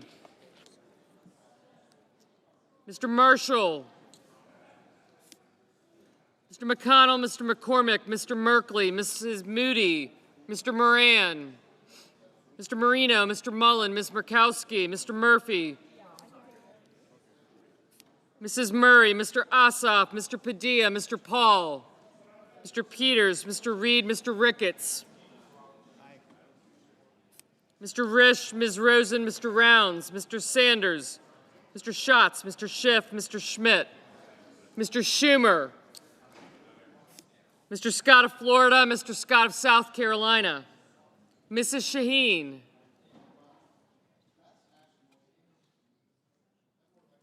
Mr. Sheehy, Ms. Slotkin, Ms. Smith, Mr. Sullivan, Mr. Thune,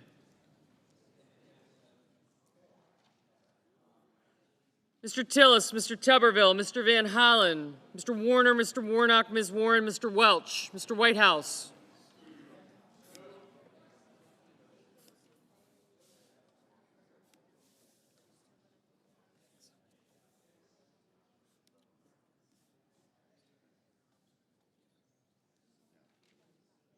Thank you.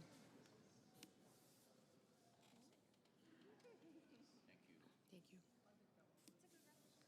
you. Mr. Wicker, Mr. Wyden, Mr. Young.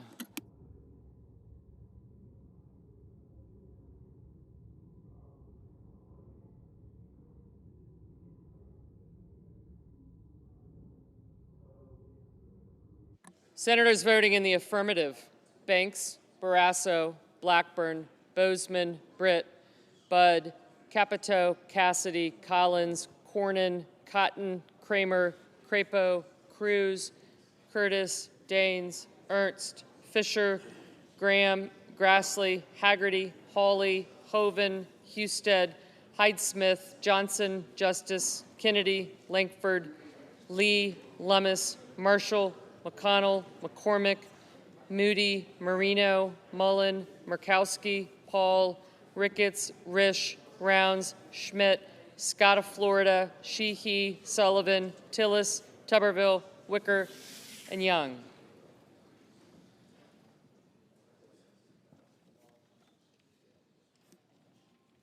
Senators voting in the negative: Alsobrooks, Baldwin, Blumenthal, Blunt Rochester, Booker, Cantwell, Coons, Cortez Masto, Duckworth, Fetterman, Gillibrand, Hassan, Heinrich, Hickenlooper, Hirono, Kane, Kim, King, Lujan, Markey, Merkley, Murphy, Murray, Ossoff, Padilla, Peters, Reed, Rosen, Sanders, Schatz, Schiff, Schumer, Shaheen, Smith, Van Hollen, Warner, Warnock, Warren, Welch, Whitehouse, and Wyden.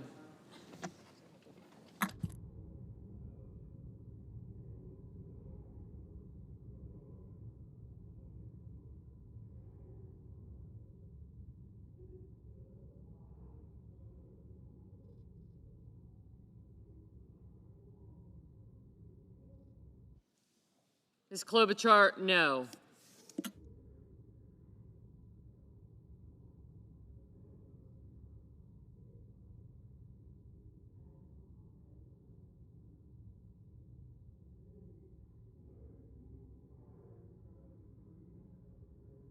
Mr. Bennett, no.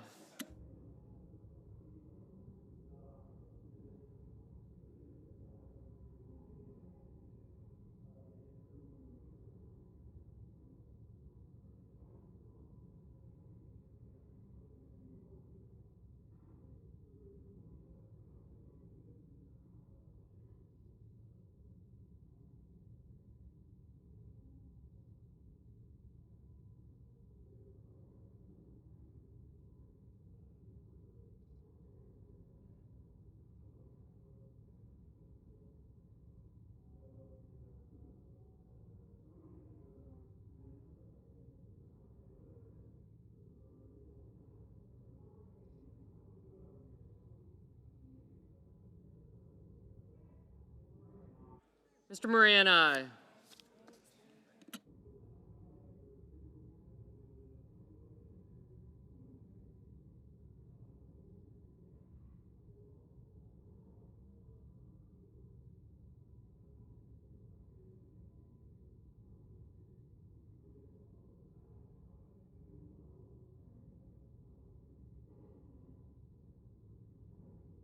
Mr. Durbin, no.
Mr. Scott of South Carolina, aye.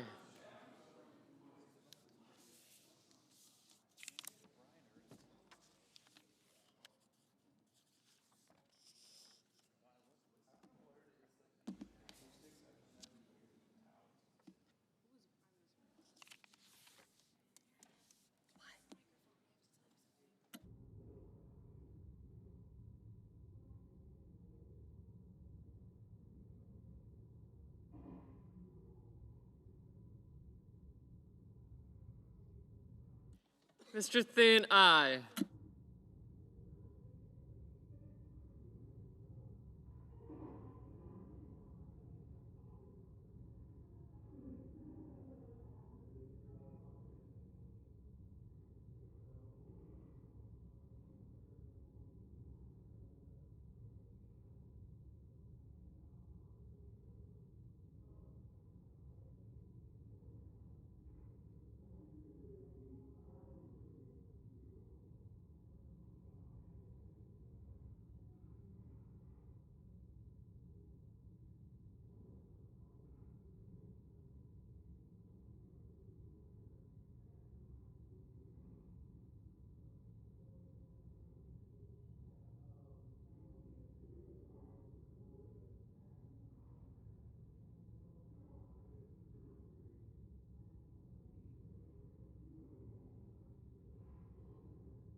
On this vote, the yeas are 53, the nays are 44, and the motion is agreed to.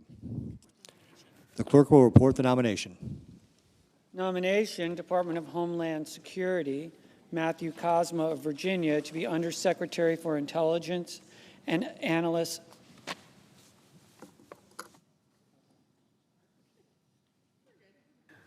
Mr. President, I ask unanimous consent that the Senate resume legislative session and be in a period of morning business with senators permitted to speak therein for up to 10 minutes each. Without objection. Mr. President, I understand that there is a bill at the desk, and I ask for its first reading. The clerk will read the title of the bill for the first time.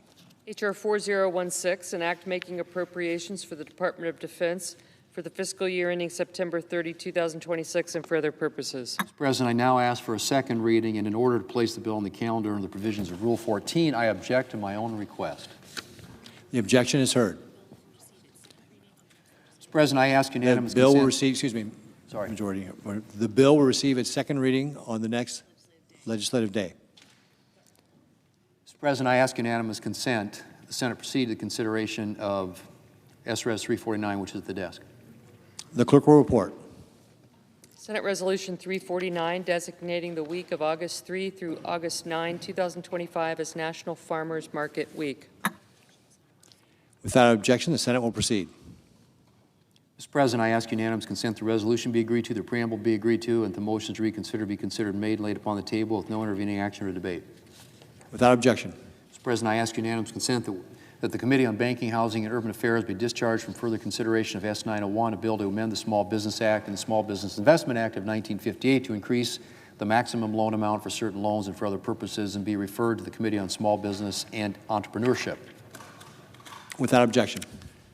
Mr. President, I ask unanimous consent that when the Senate completes its business day, it stand adjourned until 10 a.m. on Thursday, July 31st, that following the prayer and pledge, the journal proceedings be approved today at the morning hour be deemed expired, the time for the two leaders be reserved for their use later in the day, morning business be closed, and the Senate proceed to executive session and resume consideration of calendar number 271, Cheryl Mason. Further, notwithstanding Rule 22 at 11 a.m., the cloture motions filed on Tuesday ripen, and the Senate vote on the motion to invoke cloture on the Mason nomination. If cloture is invoked on the Mason nomination, the Senate then execute the order of July 30th in relation to the Clarkson nomination. Further, at 2:15 p.m., the Senate execute the order in relation to the Seralta nomination, and following disposition of the Seralta nomination, the Senate vote on confirmation of the Mason nomination. And if confirmed, the Senate vote on the motion to invoke cloture on executive calendar number 254, Andrea Lucas. And if cloture is invoked, the Senate then execute the order in relation to the Cosma nomination. Finally, if any nominations are confirmed during Thursday's session of the Senate, the motion to reconsider be considered made, laid upon the table, and the President be immediately notified of the Senate's action. Without objection. Mr. President, for the information of all senators should expect 2 votes at 11 a.m., 4 votes at 2:15 p.m., and further votes throughout the day. If there's no further business to come before the Senate, I ask that it stand adjourned under the previous order. The Senate stands adjourned until 10 a.m. tomorrow.